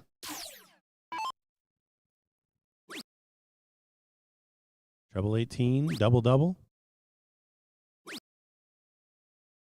Instead, just the 57 to leave 40. Now Bubba has his spot back. That was your gift back. You have to take it, though. There's only so many presents getting given out on a day like this.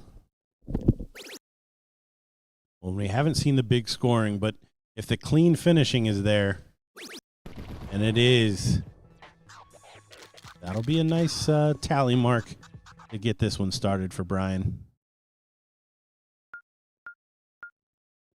Now, of course, Mike's just going to say, I have the throw, I have the position, let's go ahead and make something happen.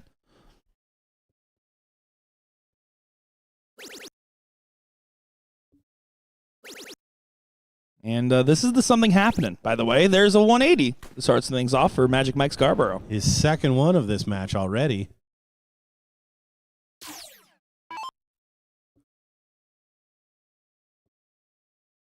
Just looking. Ram Guevara, Mike Maloney queued up for that one fifth six match. And again, we will get those because that decides who gets in. Leonard Gates waiting on the loser of this matchup. There's your reward. Of course, Kevin Luke waiting on the winner for the seeding matchup. We are less worried about that. You'll see us move away from the men once we get through those qualifying spots. Make sure that we get all of the money matches for the ladies. Ladies! Bubba not contesting this leg so far. He's going to need to find a 180 to get back into parity.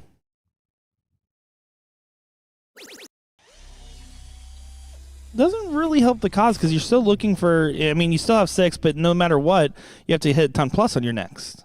100 doesn't get you there.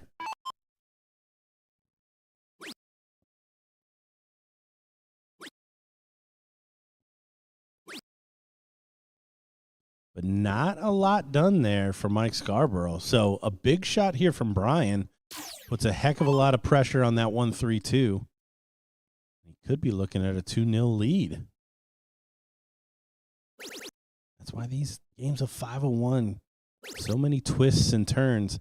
And Brian is putting a lot of pressure on there. He's at a 1-triple finish. Technically, Mike is as well, a little fancier. Depending on how he goes at it. He shoots the right shot, doesn't find the treble 19, but does leave 40. So 4 19s and a double bull. for Bubba. It'd be a heck of a shot. Of course, Bubba wants it. Why does it look like he's looking up? Oh, Okay, that was good. scary. That was scary. That's a good marker dart. But no, doesn't take it. I completely missed the eye line on that one. Yeah, not the shot that Brian would have wanted, especially in that spot. Would have rather gotten a whack at that bullseye. Well, good recovery. You can see the head shake there. Again, that energy from Scarborough earlier. You gotta think, man, he was finishing so well, scoring so well. He's probably still kind of calming down from some of that adrenaline just a little bit. Yeah, surprised to hear or see the head shake. I mean, important leg. They both have one under their belt now. So we should see these guys settle in and really start facing off in the semifinal that we know they want to give us here. But a little head shaking early in this match is a little surprising from Mark. I will warn the audience, if Mike Scarborough wins this match, there's a non-zero chance that he is going to take off his shirt during a celebration, even though he's been advised not to. I just want everyone to know that. Wait a minute. You told that young man that he couldn't? I've said it every time I've seen him at a tournament ever since. Oh, my gosh. He did it not once, but twice in the same day to us. During his walk-on and during a big win. A nickname like Magic Mike.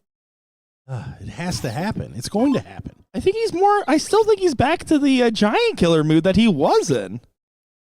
He is certainly finding some troubles right now. Back in this leg. Seemingly from nowhere. Brian's still with the lead, but Mike definitely pressurizing.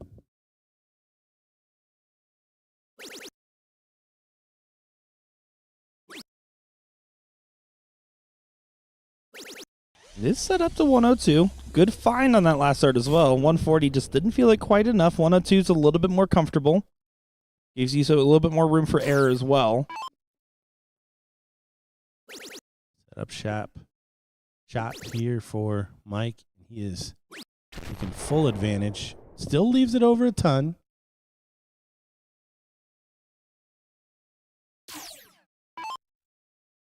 Now it's up to Bubba to just control these darts. Try to find that first dart trip so that way you have that clean shot. Instead, he's going to be fishing. Trip 14 for double top. Let's find the 14. Good dart. Stands up tall and buries it. He wore his big kid shoes. See a little ring of the bell with the left hand. 2-1 lead. With throw so far. And again, the fact that at least one of these, but potentially both of these guys could be in our top four. Again, I have a lot of respect for Bigham and Scarborough, but we've already kind of hammered on this a little bit. The fact that they could both be in the top four, I think, would have surprised a lot of people. Now, of the loser side, at least Ram Guevara or Mike Maloney will make that top four for the first time, and Leonard Gates potentially making it for the, I believe, second time. If he wins against the loser of this matchup. And Kevin Luke making it. Well, now he has a continued record, as you pointed out. Yep. Has qualified in the top four every year that he's played in it. 3 out of 4.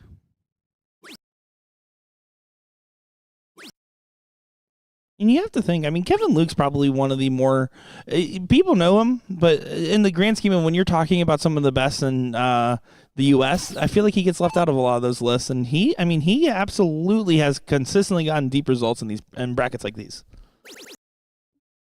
Losing to the Randy Fern in the final last year of this very event.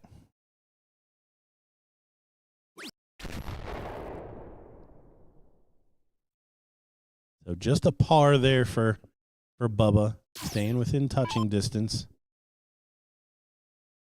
Paula Murphy soars ahead, 4-3 on Becky Njedlo right now.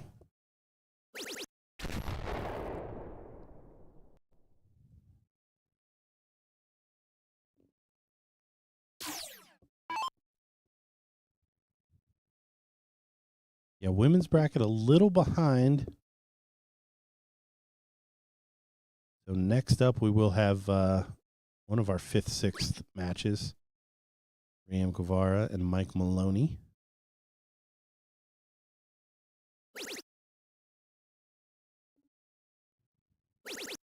A big last start from Bubba, leaves the 1-6-7, gets out in front and gets into a good position. I mean, it's still a big ask, but it's a chance, right? I argue this all the time. Giving yourself that extra chance, even if it's an unlikely big checkout, is still impactful for the 1 to 10% of the time you hit it. Well, and that's why I'm always preaching percentage shots. It's escaping me right now, but you don't hit 100% of the shots you don't take. You can't take out a 1-6-7 if you don't leave it. So if that's not where your head is in terms of trying to set up, you're never going to get those kind of big hucklebuck shots.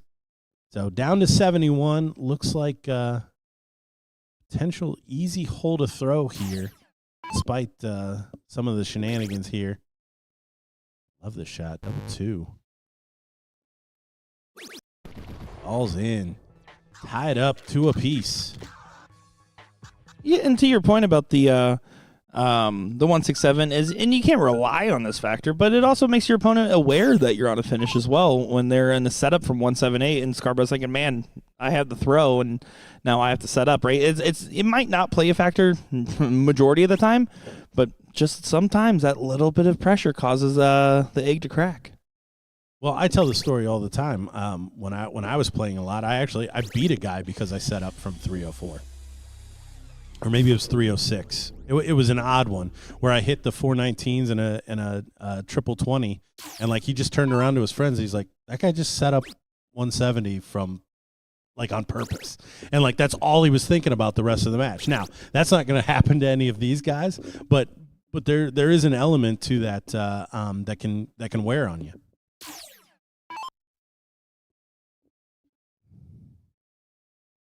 I did a good job with this start. Gonna try to continue with that momentum. Neither one of these guys really getting that same flow state. I mean, again, that Mike Scarborough Ram Guevara match had us on the edges of our seats. They're just not having that same energy right now. This is definitely a scrappy fight, and I say scrappy. They're still throwing well, all things considered, but to the standard of which they've been playing at all day, they're definitely feeling the struggles a little bit. They're feeling the heat in this moment, knowing how close they are to guaranteeing their spot. And we talk about guaranteeing the spot. It's also guaranteeing $3,000 in your pocket. That's another factor. Look at my man, DJ Sayre, coming up with the muffed quote I was going for. Miss 100% of the shots you don't take, Gretzky. Coming from a ball hog like Gretzky.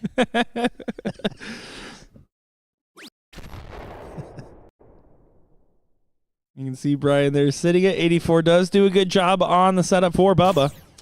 And Paula Murphy into the queen seat match against Jillian Fancy Pants Phillips. Which means Jillian Phillips or Paula Murphy will be in that ladies final there, guaranteeing at least $2,500, potentially $7,500 in their pockets. Both of them only one match away. Still fighting on the losers' side of the ladies. Currently, Jessica Melton in a lot of trouble. Jillian Phillips, dart partner there, down 2-0 to Lane Lysak. Jessica Ball, Jennifer Pickett in a last leg decider. And, of course, Caitlin Myers, Nikki Hinshaw just getting underway. I wonder that will play Becky Eaton Jedlow as Bubba goes ahead and takes out a 12 for a 3-2 lead in this matchup.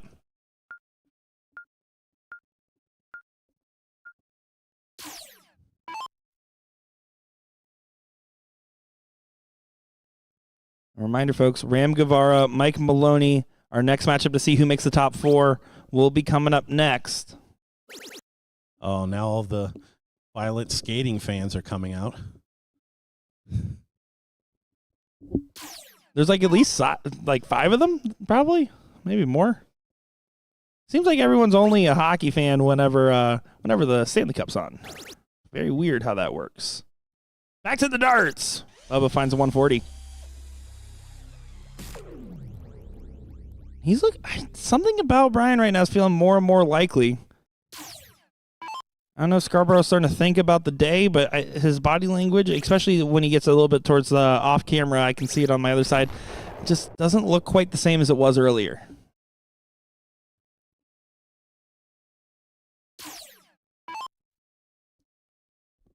So good opening shot here. Bubba trying to follow up.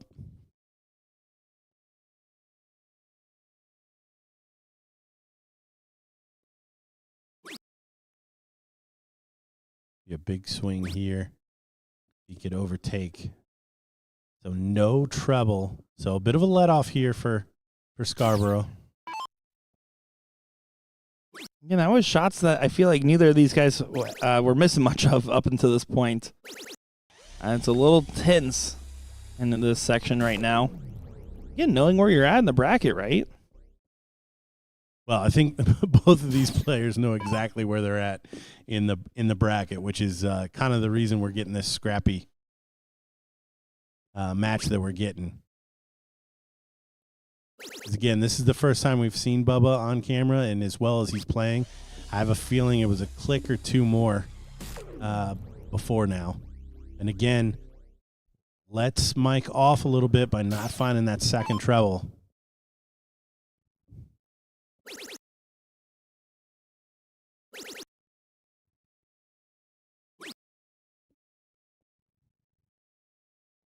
You can see Scarborough there at 101. Wanted a little bit more juice on the squeeze. Ryan's in a position to put some real heat on it.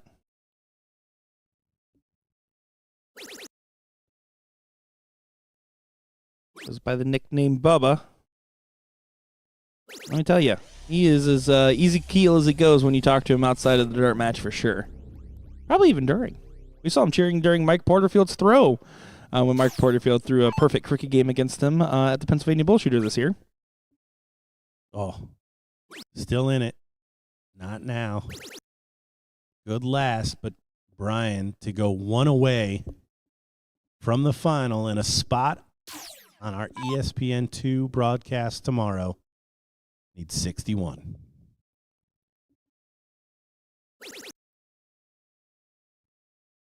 Big 15. Don't get fancy with it. Just big 15. Big dart incoming. One that could change the course of the matchup. And it goes in. The geometric center of something that has offset holes in it. Great dart there from Bubba. What was the name of my band back in high school? Mike Scarborough getting the start. The off-center holes? Offset holes.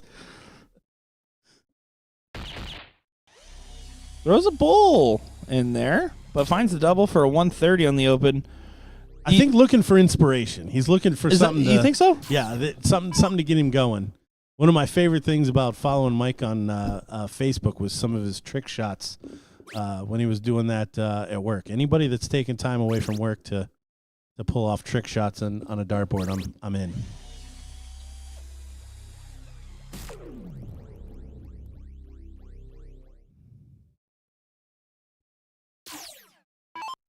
Scarborough now going to try to continue to keep up that energy. You said looking for inspiration. I think that's a great way to put it. Again, he was fiery earlier, but when you like to live on that emotion, when you're playing with that adrenaline, you got to just keep up that energy one way or another. And sometimes doing random shots like that can get you back into the mix. Brian with the 4-2 lead.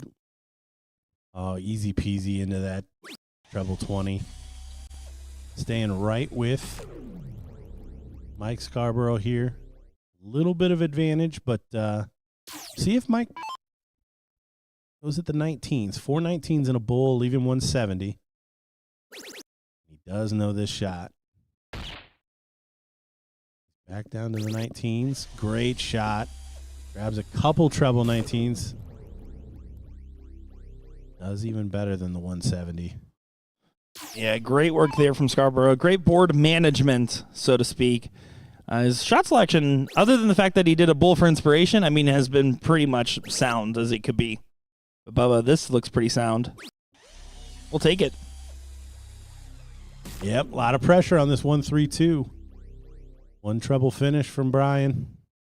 He's been finding that treble 20 with regularity. Oh, and I'm surprised he didn't stay. Yeah, he threw at the bigger target. I don't hate that that switch at all. I don't hate it, but he nailed it at the start of the leg. He nailed it right there, and it was on the bottom side. Bubba, for the match and to move into our top 4 here. For a spot on ESPN2. Brian Bigham. Oh, he buries it. Double 14. There it is. He's in.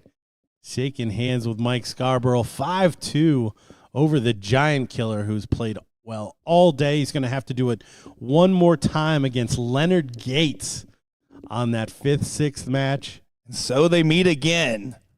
As that was a 5-4 win earlier of Mike Scarborough over Leonard Gates. Well, coming up next here right now, you can already see him starting to warm up. Mike Maloney is going to be taking on Ram Guevara. We're going to take a quick second here, and then we're going to get right into it. We have 2 matches left in our elite to decide who makes the top 4. And then after that, we'll go back for the ladies' queen seat and remaining of the loser side of the bracket to see who's our first ever women's invitational winner. My name's Nick Teixeira, joined by Gordon Dixon and Will Stewart. We'll be back in just a moment's time with continued coverage here of the BullShooter Invitational Shootout 2025.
Time to see who joins the third spot here in our top 4.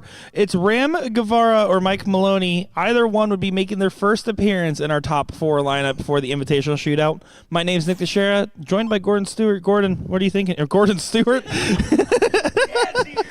That's Will's dad. Will's dad's That's here. Will's dad is right here. Joined by Gordon Dixon. And Gordon, what's your takeaway on this matchup right here? What is your thought before we get too deep into it? Because it's only race of 3. I would first like to say it would be a pleasure to sire Will Stewart. No, I think you got to tip Ram at the start of this, just because the finishing from Maloney at the back end of his last match was just not there. So we know Ram's going to come out scoring. It all depends on how Mike Maloney responds and can finish from probably ton plus, because I think that's where this match is going to win or is going to lead. Let's see how this plays out. I mean, these two have been known to have some epic battles. We've seen them in 3 CSC finals against each other, one of which hitting 53 Dynamarks in a Race to 9 format. So we've seen them have some epic moments on the live stream before. This is one of those epic moments needed for either one of them. Again, Mike has been saying, I'm due, I'm ready, I'm due. Ram is one of those guys that you thought last year might have been due, and this year is the same level, right? It's so hard to pick because there's not much that separates them right now. Yeah, that's why I think big shots or big finishes is going to be the difference. So here, both players on a 3-dart finish. 99 cannot be done in 2 darts. So it could lead to an opportunity at from 126. But no, Ram cleans it up.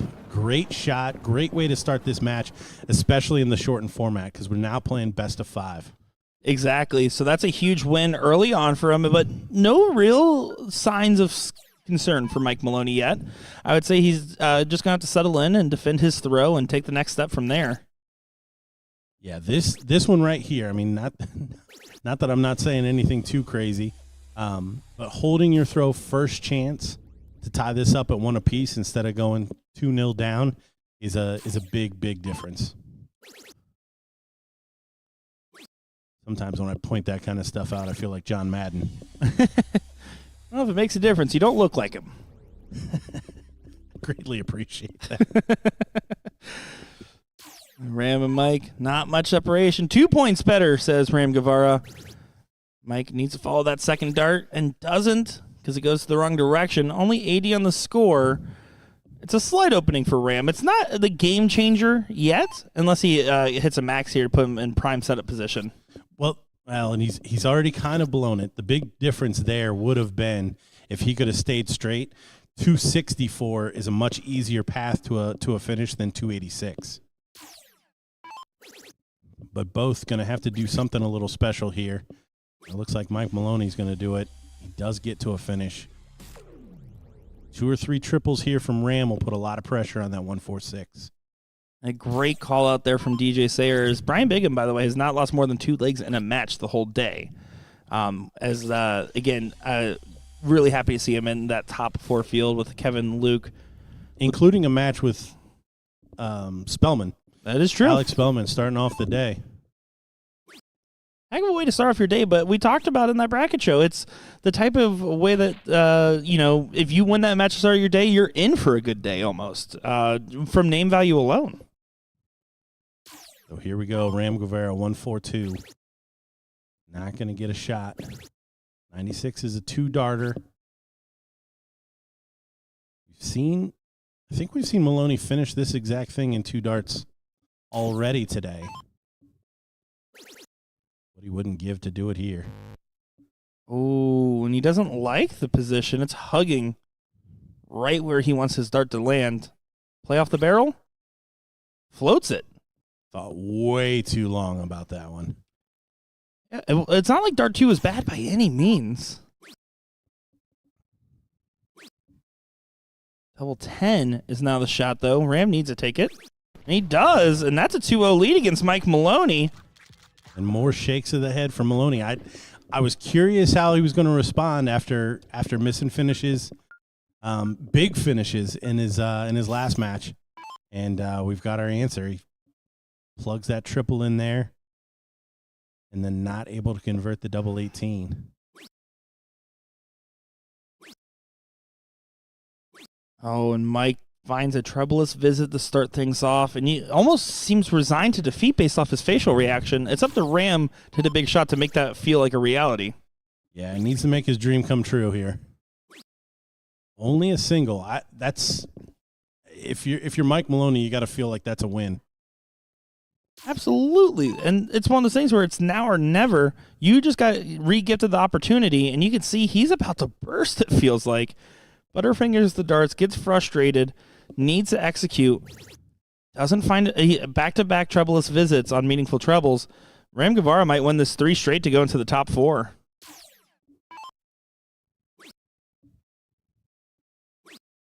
Ram still letting him off a little bit. Good find, but he's just kind of chipping away. Mike Maloney, if he can pull it together for just 3 darts. There it is. That's what he needed. That'll settle him back in. Does find it. But you know what they say, iron sharpens iron, right? You hit that big shot, you're inspiring the other guy to do the same, but no, catches on the other side of the wire. He's trying to set up to 1-4-1. Instead, he's continuing to ease off the gas for Ram. I don't know if it's a little finish line itis, because this has been a prime leg for him.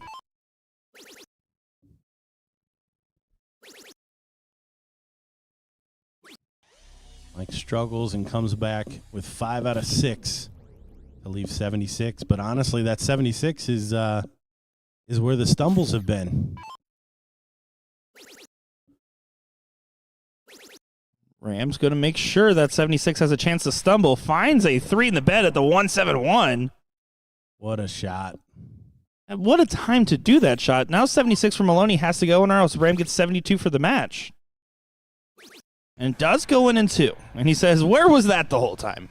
But he already broke the cardinal sin, going down 2-0, and a loser goes first. So Ram Guevara, without a cork, is going to get a free roll at starting a leg. I didn't know that qualify for TV. I knew that was a sin. I didn't know it was the cardinal one. I thought that was putting blue cheese on Will Stewart's Cobb salad. That's only one of a few that I know about.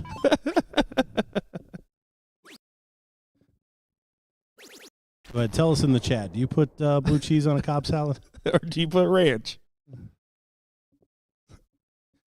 And let me tell you how quickly Will Stewart walked over here to get a gander at these answers.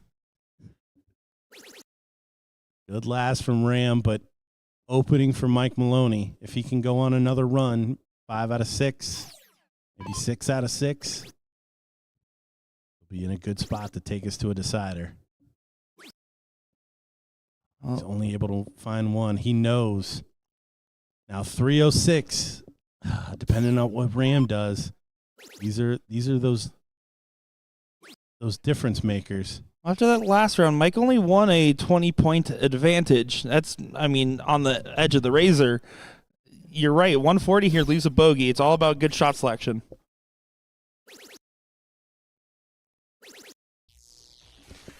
$177 leaves 129. The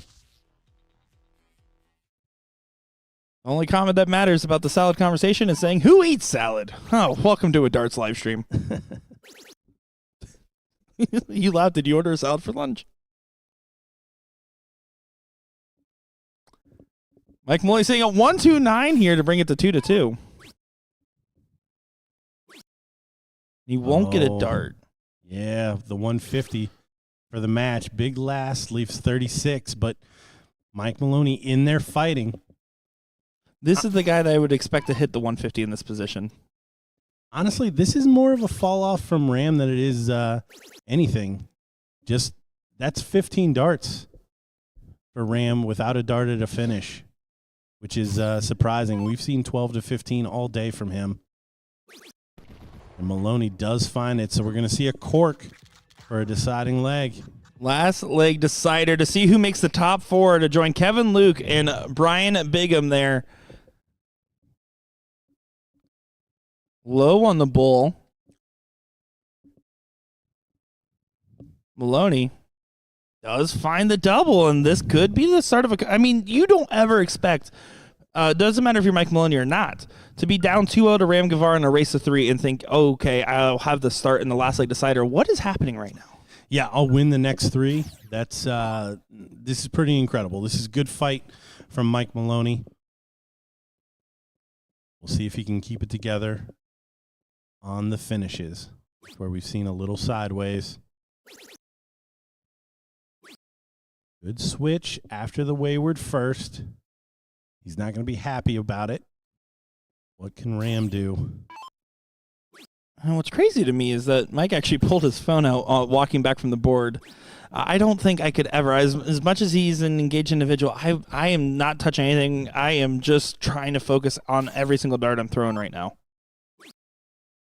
Drops low. Does pick up. Can he find another? He can. Mike Maloney still in position, though. Yeah, good recovery there.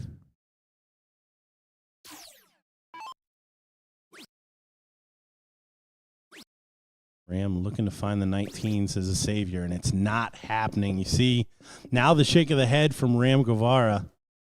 Yeah, I mean, big reaction from him there because he knows it's a costly miss, and it lets Mike have free reign. Mike wants to make sure he still has 6, and he won't be able to have 6, so it's not the death sentence that it felt like it was. It does still feel like a big gaping wound, though. Well, Ram can't leave a finish, so Maloney's definitely going to have 6 from 200. And Ram just not able to find that treble. So play a game of who can go out in 6. Mike Maloney's going first in a much better position.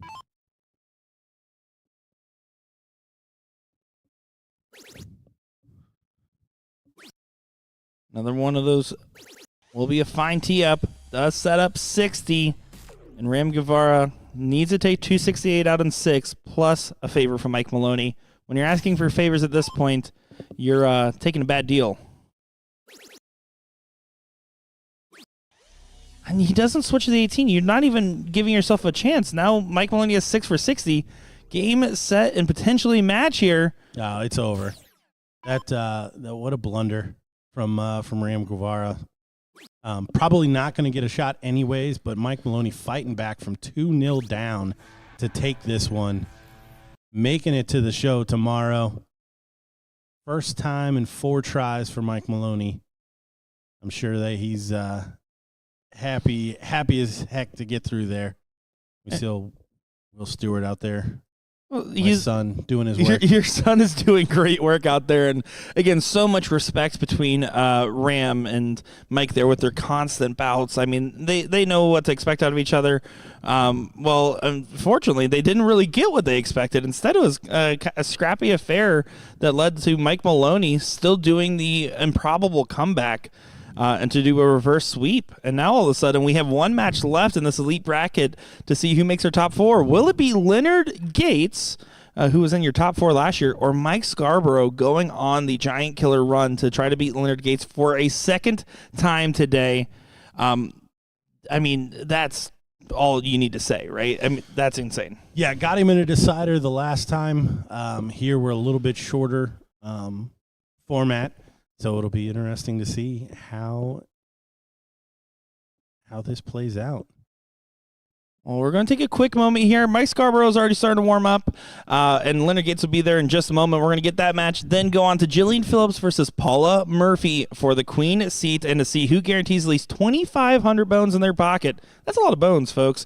We'll be back in just a moment with some more action.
And time to see who joins the last of our top 4 here. Will it be, for the second time in a row, Leonard Soldier Gates or Magic Mike Scarborough going on the Giant Killer run? My name is Gordon Stewart, joined by Gordon Dixon. How we doing? Oh, I'm settling in for this one. We'll see. I don't know what Leonard's talking about. He's not allowed to pull him. They're just having a laugh. Oh, because he got the first one. Okay, I was super confused on what was happening right here. And these guys were chopping it up, but they're about to be very, very serious here in a second. Yeah, this is our last match for the elite bracket. See who makes the show tomorrow. Don't forget, set your recording device. Is that even still a thing? On your TV for ESPN2 from 3 to 4. We haven't really talked about this, but we've been told that there's even a chance we're going to get a little screen time during Sports Center. Yeah, they basically said we need some athletes, and they called us. Understandable. They're actually going to be walking the entire arena, and they said that they're going to stop at different exhibits, and they said make sure you guys are available. So from 2 to 3 on Sports Center as well, you might see a little darts on there, and of course, again, 3 to 4 as you mentioned. We'll start with a 1 to 40 again. Race to 3 in this format. Mike Scarborough won in a longer bout with that 5-4 win over Leonard Gates earlier. And that was pretty early on in the day. Only a second round loss. Leonard Gates had to climb all the way back through with, 6 matches won on the loser side of the bracket there. Well, one of them was a bye. But 5 matches won on the loser side there. And convincingly, right? Leonard won 3-0. Over Joshua, 3-1 over Nick West, 3-0 over Curtis Witherby, and 3-1 over Austin, 3-1 over Ryan Farrell. So, I mean, all not even going to last legs.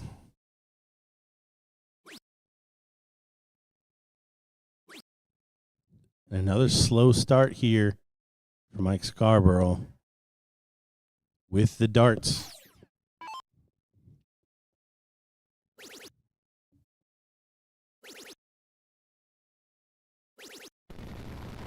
Big shot from Leonard, setting up 50. Screen give him sparkles. He's going to feel good about it. In a position to break off the bat. And again, it's more about the mentality, right? It's more about the idea of saying to your opponent, I was in the position to do this. And Mike not even in position to bail out in case he gets an opportunity. Leonard Gates going to take the first leg. Leonard picks double 16, 2 darts, clean and easy. Gates 2 away from ESPN. Scarborough, though, with a loser starts format, will get us started again here, trying to tie this one up.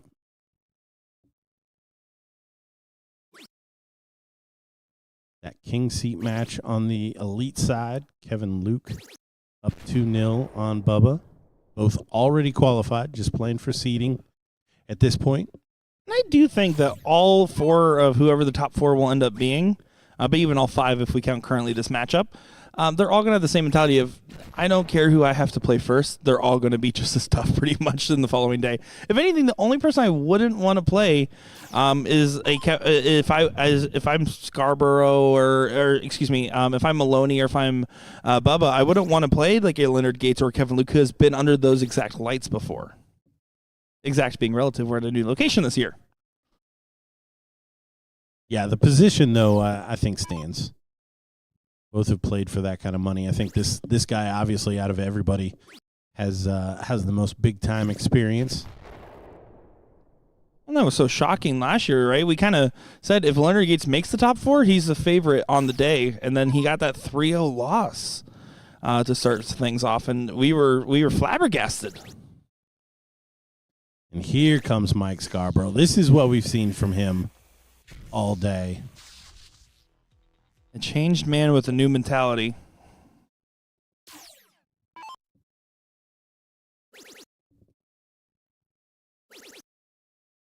Of course, Leonard not going to make it easy. Finds the 180 to leave 81. Scarborough is going to feel like he has to take out this 104, especially considering the position of the match. Yeah, Leonard looking to make this as clean and easy as he can. Scarborough not going to get a dart at it. Does hit the double 12 to leave double top. 81, trip 19, double 12. Could be the route. 12 for Bull. Bullseye. Doesn't go. And now Scarborough does get an opportunity. He survived a dart there to go 2-0 down and erase a 3. This is to make it 1-all. Yeah, Leonard not getting a triple in his first 2 darts. Very advantageous for Mr. Scarborough there. You know, you can't always rely on favors, but whenever they do come, take them. Absolutely. He did win the cork here, so a little bit of a flip-flop in terms of who has the best opportunity to have the lead after each set of legs. And Leonard fires in the 180 to, again, stamp some prowess here. This third leg. Chasing right behind, Mike Scarborough finds a 180.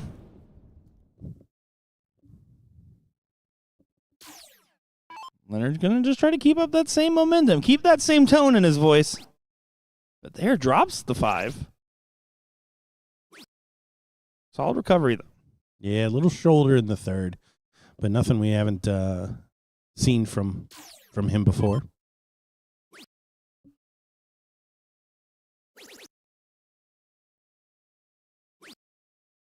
And it is chalk still. They're saying, I see you, you see me. Following the same line down. Yeah, interesting. Leonard Gates now. Setup shot from 236. And a big opening coming up here from Mike Scarborough. This is massive. When you get given gifts, you should be happy to take them. He's getting 6 darts from 236. I kind of floated that in a weird spot. Yeah, I like the switch here. Nice, clean finish, 140. It requires some multi-shots there. Look at this from Leonard. Trying to go for the 180 to leave 12. I don't hate it. But Scarborough, this will be a massive roar from him if he takes this, I feel. Double top, double top. No, he stayed on the treble. Probably wise, probably wise.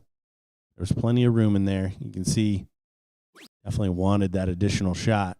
Shooting 28. Try to leave 32. I think he thinks if he's going to get a shot, he needs some help anyways. There it is. So, 2-1. Leonard. Yeah, a great position to find Leonard in. He survives that leg there, which felt like it could have gotten dangerous for a moment. Now, Mike Scarborough does go ahead and get the start here. What will he do with the start is going to be the difference maker.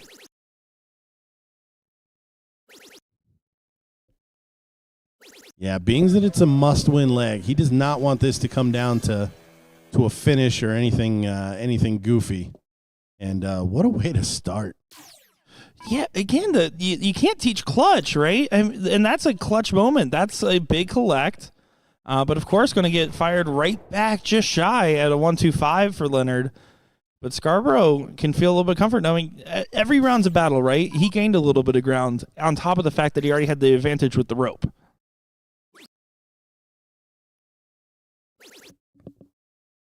Just off to the side, but puts himself in a good position. 140 doesn't take the lead, and even a 180 doesn't leave Leonard a finish.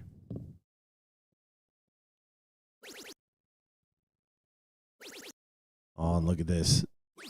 Wow.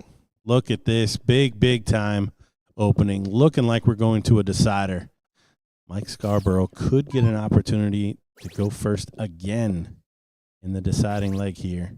Be his second deciding leg against Leonard Gates as he put in another 180. 2 180s in a must-win leg for the Giant Killer. Yeah, 180 for 158 is the only possible way for Leonard to get back into this leg. He's not going to be able to do that. And Mike Scarborough to play the 10-6 wire of destiny to go ahead and go to the last leg decider. This is quite the storyline for Scarborough. 14 instead for double 16. And that plays. Easy peasy. You say that, but that probably felt pretty hard in the moment.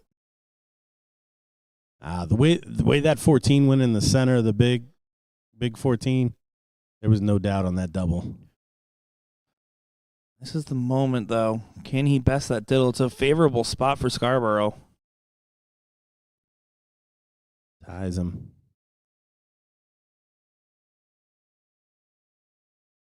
Deflected into the double. Oh, it is. I was trying to I was figure out where the wondering. second dart went. You can see his white tip there in the bottom of the double bull. Leonard going to have to step off to the right and drops it just low. So Mike Scarborough going to have the start again. Leonard broke him in the opening leg.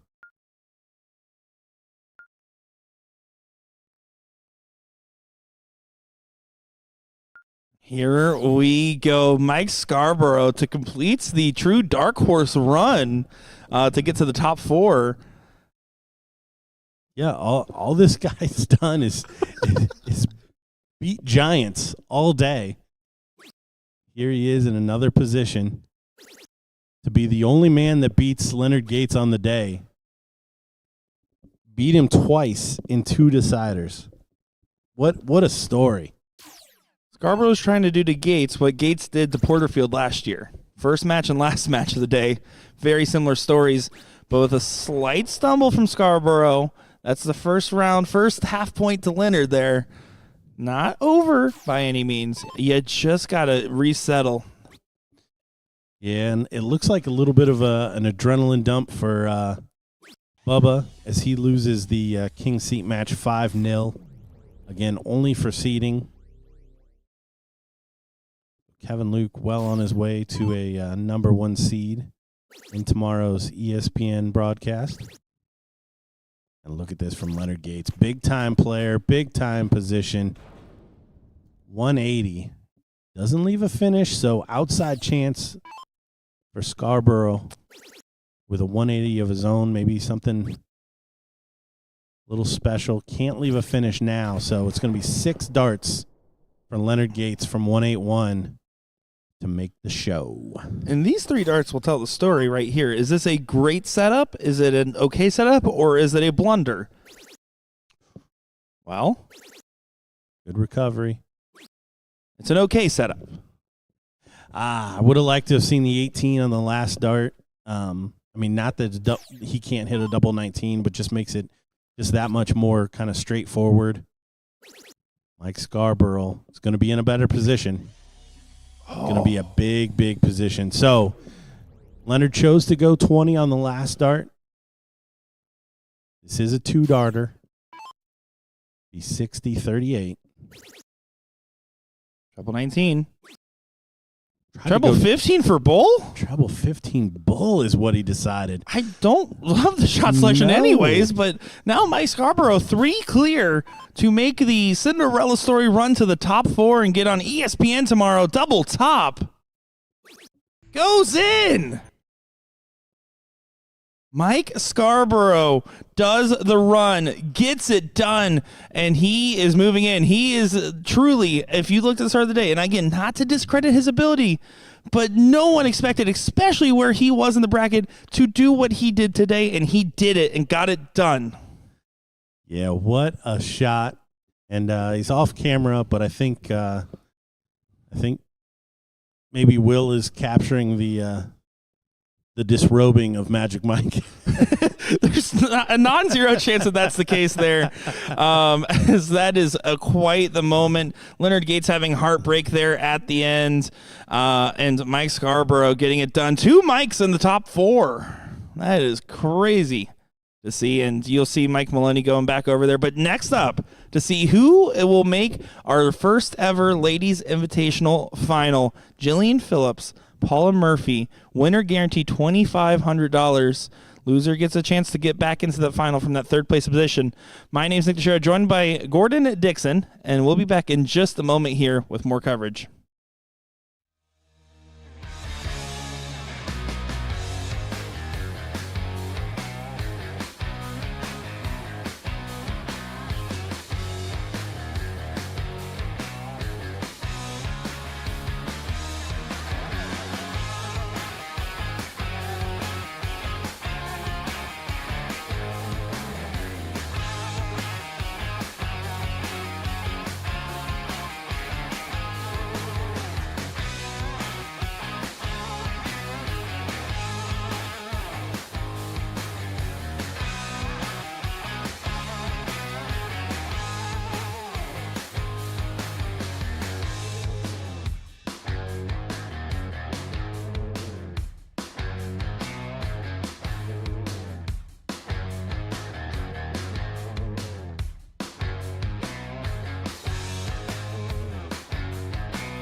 Here we go. It is time to see who will make the finals appearance for our first ever Ladies Invitational Bracket.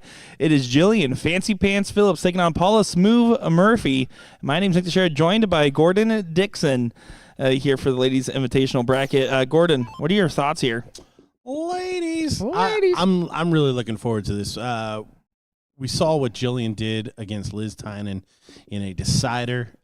It's all about how well she has kind of kept up what she was doing. She was scoring with Liz, which was the big piece that we hadn't seen any other player do. And she's going to have to do that again against Paula Murphy. Paula is going to be in that treble more often than not each turn, and that could come down to be the difference if Jillian's not staying with her. Now, I know Paula's been in positions before, but or in big money matches before. I wonder, like, Jillian's, how many matches she's played where it's a $2,500 money match? Because that's kind of what it is. You win this, you're guaranteed a good payday. If you win 2 in a row, well, you're guaranteed an amazing payday at $7.5K. Yeah, I don't know enough about Jillian Phillips. I mean, obviously I see her at the regionals and some of the other online events where she's participated. I don't know that she's ever been in a spot for this kind of cash. Maybe Chicago, as you got down to like top 4 in the ladies, those payouts can obviously get up there. But in singles, in this position with also the possibility of being interviewed for ESPN2 tomorrow during the broadcast, I don't know that those stakes have ever been on the plate for Jillian. See what I did there? Stakes on the plate. Oh. It's just not as good if you have to explain it. Ball hog and hockey. I get it, brother. I'm following you. I'm picking up what you're putting down. A ball hog in hockey is actually like a great thing. I want to probably steal going forward. There's so much of my commentary that I think I've stolen from you since we started working together, and that's going to be another one. It's all good. It's open source. Okay, good to know. It's weird that you never take anything back from me. It seems like one-way traffic, as you would say. You know what? I was going to dye my hair today, but I didn't think both of us could have pink hair. It's not pink. All right, and looking back at it here, Paula, well in front, considering the position. Jillian not going to be at a finish, so 6 for 1 for 8 for Paula Murphy. Yeah, and this is one of those things where we'll see how Jillian responds after this leg. I mean, it's not over. Don't get me wrong. Still, things can happen, but how she responds to an opening leg like this on her throw is going to be very telling for the rest of the match. Again, it's Paula Murphy, right? If you talk like U.S. dart players, like U.S. females, I mean, I would put her on my Mount Rushmore. I would say her, Bromberg, the other 2 spots. I mean, there's a couple other ways you can go about it, but I mean, she's one of the best that we've ever had in the game for such a consistent period too. Oh yeah, for a long time. I mean, since I can remember playing, Paula's been one of the top female shots coming to the tournaments. Yeah, gosh, I'm not even going to try the Mount Rushmore for women right now. But she's certainly in the conversation. So outside chance here for Jillian. No finish from Paula.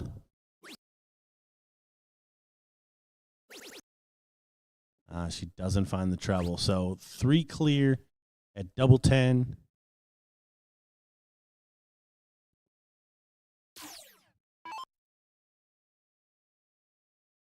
Takes it right in there for leg number 1. It's back to that race to 5 format as we are on the winner's side. So just a friendly reminder there of where we're sitting in this match. Still got a long way to go, and I think that's a benefit right now is just get settled in and get time, because there will be some finish line-itis if it goes the distance for Jillian, I would have to feel. But I know from what we've seen, if she can replicate her A game right now, it'll put a scare on Paula Murphy, and anything can still happen in this one.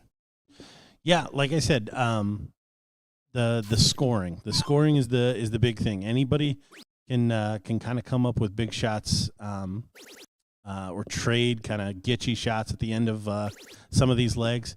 Paula is going to be steady Eddie right down the middle, find a big triple a turn.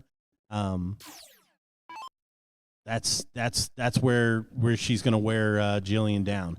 Jillian was doing that against Liz Tynan. That's the biggest thing that she was doing, was consistently finding a big triple a turn to keep the pressure on Liz. Well, 85 on the turn there for Paula, or for Jillian. So now Paula has an opportunity to take advantage and get in front of the throw. Lane Lysak and Liz Tynan in that 5th, 6th position, starting their first leg. Watching that over on our side cam here as well. So we'll give you updates as that goes on. Winner will go on to play Caitlin Myers.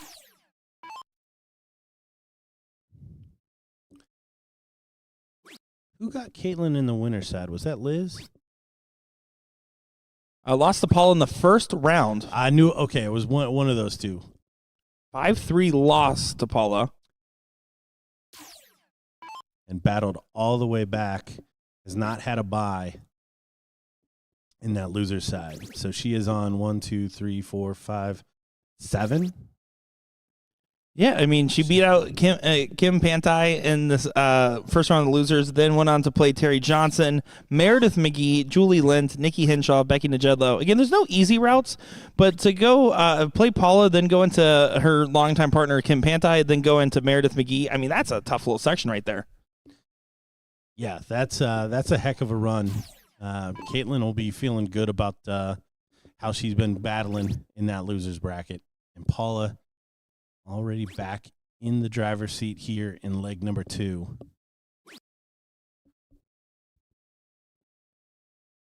Jillian going to need a couple trebles to leave a finish.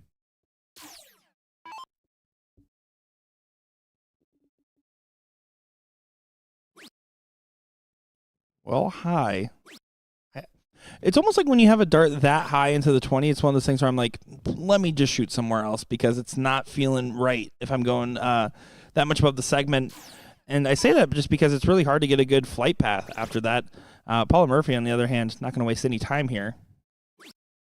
Ooh, she did take a whack at it. Back to the treble 20 for double 8. 56 when she returns. Question is, how much pressure will she be under?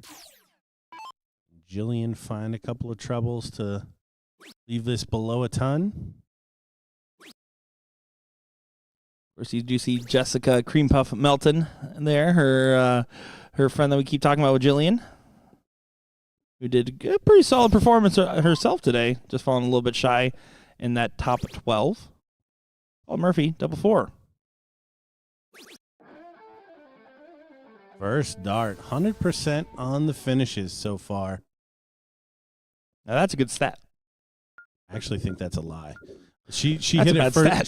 She hit it first dart on the double 10 after coming back. I was trying to make something up there. If it makes a difference, you saw how willing I was to back you up on it. The next time I call you Gordon Stewart, just back me up, okay?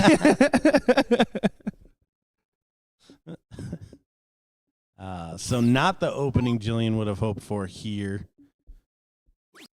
Opening already for Paula Murphy. Maybe come down. Oh, threads the needle. Finds a ton.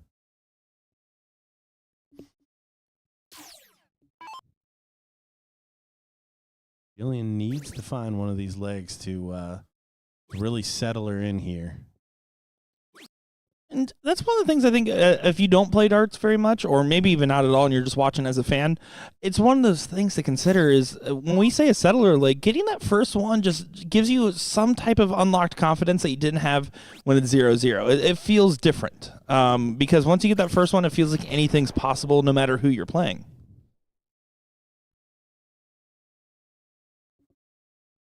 Paula, another steady ton. And that's going to be a great cadence to find yourself at. If you're finding 100 every time, 33.33, that'll get you there. Julie needs to channel that scoring we saw out of her earlier. I mean, we saw some very impactful big shots.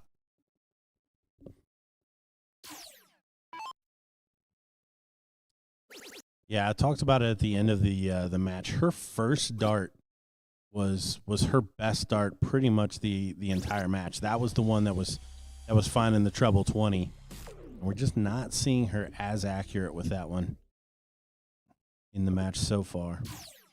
So ton 40 for Paula Murphy. I do believe if it rains, it pours with Jillian. I think if something starts to click, she'll roll with that for quite some time.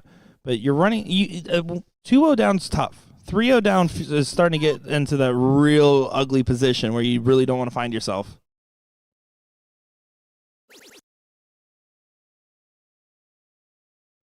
Caitlin Myers talking to Jessica Milton back there. Yeah, especially as smooth as Paula is playing right now. That's her name. Ton 40, ton 37 for 24.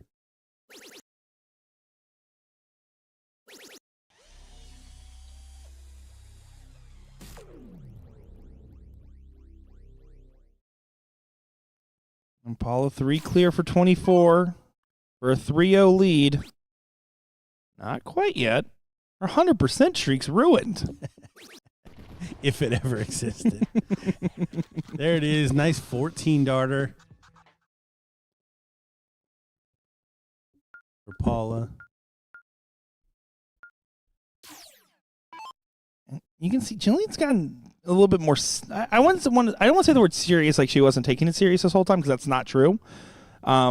But again, we saw earlier in her match against Liz, there was a lot of cheering for each other. There was a lot of communal stuff. That there, I mean, she did say good shot, shoot well to Paula there, but the demeanor felt different. I think she's very much cognizant of the position in this matchup right now.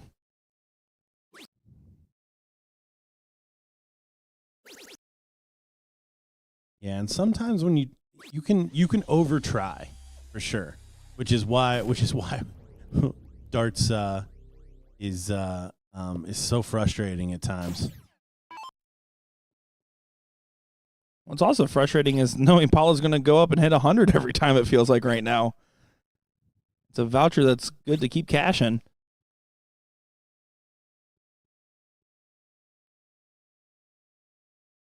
Experience of Paula Murphy showing strong right now.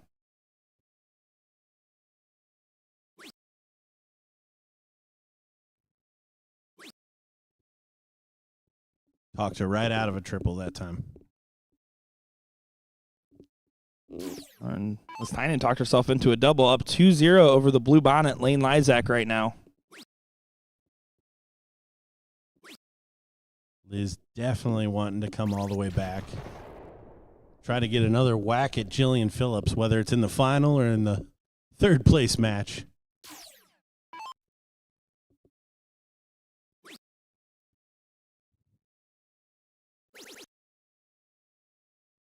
Paula continuing to play strong, but there falls to the right because I said it out loud, and now has an opportunity for Jillian.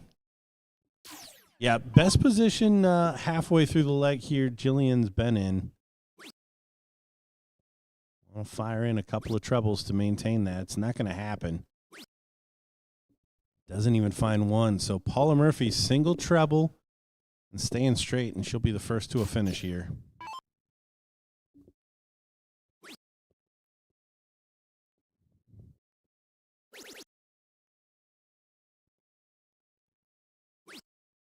And doesn't get to a finish. So here you go, Jillian with an opportunity. You can see trying to hype herself up there.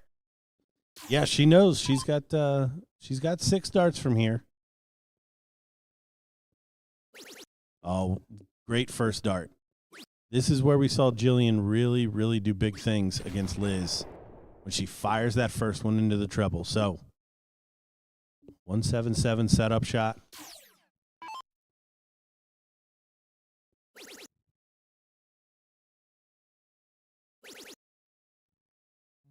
Yeah, Paul's going to set this up kindly. Very kindly, as a matter of fact. 137. You see just over their shoulder there, Mike Maloney taking on Mike Scarborough. Currently 2-1 up in a race to 3. Again, just for seeding.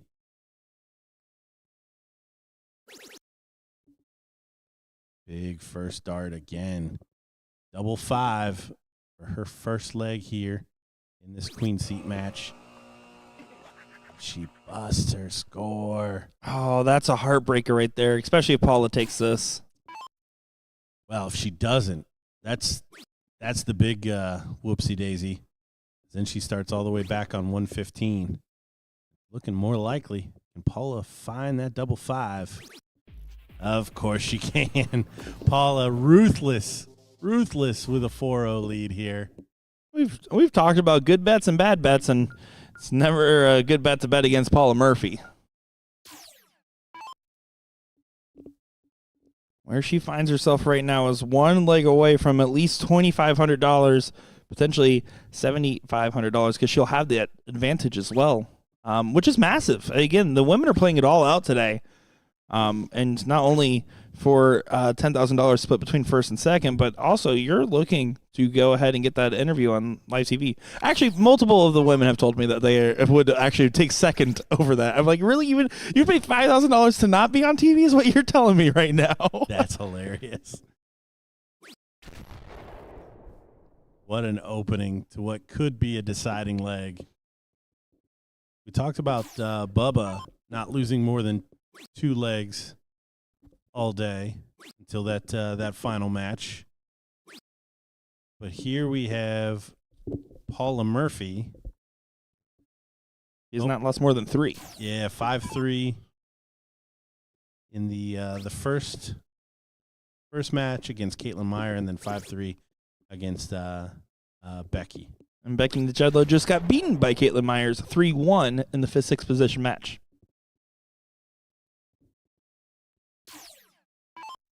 Paula's taking a throw away. Jillian is starting to think, you know what? Whatever happens here at this point, it's all about just trying to get as comfortable as possible, knowing that you have an opportunity in that 3rd place match. You're still going to be one away from making that final. It's just going to be a different position as Liz Tynan knocks out the blue bonnet.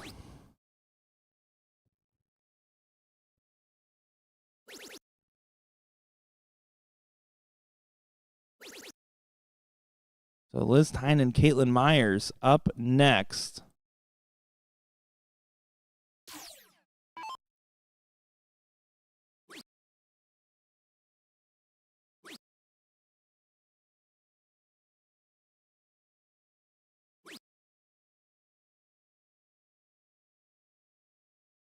Jillian, 41 on the turn. She's feeling like this one might be already over.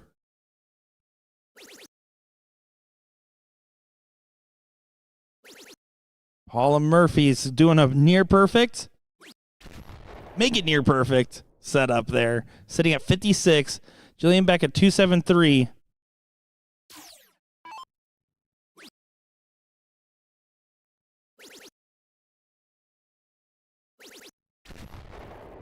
It's all the way to 133 with the 140 just in case, but Paula Murphy, $2,500 guaranteed in your pocket and an appearance in the finals for the first ever Ladies Invitational. Double 4 it is. Double 4. Good shot there. And Paula Murphy, your debatably on odds favorite, getting the queen seat over Jillian Phillips. 5 straight and a tough performance there, Gordon. I don't want to try to double dip Paula Murphy. I mean, that's a handful across the board. Steady Eddie performance from Paula. Knew it was going to be an undertaking for Jillian to keep up that scoring. That's really what it came down to. We never got to see a chance of how she was going to finish, really. So she's going to have to defeat either Caitlin Myers or Liz Tynan for a shot back at some cash today. And Caitlin and Liz already not far away here. Just going to take a few warm-up darts, I presume, and then we'll be on to the match. But, yeah, you see Liz walking up there. I believe I see Caitlin right over there talking to Jillian as they're having a little pep talk with each other. And here we go. Who will move on to play Jillian Phillips in the 3rd place match? Who out of these 3 ladies will make it to the final? And who will be our first ever BullShooter Invitational Shootout Women's Champion? We will find out the answer to all these questions and more in just a moment.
And here we go. It is time for the fourth place match. Liz Tynan and Caitlin Myers duking it out against each other to see who moves on to the third place against Jillian Phillips.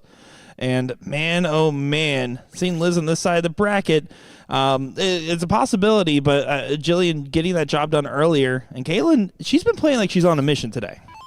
Yeah, no, Caitlin, again, we talked about her run through the losers bracket, has been pretty epic, to say the least. So we'll see how that faces off or how that turns when it comes to Liz Tynan. Probably first or second favorite at the start of the day. Yeah, and again, we were tipping a lot towards Liz and Paula. I will say, knowing Caitlin Myers and knowing Jillian Phillips, I'm not terribly surprised to see them at this point by any means. Now, that being said, you still think right now, if you had to look, you're thinking Liz goes on the run, and it's going to be Liz and Paula final. Caitlin has a lot to say about that, especially if Liz does more of that with only a single 9 thrown. Yeah, you see the average for the leg. She's just not up and running here just yet. But to 3-0 Lane Lysak, I mean, she had to have been throwing something. So just early doors here in this matchup. So expect Liz to start running here. And it's a race of 3. It's a slowed down format. But we have seen an increase as far as scoring is concerned for Caitlin. So she will need to keep that up to keep her nose in front here against Liz. Have no doubt, Liz will figure this out.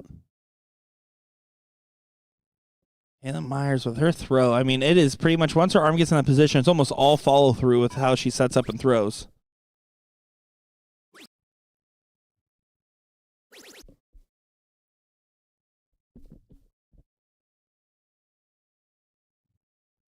Let's just go take a little bit here again with the race of 3. You don't want to take too long, but leg number 1, if you're going to tune up, this is the leg to do it.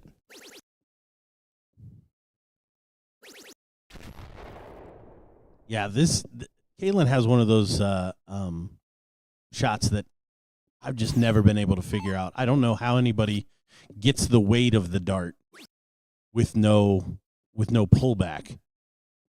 She basically gets into position and just kind of pokes it in there. Good follow through. Don't see a whole lot of movement. It's just there's no kind of steadying the dart with some pumps on the way back. 2 darts 57 to get the first leg on the board. Liz nowhere in sight. Yeah, that's going to be a good early sign there for Caitlin Myers. I mean, not only was Liz not really in the leg, but Caitlin absolutely was. So important leg here for Liz to settle in, get a leg on the board, and let Caitlin know she's in for a fight. And Caitlin can do the exact same thing back to Liz. She puts in a couple of triples here. And Liz is going to be in some trouble.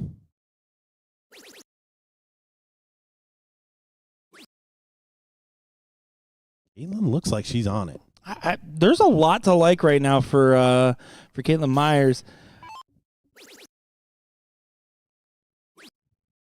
Again, Liz will get back into her normal gear at some point. But if she takes too long and Caitlin keeps up doing this, that 2-0 might be all the boost she needs to be able to make sure she get across that finish line to go against Jillian Phillips. Yeah, Caitlin already taking the darts here in the second leg. And we talked about how steady Paula was. Smooth Paula Murphy was. And Caitlin Myers certainly doing the same thing here. Both these players and having some pretty cool moments in recent BullShooter history. I remember the last year's Florida Regional and the finals of the mixed doubles, even though everything was torn down, there was basically one board left up in the building. I sat out there and watched it. It was Caitlin Myers and Tim Adams playing against Carrie and Taylor Thaxton. And what was absolutely one of the most incredible back and forth types of finals, especially knowing that Caitlin and Taylor played each other in the women's singles finals earlier that same weekend. And Caitlin getting the win out there in the mixed doubles. And, of course, Liz Tynan, the 38-2, sharing the MVP with Mike Maloney was an emotional moment for all. Yeah, that was super cool. Both of those guys playing together. You saw the Facebook post, them on the same flight coming down here to Orlando. Caitlin back in that 60. Oh, just over into the 5. First to a finish. Liz found a little something there down on the 19s. Yeah, this is definitely way better from Liz, but this is the same gear for Caitlin right now. It's a big ask, but it's not out of the realm of possibilities for Caitlin Myers. 147 and a dream.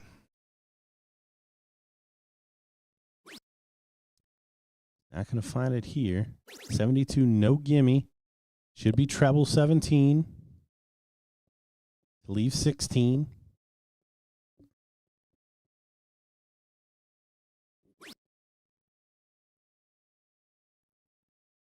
Sitting at 50, Liz Tynan to make this 1-all.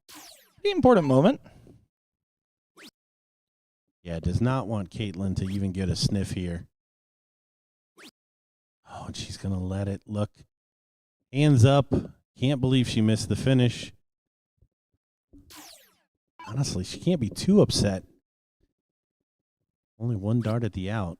Caitlin going to get 2 here to take a 2-0 lead in a race to 3. And she buries it. Look at her leaving the arm out there. I love that from Caitlin Myers. I love a lot about what's going on here for the Caitlin Myers fans. You know, Florida proud and all, but Liz, I mean, this is a scary position. This is probably now the most dangerous position she's been in all day. Oh, by far. I mean, had match darts against Jillian Phillips in the semifinals that would have made this run a heck of a lot easier. Missed, gave Jillian an opportunity, and now fighting in the loser's bracket against somebody that is just finding another gear to take her on, and already behind the 8 ball. Consistent play from Caitlin. And Liz has improved. I mean, that first leg was weak. Second leg was better. She's going to need this third leg to be her best and then to stay in that same gear.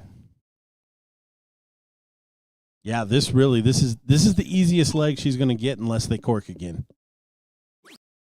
Because the rest of them are going to be against the darts. Caitlin has made friends with that triple 20 right now. She's usually finding at least one out of her darts.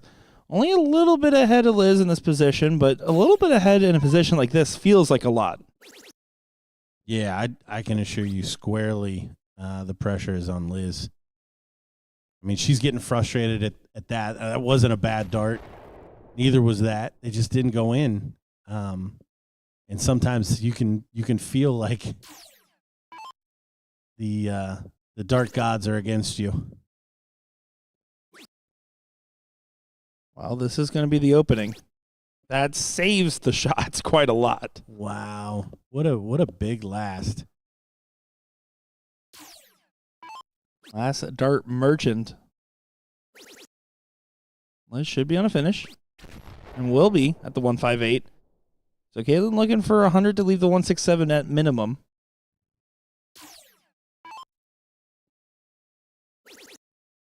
She's back in that treble. Had to say it out loud. Oh, doesn't get to a finish. So 6 darts for Liz to get her first leg on the board.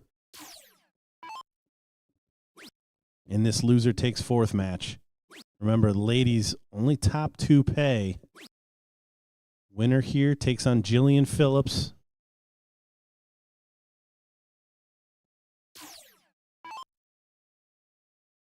Caitlin Myers needs to try to get into a good position.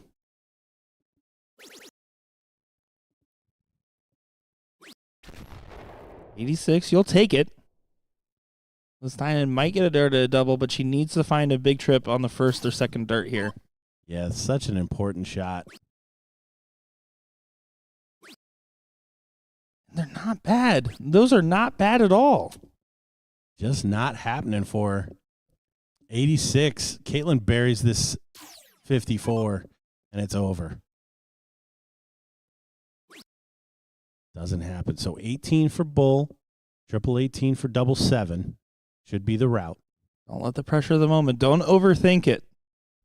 Round off that 8. Double 7 for the match, 3-0. Oh, she bust her score. Now that was the nerve showing true. That was okay, I have a chance to beat Liz here with 1 dart. Missed 1 match dart, and Liz will not live another round in that leg because she'll go ahead and take it right there. But Caitlin will get the start. Yes.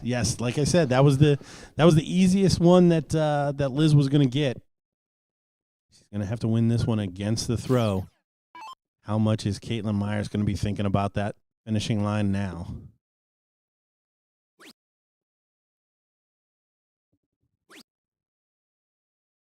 Got to resettle it. Yes, it was 1 mismatch dart, but that's all it was. You were up 2-0, and you were in a position to try to break. Don't let that change your psyche. But also don't let this be Liz's rally cry either. No harm, no foul. Parity always favors the player going first. Logic makes sense to me. What a dart. What a dart. I knew that looked good. Follows it in there for a big 140. Pressure back on Liz to match.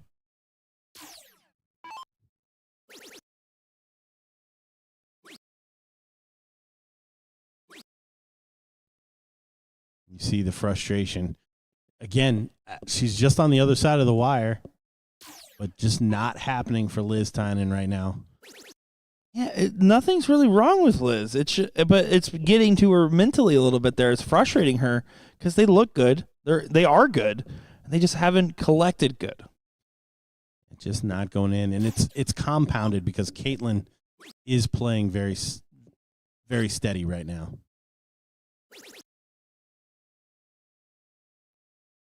$106 plus these for Caitlin Myers.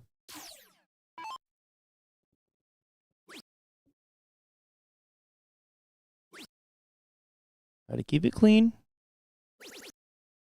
That is not, and this is an opening here for Liz. Yep. So this will give her a little bit of rejuvenation in this match.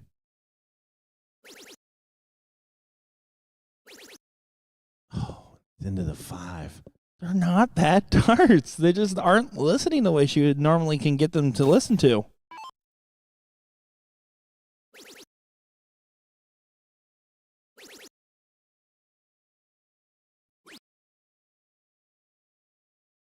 Single triple out, 85 scored there for Caitlin.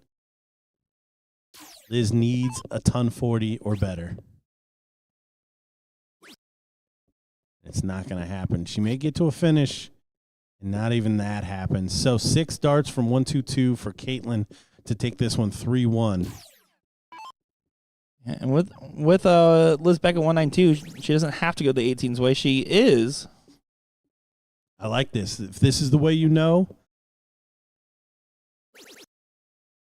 Oh, she missed into the 16 last time. This is a big dart. And she smokes it. 1-2-2 finish on the double 7. 3-1 win for Caitlin Meyer against one of the early tournament favorites, Liz Tynan. And coming up next now, Caitlin Myers, Jillian Phillips now.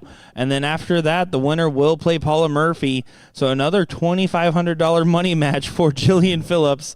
Caitlin Myers getting a swing at it after a first-round loss to Paula Murphy. Again, these storylines, I mean, they write themselves sometimes, and that's what we're seeing. So third place, 1 match away for Caitlin Myers. And you can see that emotion is very real for her right now. It's not over yet. You have to recompose. Celebrate for a minute, but you have to collect pretty quick because it's not like you got a long time in between. Yes, and just to catch up on the men's seeding, we've got Kevin Luke versus Mike Maloney in the final. Kevin Luke, of course, the king seat holder there. Mike Scarborough in 4th. Brian Bigham, Bubba in 3rd, rounding it out. So Kevin and Mike Maloney looking to see where everyone finishes. Most likely is probably Kevin Luke, Mike Scarborough, Mike Maloney, Bubba face off on ESPN2 for tomorrow. But it all comes down to that final. If Mike Maloney can double dip him, we can change those top 2 spots. That's exactly right there. So let's go ahead and take a quick moment while these ladies get ready for the action, and we'll be back in just a second. Jillian Phillips taking on Caitlin Myers to see who goes to the finals, a $2,500 money match. We'll be back in just a moment, folks.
Now it is time for the third place match. Who makes it to the final? Who gets $2,500 guaranteed in their pocket, potentially $7,500? Will it be Caitlin Myers? Will it be Jillian Phillips?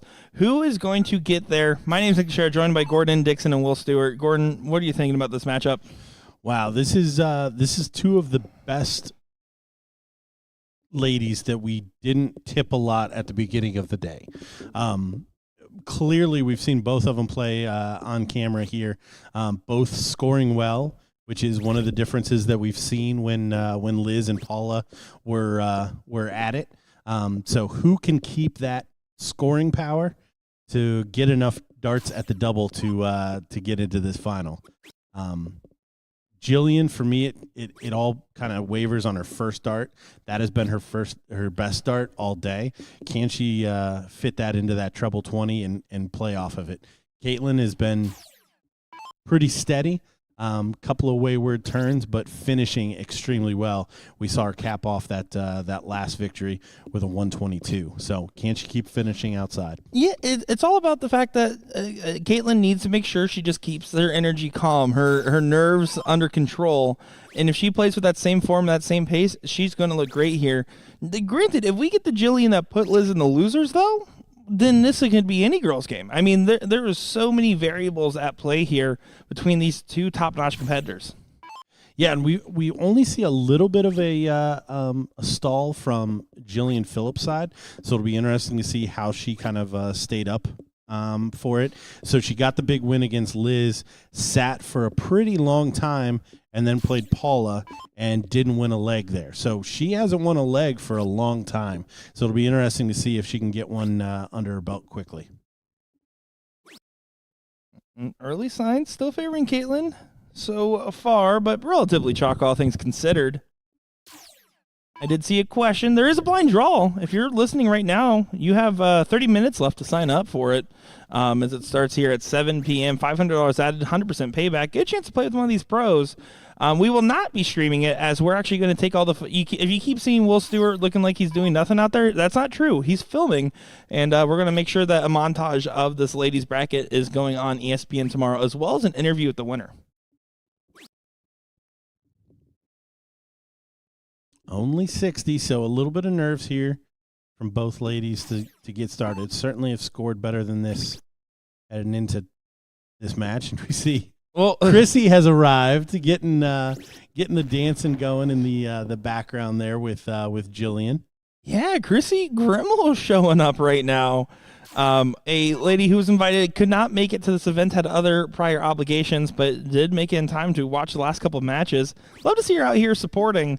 And of course, Jillian, very excited to see her by the reaction.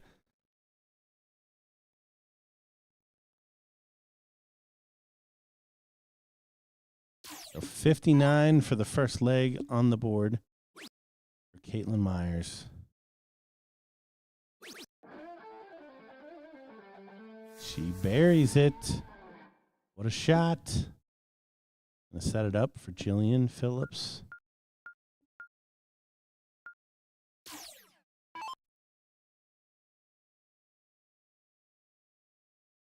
And Jillian to get the start. Again, you mentioned it. How about the fact that she hasn't won a leg in a hot minute? She needs to get one under her belt here. Yep. And we've already seen her kind of talking to herself a little bit. That first dart going wide. She's played her best when that first dart goes in the treble.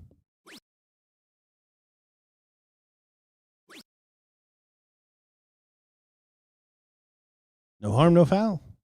Yeah, I mean, that's a massive let-off considering the circumstance. Again, it's a little nervy at this position. You're so close to that final. You're so close to that guaranteed money. And you also know that you have your toughest test in front of you, and you have to get through this exam first.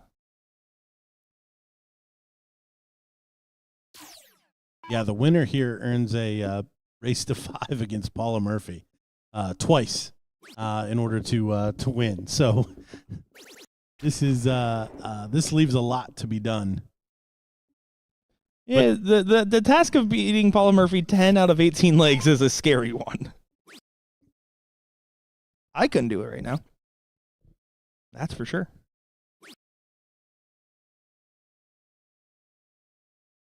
Just 60 there from Jillian.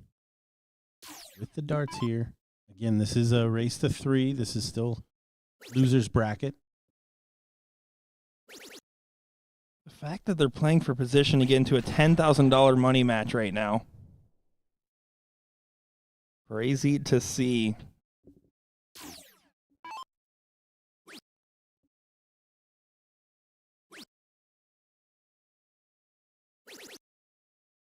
A little unlucky there from Jillian. You see what she thinks of that. Again, that first dart was very close. Just a reminder on the men's side, Mike Scarborough in 4th place, Brian Bigham in 3rd place. And I believe Mike Maloney and Kevin Luke are still playing. One apiece in that final. Kevin Luke has the king seat. Will need to be double dipped in order to lose that advantage of the 1 seed for tomorrow. See Caitlin playing around the same speed. She's been hanging around that 30. She's doing it against the throw of 6 darts for 150.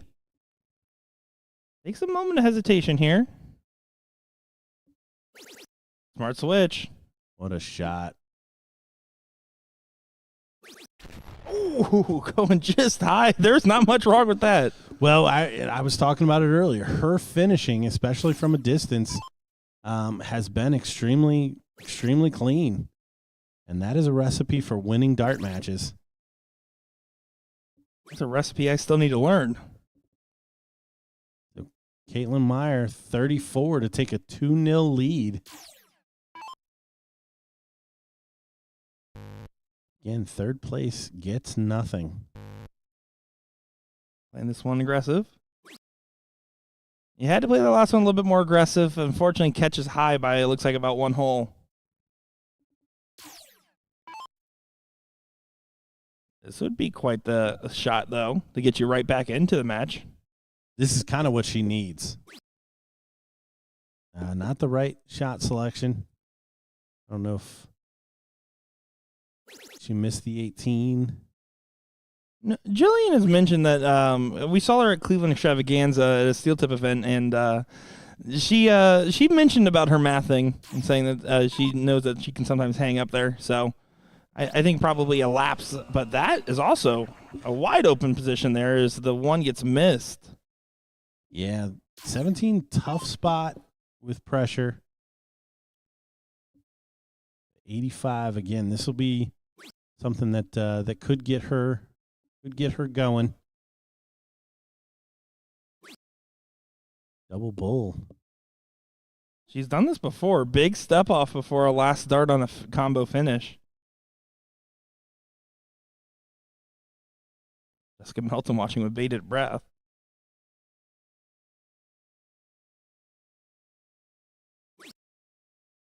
Just drops it out. Now, Caitlin needs to course correct, though. It was a good miss, too. 48 is a good shot. She finds the single one this time. Oh, Caitlin would have been happy with both of those darts. They looked pretty good, but more opportunities for Jillian Phillips. This is dart 25. I would venture to guess neither of these ladies have gone much over this all day. It's the pressure of the bracket position. Just outside. Oh, and just catching the flight on that last dart. Just flings out. It doesn't register. That's unlucky. So Caitlin Myers to take a 2-0 lead. Double 8.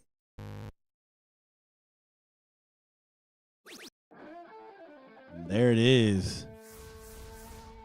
You hear Patrick Mulligan on the guitar there. It is a pretty sick lick.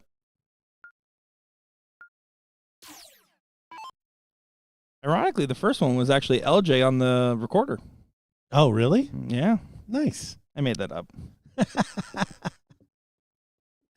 That's not true. Jillian Phillips here to go ahead and get the start. Uh-oh. Got a little banter with the crowd back there after the second one gets away from her. You can see more and more people meandering over as they know that this final's coming up, that these darts are worth a lot of money right now. Oh, that's a great first start. She'll take 100 against the darts. This is the, you've been saying it time and time again, this is the position where this is the easiest leg for Jillian on the rest of her run for this matchup. First dart goes high. Usually not a recipe for success for Jillian. Men's final is 2-2. Again, we're just looking for seeding. That's why we're sticking with the women here. Oh, happy accidents. Oh, look at the Joe Brooks. Triple 12, triple 20, triple 20. You take that. Absolutely. What a shot.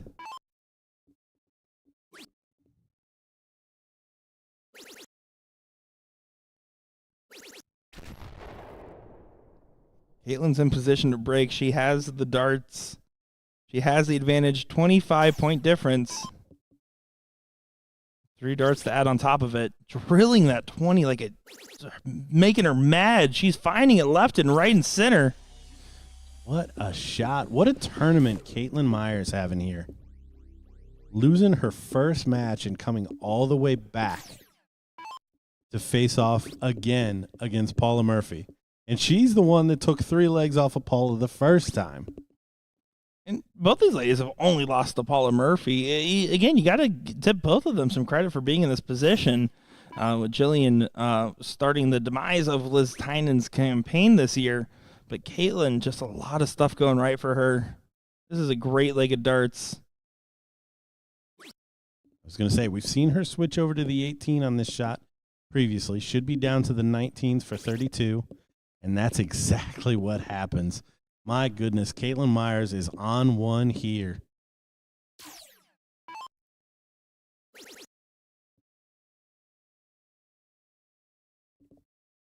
Jillian needs to leave a finish just in case. This last double from Caitlin will be the hardest start she feels like she has to throw. And that makes a slight difference, but you're still asking for the world's biggest favor. Caitlin Myers to go into the finals against Paula Murphy for an all-Florida female final. Oh, she's going double-double. The audacity. The audacity. What a shot from Caitlin Myers. Misses high into the double 8. Finds another one. Just clean as a whistle. Great match there. You see the embrace there from Jillian Fancy Pants Phillips, who had a great run herself, taking out one of the on-paper favorites there in the semifinals, losing to Paula Murphy, and then there in the third-place match going down to Caitlin Myers. So our final in the first Women's Invitational is Paula Murphy and Caitlin Myers playing for $10,000 between the two of them. And I mean, that's insane to say, but I just caught that moment right there of Jillian giving Caitlin the biggest of pep talks right there at the board, trying to tell Caitlin to keep the emotions down because you still got another big one. Yes, great job securing the $2,500. But you know what's better than $2,500, Gordon? $7,500? Bang on! So let's go ahead and see how that works. You see Paula Murphy wasting no time, and she's going to be in tournament mode. Caitlin needs to do whatever she can to calm those nerves. She said she was nauseous before this match.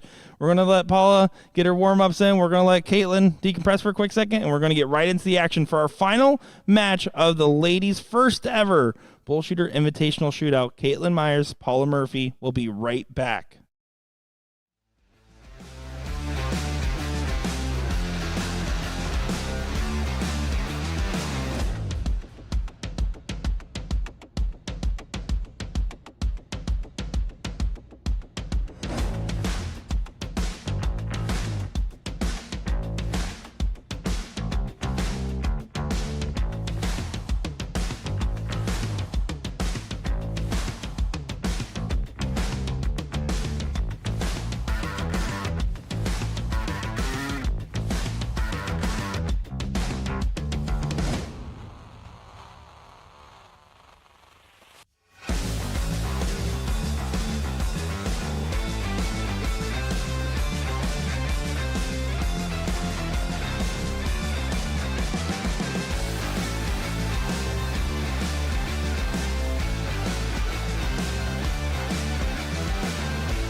Play big and win bigger with NATO, the national rewards program for electronic darts players of every level. Earn player rebates and rewards, climb official rankings, and compete in local and remote tournaments and leagues, including 2 national finales. With over $1.75 million in prizes paid, NATO is where darts gets serious. Play for trips overseas and battle top players through BullShooter Europe, leading to the exclusive 2026 North America vs. Europe Cup Challenge. Visit NATO.net to learn how to start competing today.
It is time for the finals. Who will be your first ever women's invitational shootout champion?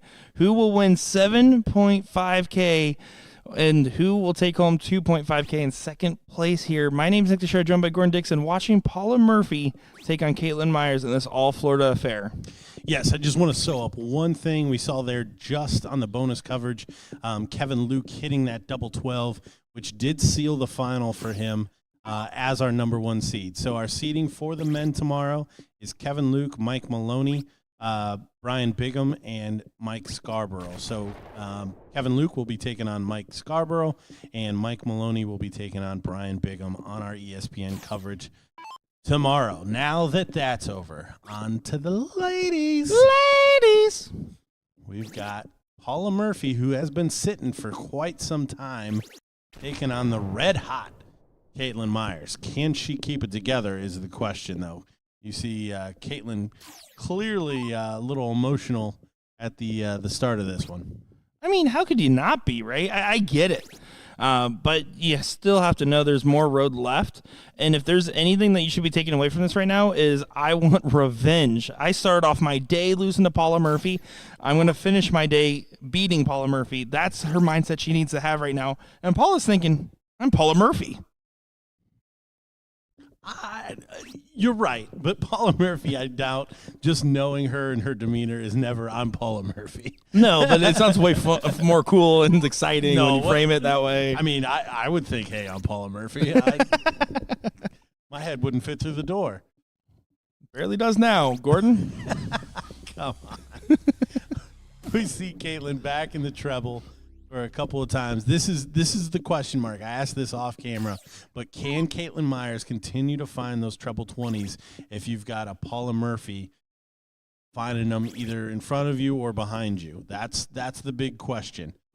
She certainly has been scoring well up until this point, but relatively easy in terms of the fight back from her opponents thus far. And again, it's important to note that it's a $10,000 match that we're watching right here. Paula's played in a few of these. Caitlin, I don't know, has. I mean, she's played in some decent-sized matches, don't get me wrong. I'm not trying to underplay her, but that's a different kind of experience. And it's something that will weigh in the further this gets into the match. And on top of the fact, you have to play Paula and beat her 5 legs here, 5 legs the next, 10 out of 18 legs. It's a tall task, but I don't think she's scared of the opportunity. No, she won't be scared. And honestly, what I'm most worried about with Caitlin is if she's thinking job done. Because it would be easy to do that in this top two get paid kind of scenario. You're in the top two. You kind of are already up against it. Is that going to settle you in? Is that going to make you complacent? How is Caitlin going to respond?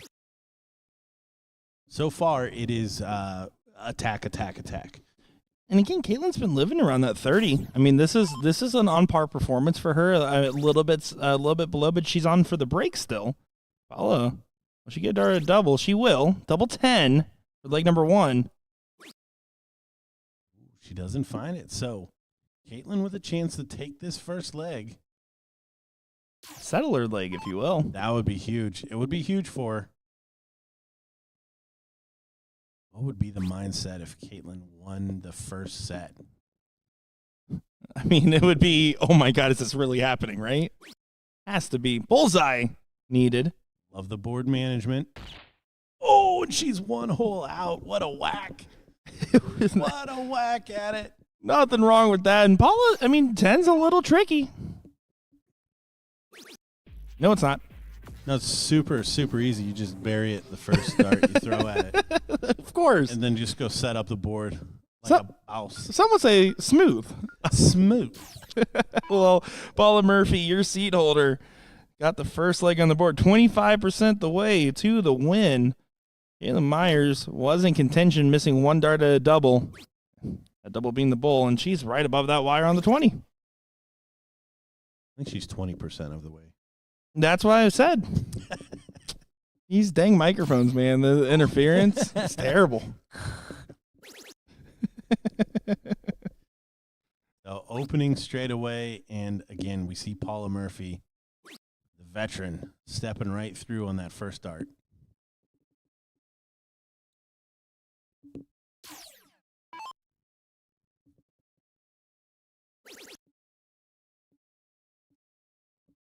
$10,000 money match. I just can't get that out of my mind. It's really cool to be able to see something like this and this type of matchup. Because again, I argued this when it was Taylor Thaxton and Caitlin Myers playing against like Paula and a Kim and a Teresa and a Terry at the Florida Regional last year.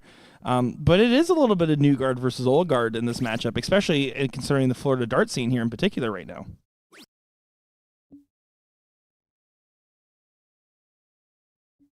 Well, personally, my ego's on the line. I just need one of my predictions to come close to actually finishing where I said they would. That is fair. Gordon Dixon would like to profusely apologize to Alex Spellman. Me, Jason Watt, it was on you. Although I did say I picked you today, and he said that's extra pressure, and I said that's a you problem if I pressure you. You did not take that kindly. Speaking of Jason Watt, we're sponsored by Winmau. Thank you for supporting the BullShooter Invitational Shootout, and of course, NATO as well. Big thanks to all of our sponsors for this 4th year of the Invitational Shootout.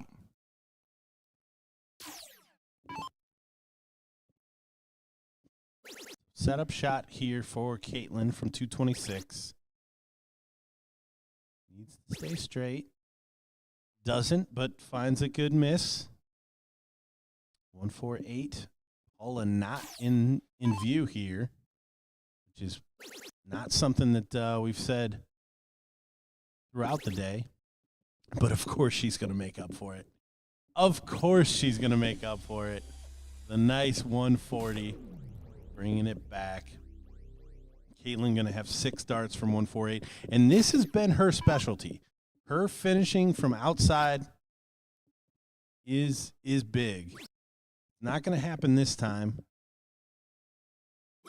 You said 6 darts from 148, but that's not true if Paula here takes this big 150. Also true. She's coming off a 140. They will have 6 darts from 148. Like I said.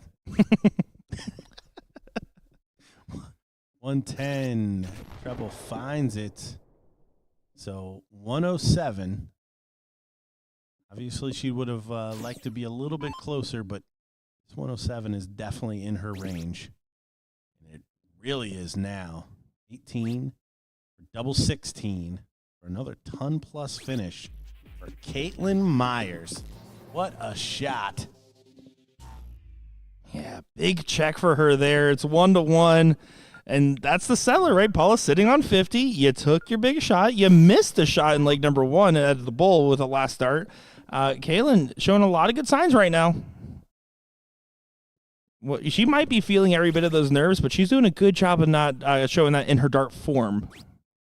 Well, and this is showing a lot of maturity from Caitlin. To be in these spots, stick in there and find the trebles, find the doubles when she needs them. This is big experience for her.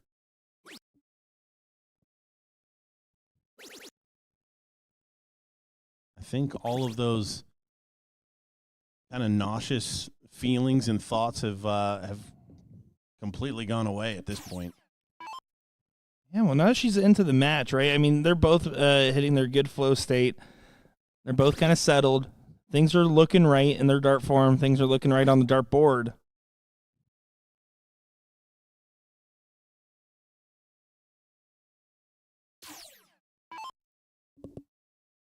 The audience builds behind. I love all the ladies supporting.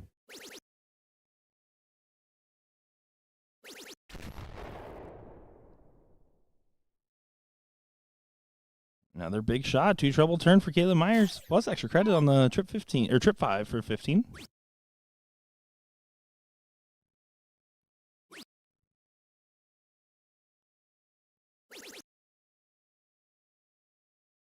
Good last, but leaves the door open here for Caitlin. Couple big triples. Bring her into that outer finishing range. Not going to happen now, so 6 darts from 231 for Paula Murphy. Paula still has to set this up. She has to find a decent turn at the board here. 183, you would expect to be potentially at a 1 treble finish with the way Caitlin's throwing, maybe even less. But Paula isn't even going to be on a finish. Oh, look at this. Big setup shot here for Caitlin. Better bury it. It sounds more intense when I whisper it. That was for dramatic effect from Gordon Dixon, as that is a massive 135 again, this time to leave at 48. Setting it for a break of throw against Paula Murphy. She might have 2 darts. Now, this is expected Paula behavior, though. To snap back into it after an errant turn like that. Oh, 100%. But damage already done. Caitlin Myers going second in this leg. Should have 2. Take a lead in this first set. Clinical. There it is. She leaves it hang out there again. I love it. I love it. Put that on a t-shirt, all right? You know, we're going to talk about plenty of team names in the next couple of days on a t-shirt. Well, put the follow through there. A little peacockery. Hello, governor.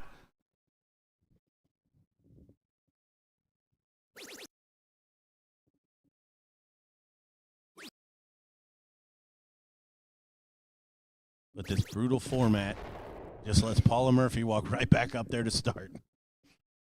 And No benefit for breaking the throw. that is true, but it's a benefit for the confidence if we were going superlative. No matter what, Caitlin just needs to focus on making sure to hold throws from this position and then get a good old quirk, right? I mean, you're just going to focus on playing steady. You've clearly shown that you have every right to be in this match. You showed it when you played her and got 3 legs off in the very first round. You're showing it right now with a 2-1 advantage.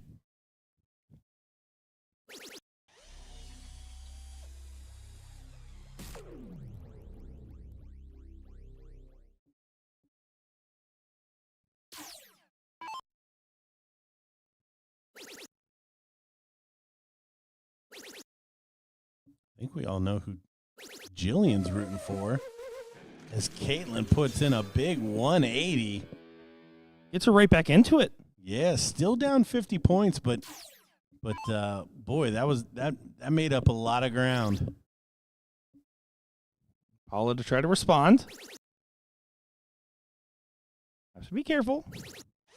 They want to fall into a 1 and leave a 1-6-2 after all that hard work.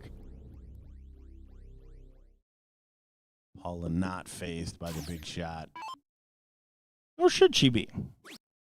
Again, maybe because she is really a very nice, even keel person, but at least we're all thinking it's Paula Murphy. Paula Murphy is just going to play at her gear, at her speed, and play her game. And I've talked with her on stage matches before, and let me tell you, she's the type to try to make the chalker laugh the whole time. Double 16. Tie it up. And there it is, 103 finish. So both of these ladies finishing in that ton-plus range, too. See Caitlin trying to have a little bit of a laugh about it, a little joking with the crowd, but it's all business. Now it's your throw again. Now Paula's back on the board, and you need to keep up that same energy. Yes, with this format, you can get away with losing this leg because you'll get the start in the next, but what she needs to remember is that she doesn't want it to come to Paula having the advantage. She wants to keep that advantage going this whole time.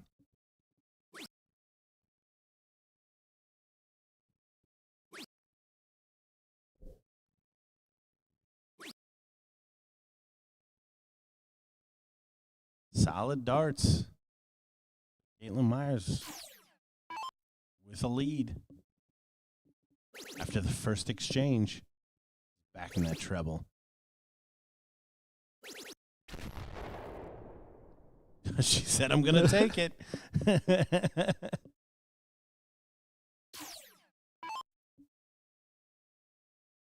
Yeah, she'll take that all day knowing that Paula now has to respond.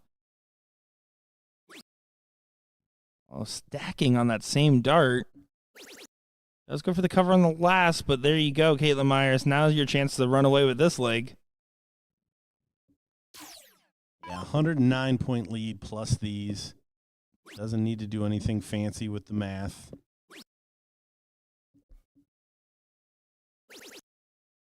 Grabs a treble. Exactly what she needed to do. Even a ton 80. Doesn't hurt. Yeah, well, she's 190 points ahead, right? And has 190 points left to go to the road. Trying to get to her final destination of this leg. Going to be able to set up here. 6 starts from 190.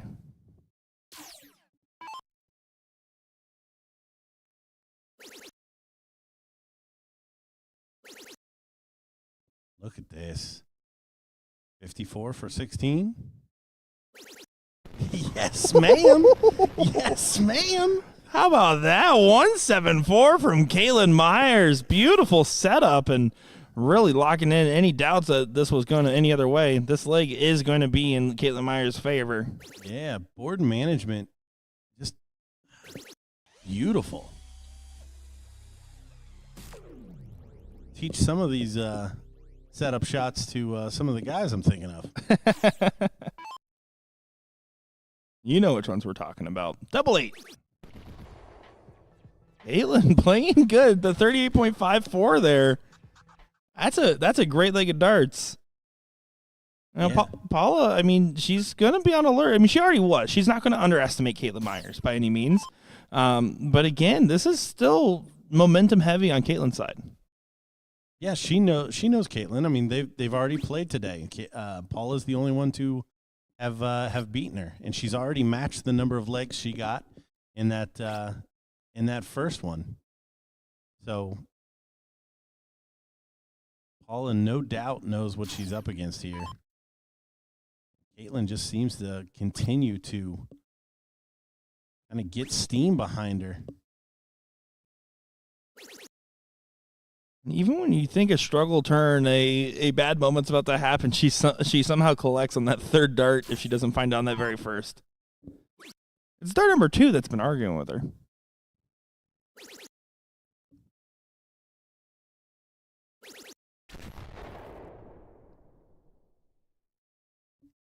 Paula with a 2 triple turn.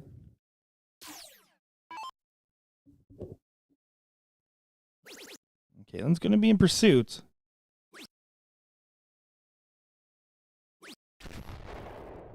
Stays within range. Paula might be able to set up here. Should play for the 18s.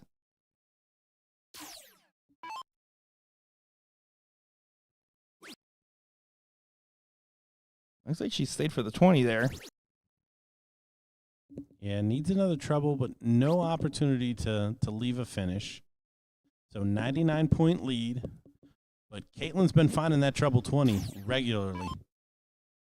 You mentioned it earlier, right around that 30 mark.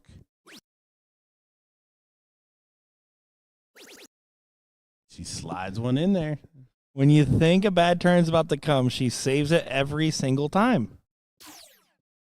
Dangerous with all 3 darts.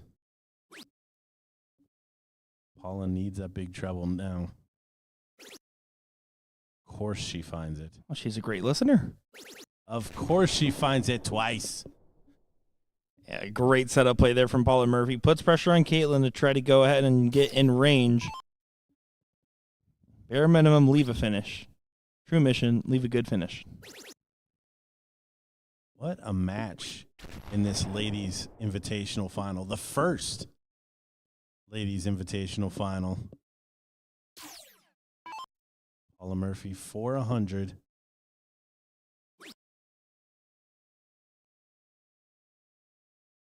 $16 switch. Doesn't go. And doesn't leave it on a double either. Caitlin, 135, starts the bull. Yeah, didn't love that, especially where that first dart was for Paula. She had a clean line to the treble 20. Caitlin not going to take it out. She's looking to set up from here. Should be down to the 19s to leave a 1-darter. 57 leaves 38.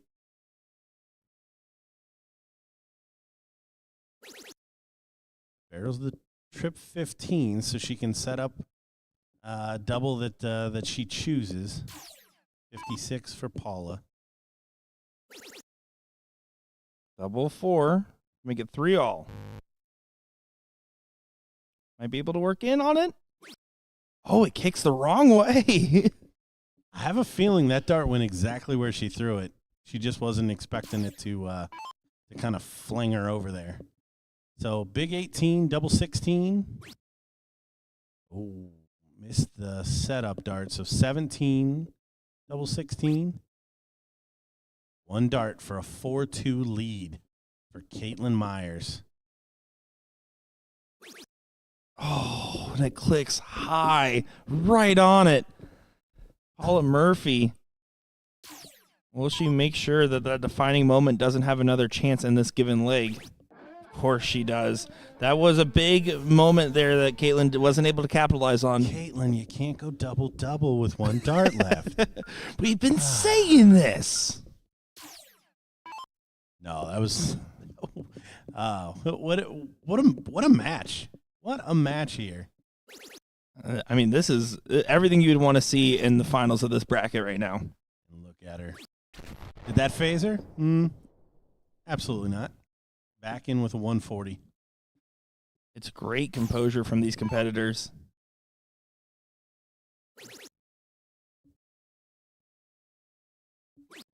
The only true mistake you saw was, again, missing that big number on the 50 for Caitlin. But even then, I mean, it was a valiant effort on the double 16. Yeah, no one has gotten more than 3 legs off of Paula today. So Caitlin looking to be in uncharted territories here. A little bit of a let off there. We know what Paula likes to do. It's that veteran player in her. She likes to punish.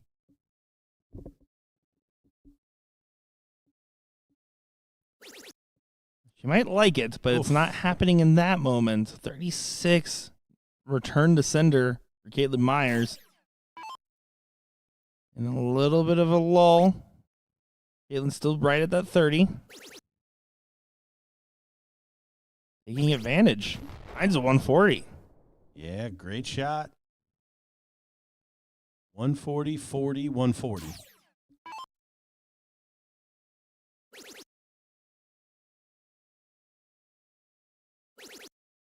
This is a decent recovery, even if she's frustrated that that went on the wrong side of the wire. This is still a good recovery from Paula Murphy, but Caitlin, again, favoring with her own throw.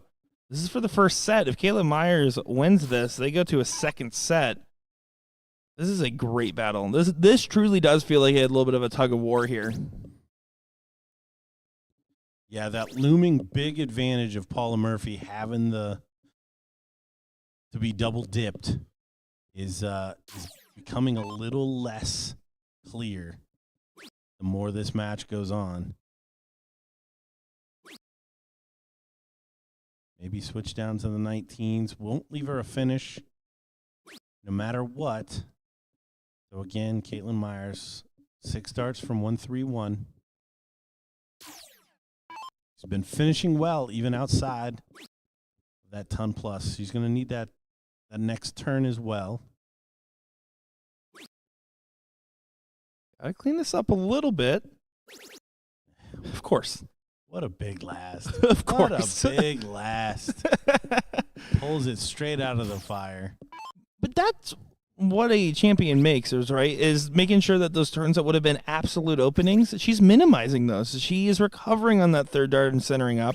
And when she needs to start off something strong, she has been. I mean, it's truly a great performance. I know Caitlin Myers. I'm not surprised by it per se.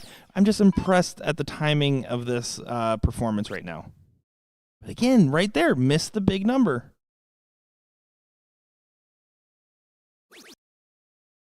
Oh no. Well, it's a free dart. Either you hit a 1 or an 18 or a 20. And you come back for 16. Perhaps this would be Paula Murphy-esque right here. Not going to do it. So the 16 is going to survive. Caitlin to get to a match point in the first set. Needs the double 8s. This is the one she likes. Oh, she comes way inside. A quick reset. These resets have been treating her well. There you go. 4-3. Caitlin Myers takes the lead against Paula Murphy in this set. Already putting more pressure on Paula than she's had all day. Paula not allowing anyone to get to 4.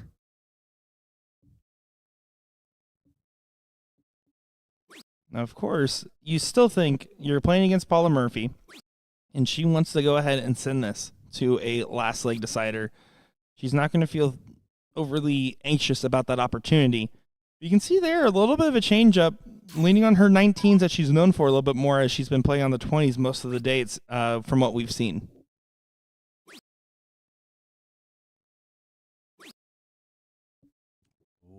Caitlin not able to find trouble this time.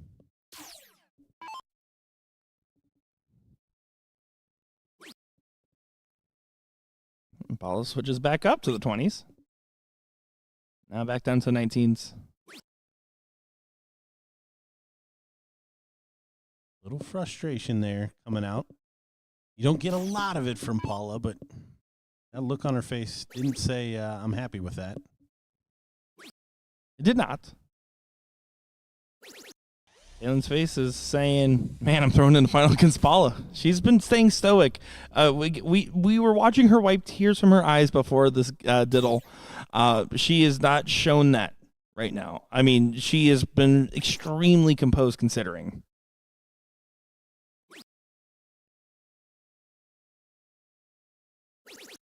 Yeah, the biggest thing I was worried about was continuing to keep up that scoring with Paula probably in tow, whether it was in front of her or behind her. And she has absolutely done that and exceeded. But look at that, 180.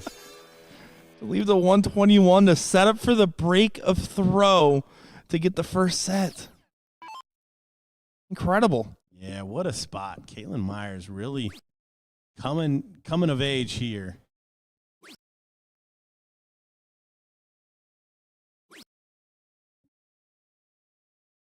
Here we go. 6 darts now for 121.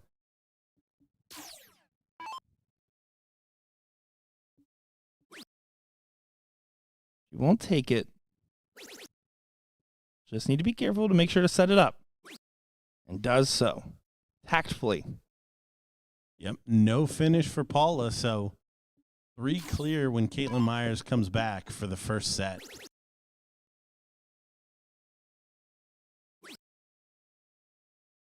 Paula needs to hit at least one more of those 20s to make this a little tricky.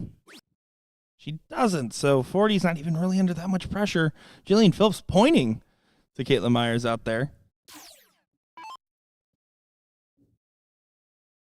Her reaction will tell all, though. You don't want the adrenaline dump as she does get this first set. And you can see a good celebration, but that's about the right amount of composure you want for a first set. You can celebrate a little bit, but you don't want to go over the top. Because they're just going to have a quick discussion and get right into the set one more time. But Caitlin Myers, 5 legs away from completing the double dip that, no matter if it was Caitlin Myers or anybody else, you never bet a Paula Murphy double dip, but that was an in-command Caitlin Myers. Yeah, no, that was not like her taking advantage of Paula kind of messing around with doubles or not really scoring well. That was her really taking this match to Paula. And see Chrissy Grimwell going in to give a little bit of a pep talk with Paula, it seems. I believe Caitlin might have stepped away here real quick.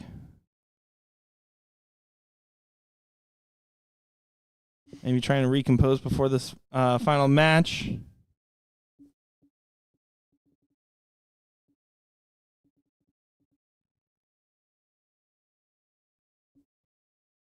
See Chrissy and Paula, of course, hanging out there. Will Stewart pretending to work.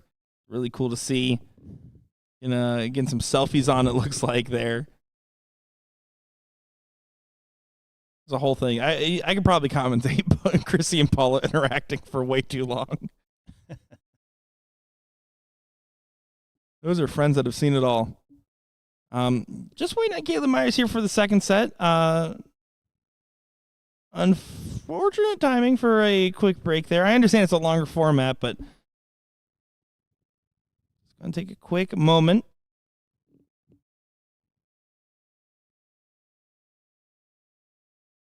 See the crowd still there, waiting with bated breath to see how this finishes up. You can see the blue bonnet Lane Lysak back there. See the Linster. You can see Kim Pantai, Jessica Melton watching. All the different players in a very, very talented room. We're going to take a quick moment here, looks like, to be right back to conclude this final as we're going to get underway here in just a moment for Paula Murphy and Caitlin Myers' second set of the finals. 1 set left to decide our champion.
And now it's time to see how this final concludes. One set left. Caitlin Myers and Paula Murphy, where Caitlin looked real sharp there in that first set, Gordon.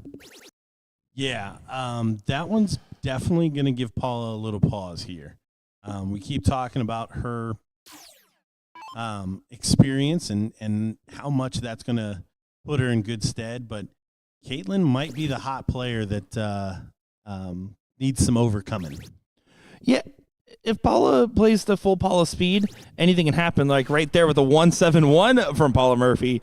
But if Caitlin does what she did in that last set, there's no question in my mind that this would go the distance.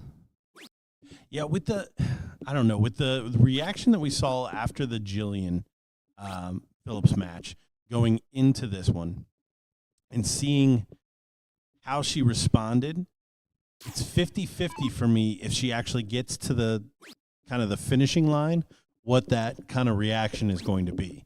I'm certainly not rooting against her. I think everybody's kind of tapped in here that Caitlin Murphy or Myers is putting on a show here and giving Paula all she can handle. And I don't think anybody can handle a Caitlin Murphy or a Paula Myers because if you combine them, that's terrifying. Maybe this is the hot new doubles that comes out of Florida. Oh, I would love to see that. You can see Caitlin not having a strong showing in this very first leg, and Paula playing it nice and steady. Again, that goal is right around that 30 right now. Some legs will be one higher, but most legs won't be lost from that 30 position. Especially from the starting position. Correct. That's what we're really kind of honing in on is holds of throw.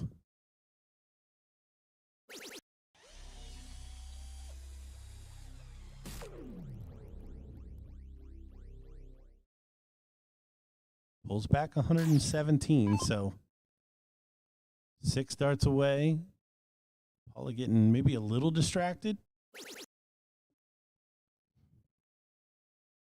She'll recenter quick, but needs to find at least one trip. Doesn't do so. I mean, leaves 1-2-2 as a combo, but 219 now gets a chance to get set up and might have an opportunity to go at it. Important turn for Caitlin to make sure it's a reasonable setup. Yeah, before that 117, she really wasn't doing much in this leg. Trying to figure out if she can get to a finish without a triple. She could not. So 6 darts for Paula Murphy from 1-2-2.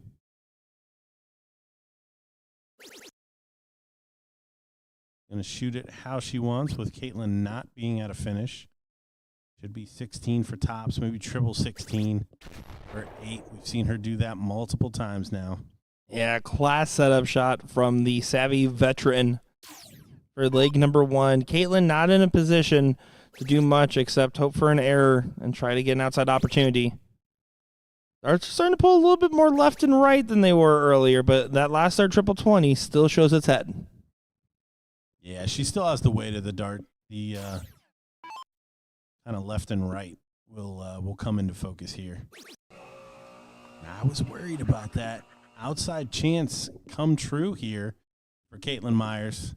2 darter, 2 shots at that triple 20. Trying to get to a finish.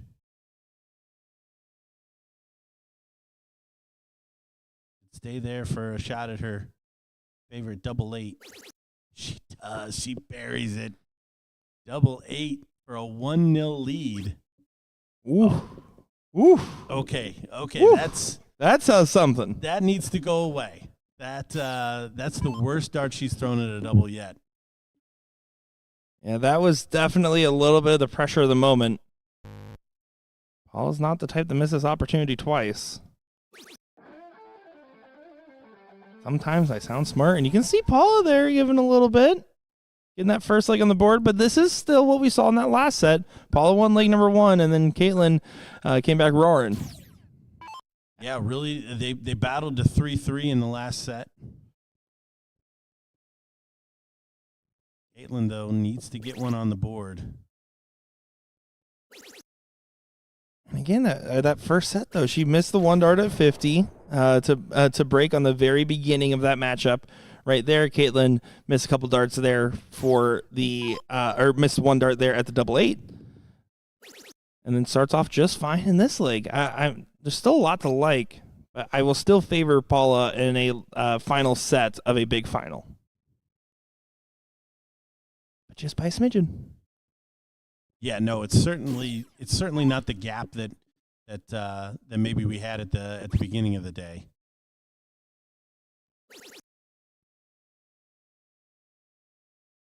Myers choosing to switch. She hasn't done a lot of that. She's been finding a way into that treble 20 all day.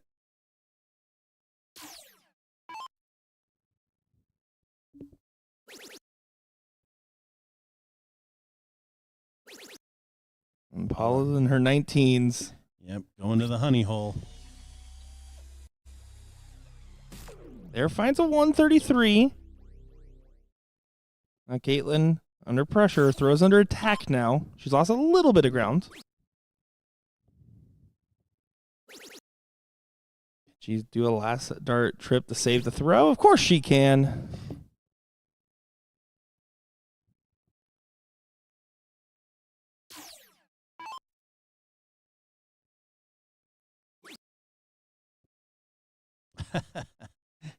Paula not happy with that dart at the treble 20. So slight lead for her here going second.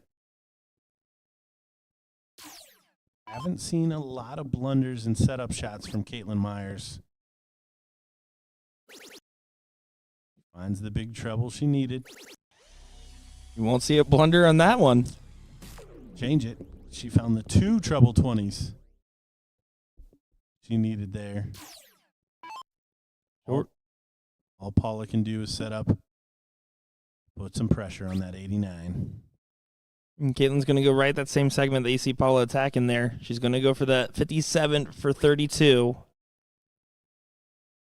Again, it's all about the composure. All about finding that first dart. If not in the trip, find it in that single 19. Get yourself that chance. Make your darts work for you. There, pulls it, so now has to go for 54 for 32, more than likely. Double 20 for double 4.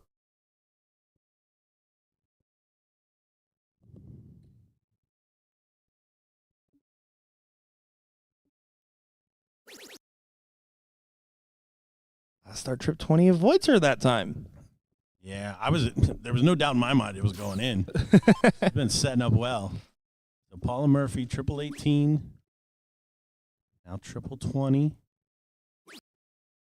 She's not going to get a whack. So triple 16. Double 8. She finds the single this time. And Caitlin Myers, 13 for double top. Should be the route. Oh, that's a pretty good setup dart. Misses just high. And buries it for one apiece.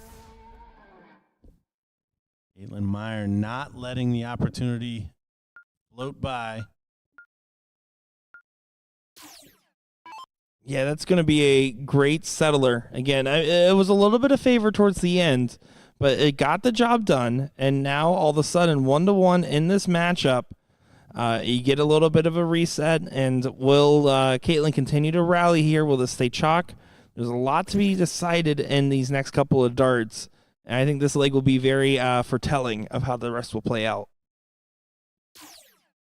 Yeah, Caitlin needs to win one to continue to not continue to be one leg behind. And we're starting to see a little emotion come out here. She has been rock steady. She does bury the treble 20. What a shot. Whatever her trick is to reset her mental after 2 missed darts, I need to know it, because it's not like she hits 2 single 20s and buries the last dart trip. It's she misses and finds that last dart trip, or she starts at the triple 20, keeps finding it. Whatever that reset trick is, I mean, it works well for her. No, she's got it down, that's for sure. We see a clutch third dart treble from Paula.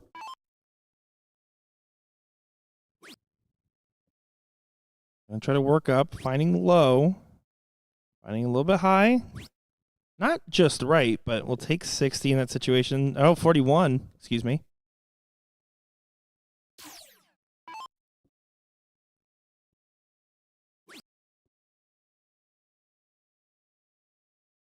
This is one of the things that we haven't seen. I kept talking about how punishing Paula can be.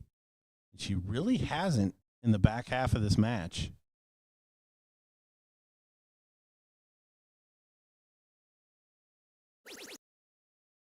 She finds another third dart triple. Both these ladies clutch with their third darts. And I've said it time and time again, you just can't teach clutch. You just can't.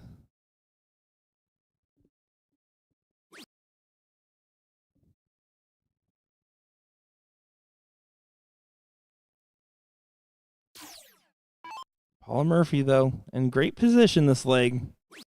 Hold the firm control.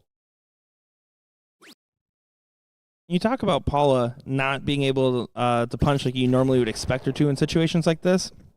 That's what makes someone like Paula so dangerous, right? If she is punishing right now, as Caitlin's starting to struggle and throwing a 15, it could compound, right? It can really start weighing heavy and stack in your mind. Instead, what we're actually seeing right now is a scrappy affair where Caitlin's not that far behind, despite a very slow start by their standards. Yeah, this is where they're kind of getting back into it. This being the second set, obviously, it's really all on the line at this point. Again, $10,000 match, all decided by this set of darts. Whoever hits 5 legs first, $7,500. Second place, $2,500. Got the crowd watching in the background. You can see more and more people congregating. The majority of the ladies bracket is back there right now, between just outside of camera view and then behind there. I mean, that's really cool to see. Oh, Caitlin, I thought she was going to get another treble there, but 86 to take another lead in this final. Should be treble 18, double 16. Dropped it low.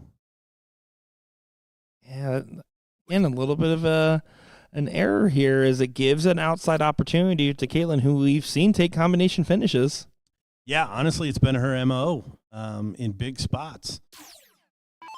We've seen some really good finishing outside that ton range for Caitlin. It's not going to happen this time, but she's going to want to put as much pressure on that 40 as she can.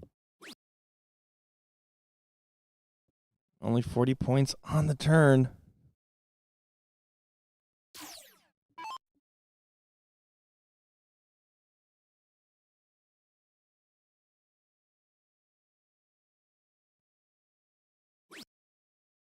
Double 10. Oh, she buries it. What a shot. I think Paula admiring her almost loop on the 20.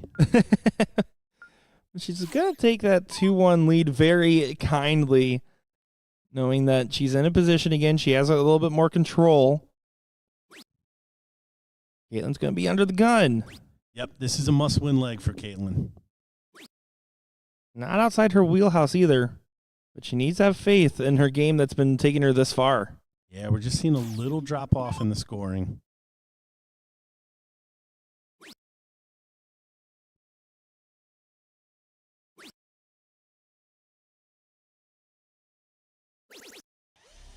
A good collect. Yeah, big last dart. We're starting to see Paula stepping in there.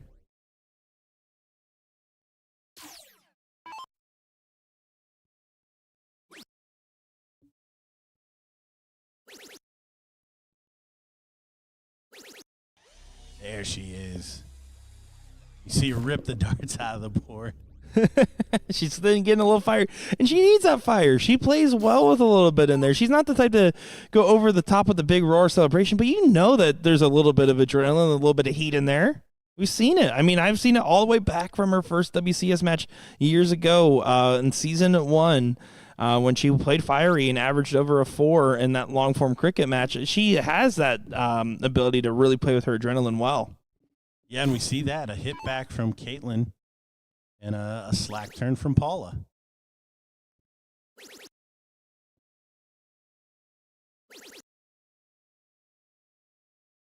There's the Caitlin Meyer clutch 20.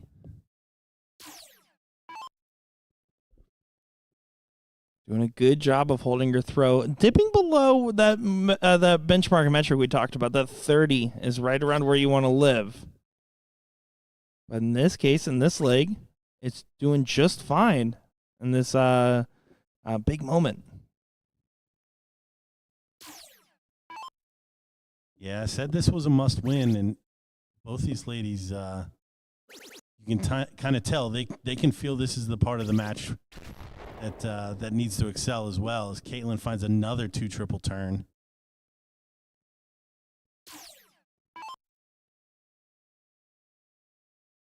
Yeah, great job the setup from her position. Paula going to try to do the same. Needed to find all of it. So 6 darts for 134 to make this 2 apiece. What has truly been a heck of a battle in this final.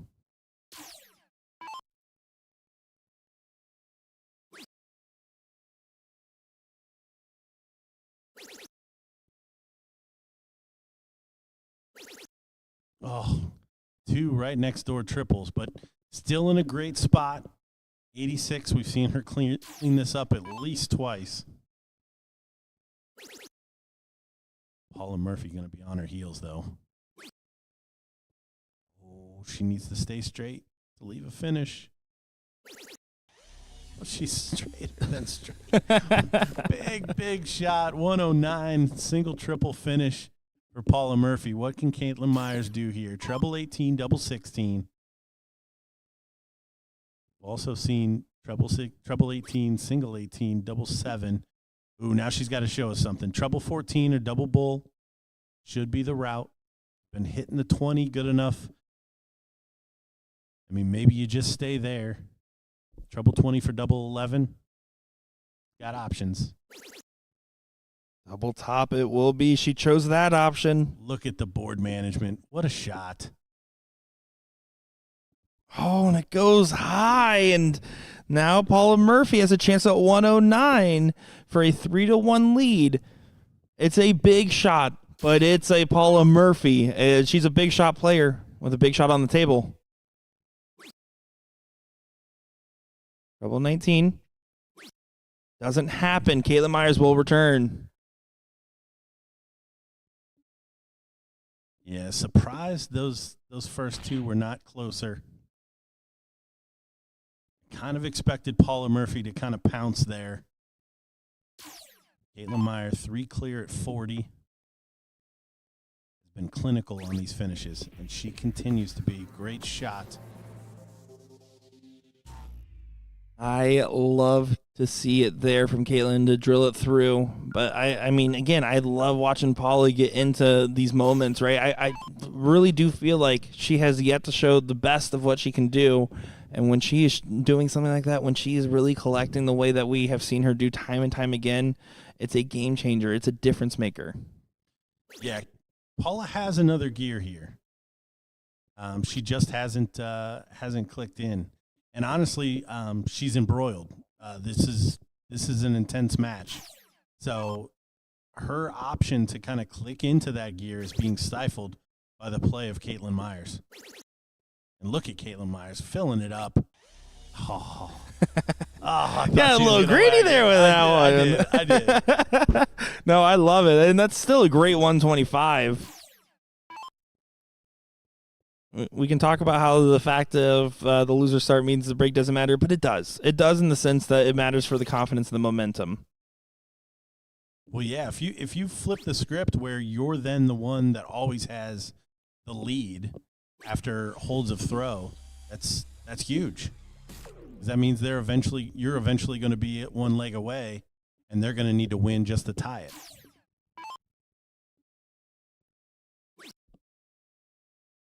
That's the advantage that Paul is trying to hang on to right now.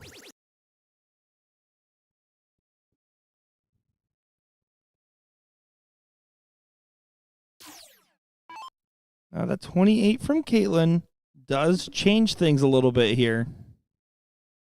It means that Paula has free reign to control her throw again. She's not far off. I mean, that's hugging the wire, the 20. Yeah, but only 60 points separates these two. There goes that.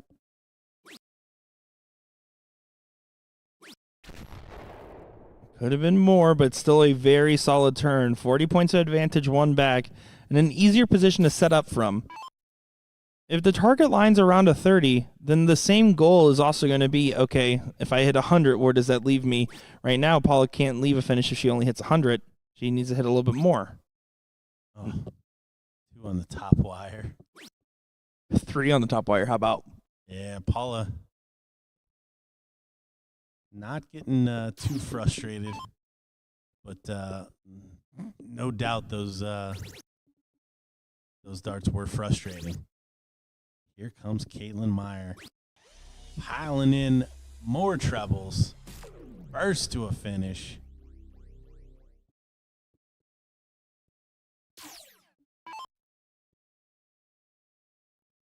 Paula once again in a position where it's a must set up type of shot. Caitlin Myers is going to have the opportunity here to take a lead for the first time in this match. She has already won the first set. If she goes up 3-2, she will be 2 away from that $7,500 first prize. 123. Still on. Going for the 18s now.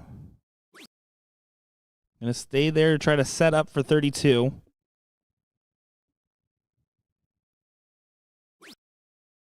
Doesn't do it, and that's definitely not the Caitlin we have been seeing. She's been normally pretty clinical at setups like that.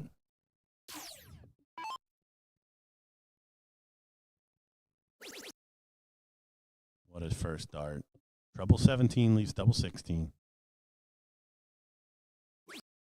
Oh, she's just high. Should be trip 10 or bull. Over to the 10. Left it in Caitlin's hands. 57 for 28. The normal route here. Could see treble 15 for double top. And that's where she goes. Double 20 for the first lead of this match. Oh, not quite. Back to the 15s. What a save this would be. Oh, and she flies outside. So Paula gets a chance to hold her throw. Back and forth, back and forth.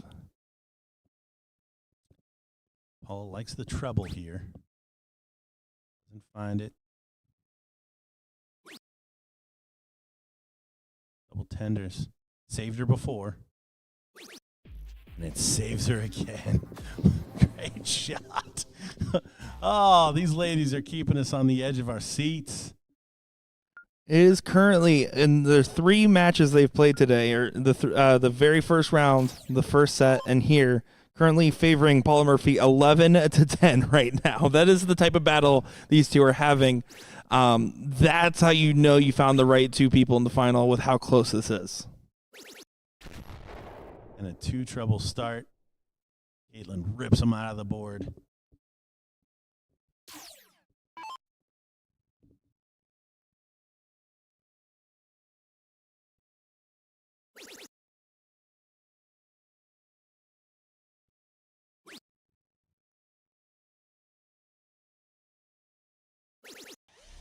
And there finds a good response from Paula Murphy. Finds the 140 to get right in front of that 121.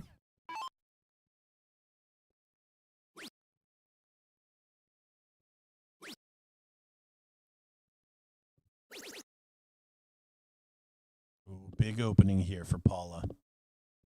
Big opening. And she finally stepped through.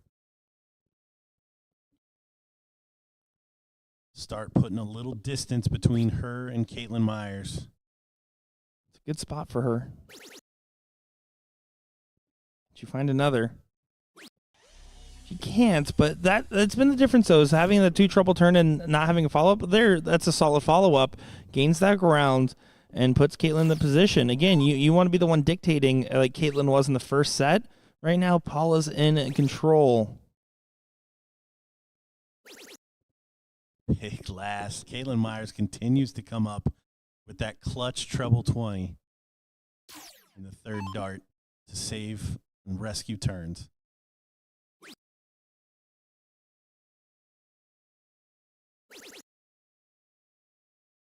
Paula just feels like she's really settled in here. Those darts are straight up and down. All over that treble 20. Yeah, I mean, it's a great rebound from Paula Murphy. Again, that first set was Caitlin's. Like, it definitively, not just from the win, but just from the way it felt. Caitlin does not get to a finish here, and Paula has an opportunity now to make this a 4-2 her advantage. And 161 doesn't even have to go. She has 6 darts. Doesn't mean we didn't want to see it, Paula. 19 to leave double 12. Not quite, but still a good position. Yeah, she's been missing it into that small 7 on the 19 a lot. That's usually a home for Paula. We've seen her score heavy on it, but we've also seen some bad misses. Here comes Caitlin Meyer, looking to put as much pressure on that 74 as she can. Trip 19, will leave 32. Oh, and she's just outside. Still finds herself in a good spot if the 74 doesn't go, and that's still a big if with Paula Murphy approaching.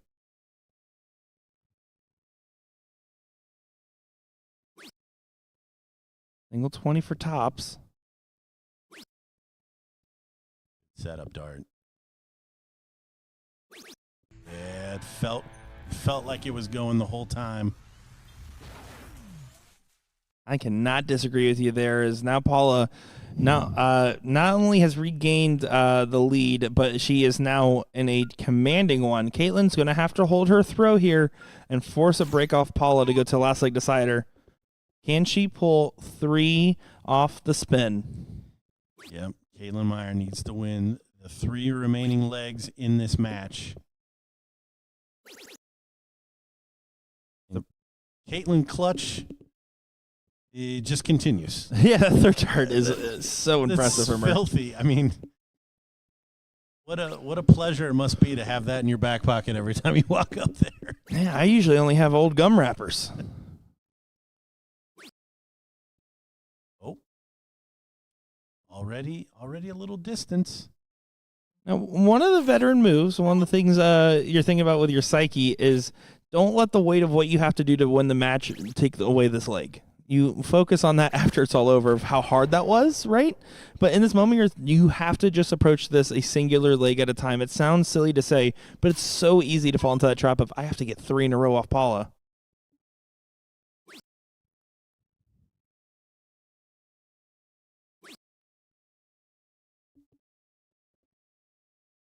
Shake of the head. Waving this one off.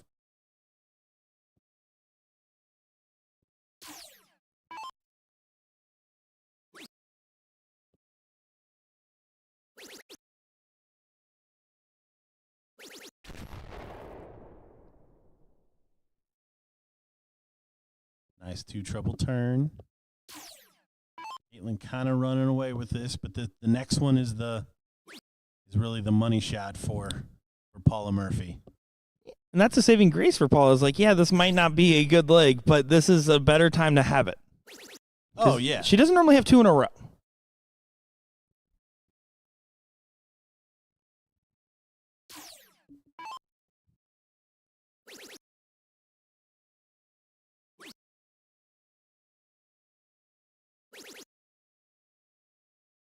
And a 2-dart finishing range for Caitlin. A good, very good leg at that. Again, hitting well above that benchmark 30. And right now doubling the average of Paula. 180 would leave a finish. Little moral victory here at the back end of this.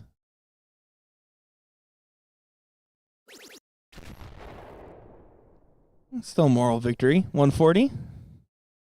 Yeah, maybe academic. Caitlin Myers, 51 for 40. Trip 14. That's what we've seen her do previously. And she hit it well on the 82 earlier as well.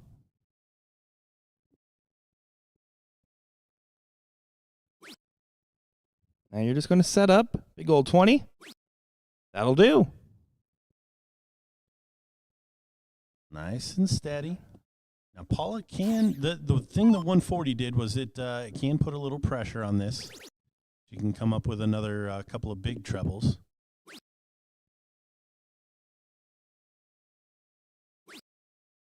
Don't imagine 145 is going to scare Caitlin too much. At this point, and this deep into the match, there's not much that can scare you. You're just trying to go off all the adrenaline and feelings. But still, you got to get through. There she does. Does find it. So Paula Murphy going to get a free shot to start here to sew this one up. If not, we are going to go to a decider with a cork. Caitlin Myers will be looking at the double dip for $7,500. Still a lot of darts to be played here. This is where you expect some of the toughest darts out of Paula. This is where Paula expects some of the toughest darts out of Paula. She starts off with perfection. Gordon finds a 180 here. I said a lot of darts. Hell, there might only be 9 darts left from Paula Murphy.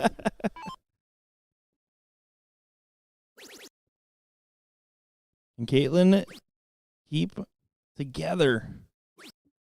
She's been doing so good. She's been composed. She's been excellent in pretty much most regards. But the scoring has slowed down in the second set. And Paula, again, she doesn't have 2 bad legs in a row.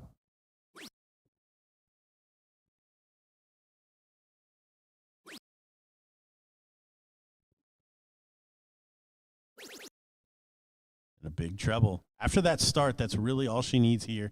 Pressure on Caitlin to find the multiple triple turns.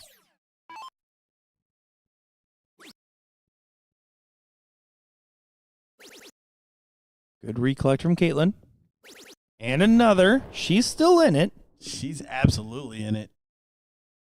She is not shying away from the moment. Awesome to see. There's a lot of really good experience being earned here from Caitlin. No matter what, a couple bands being earned as well. Again, $2,500 for second, $7,500 for first place. And Paula lets off the gas and lets open Caitlin Myers to get back into this. Another 2 triple turn, and she's in the catbird seat. Catbird seat. What is that? I don't know that one. We'll have to look it up. All right.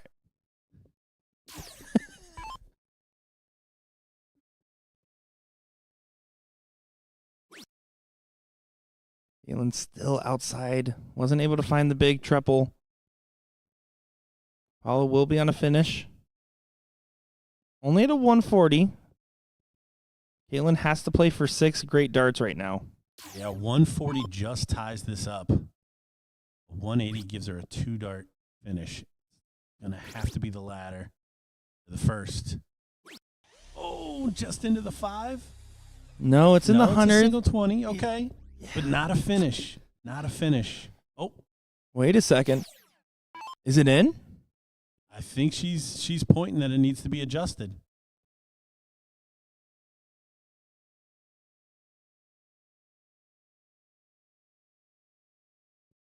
Just getting a quick confirmation here.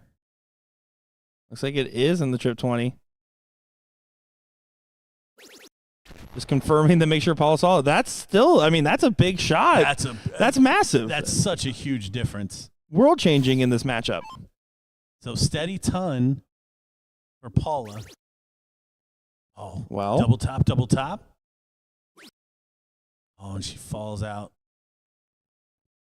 51, 25. 51 for 24. What a dirty shot. So outside chance for Caitlin Myers from 140. She's coming off a 140. Can she put the 2 first in that treble 20? It's not going to happen. She needs to put pressure on there, find the even ton. She at least gets the 48, but Paula Murphy, it is now yours to win, to be the first ever BullShooter Invitational Shootout women's champion. It is up to Paula Smooth Murphy. Double 12 for 7.5K.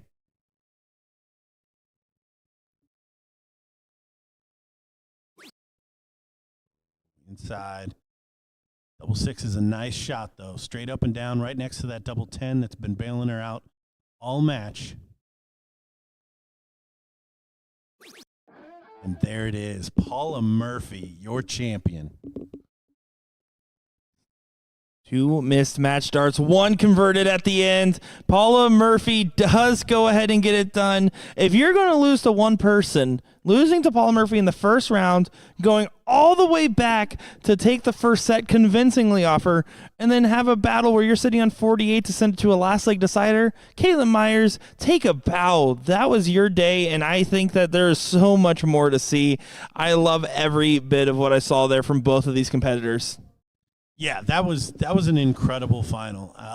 Again, standard was pretty much a straight line over the course of the entire match. Again, the experience of Paula Murphy just kind of tipping it her way there down the stretch. But what an event for Caitlin Myers. You see a couple of tears. It's probably just kind of a stress draining out. I can't imagine that she's too actually sad about how she just performed right there, because she was in it wire to wire. Yeah, she's still overjoyed. It's definitely tears of joy. I mean, that is, when you're a darts competitor, to be in a moment like that, that is the moment you live for, right? I mean, that is the thing that you think about, is finals like that, matches like that. And here is what everyone needs to know. The winner, Paula Murphy, will be interviewed tomorrow live on TV on ESPN2 from 3 to 4 p.m. Eastern Time. We'll be out there. We'll also watch the final 4 of the Elite Invitational bracket, duke it out in what should be an absolutely great run. I'm looking forward to seeing every bit of this conclude here. Again, ESPN2, 3 to 4 p.m. But guess what, Gordon? What? Not only do we have that, but then at 8 p.m. Eastern Time, we will resume our coverage with the Friday night singles here of the Florida Regional right here on USA Darts and BullShooter's YouTube and Facebook channels, as well as BullShooter's Twitch.tv, newly added in. Looking forward to seeing every bit of everything that we have up and coming here. Gordon, what a great day we had. No, incredible tournament for both the ladies and the elite brackets. Excited to see the coverage and have a first class seat. Honestly, in the coverage for tomorrow, and see how the men play out, and we'll see how Paula does live tomorrow as well. Well, folks, that will do it here for our coverage of the Invitational Shootout Elimination Stage. Again, watch tomorrow. Make sure to tune in so you can see how this concludes with the Elite Bracket, and, of course, hearing from our winner, Paula Murphy, on live TV. My name is Nick Scher, joined by Gordon Dixon and Will Stewart. Thank you all for tuning in, and we'll be seeing you tomorrow.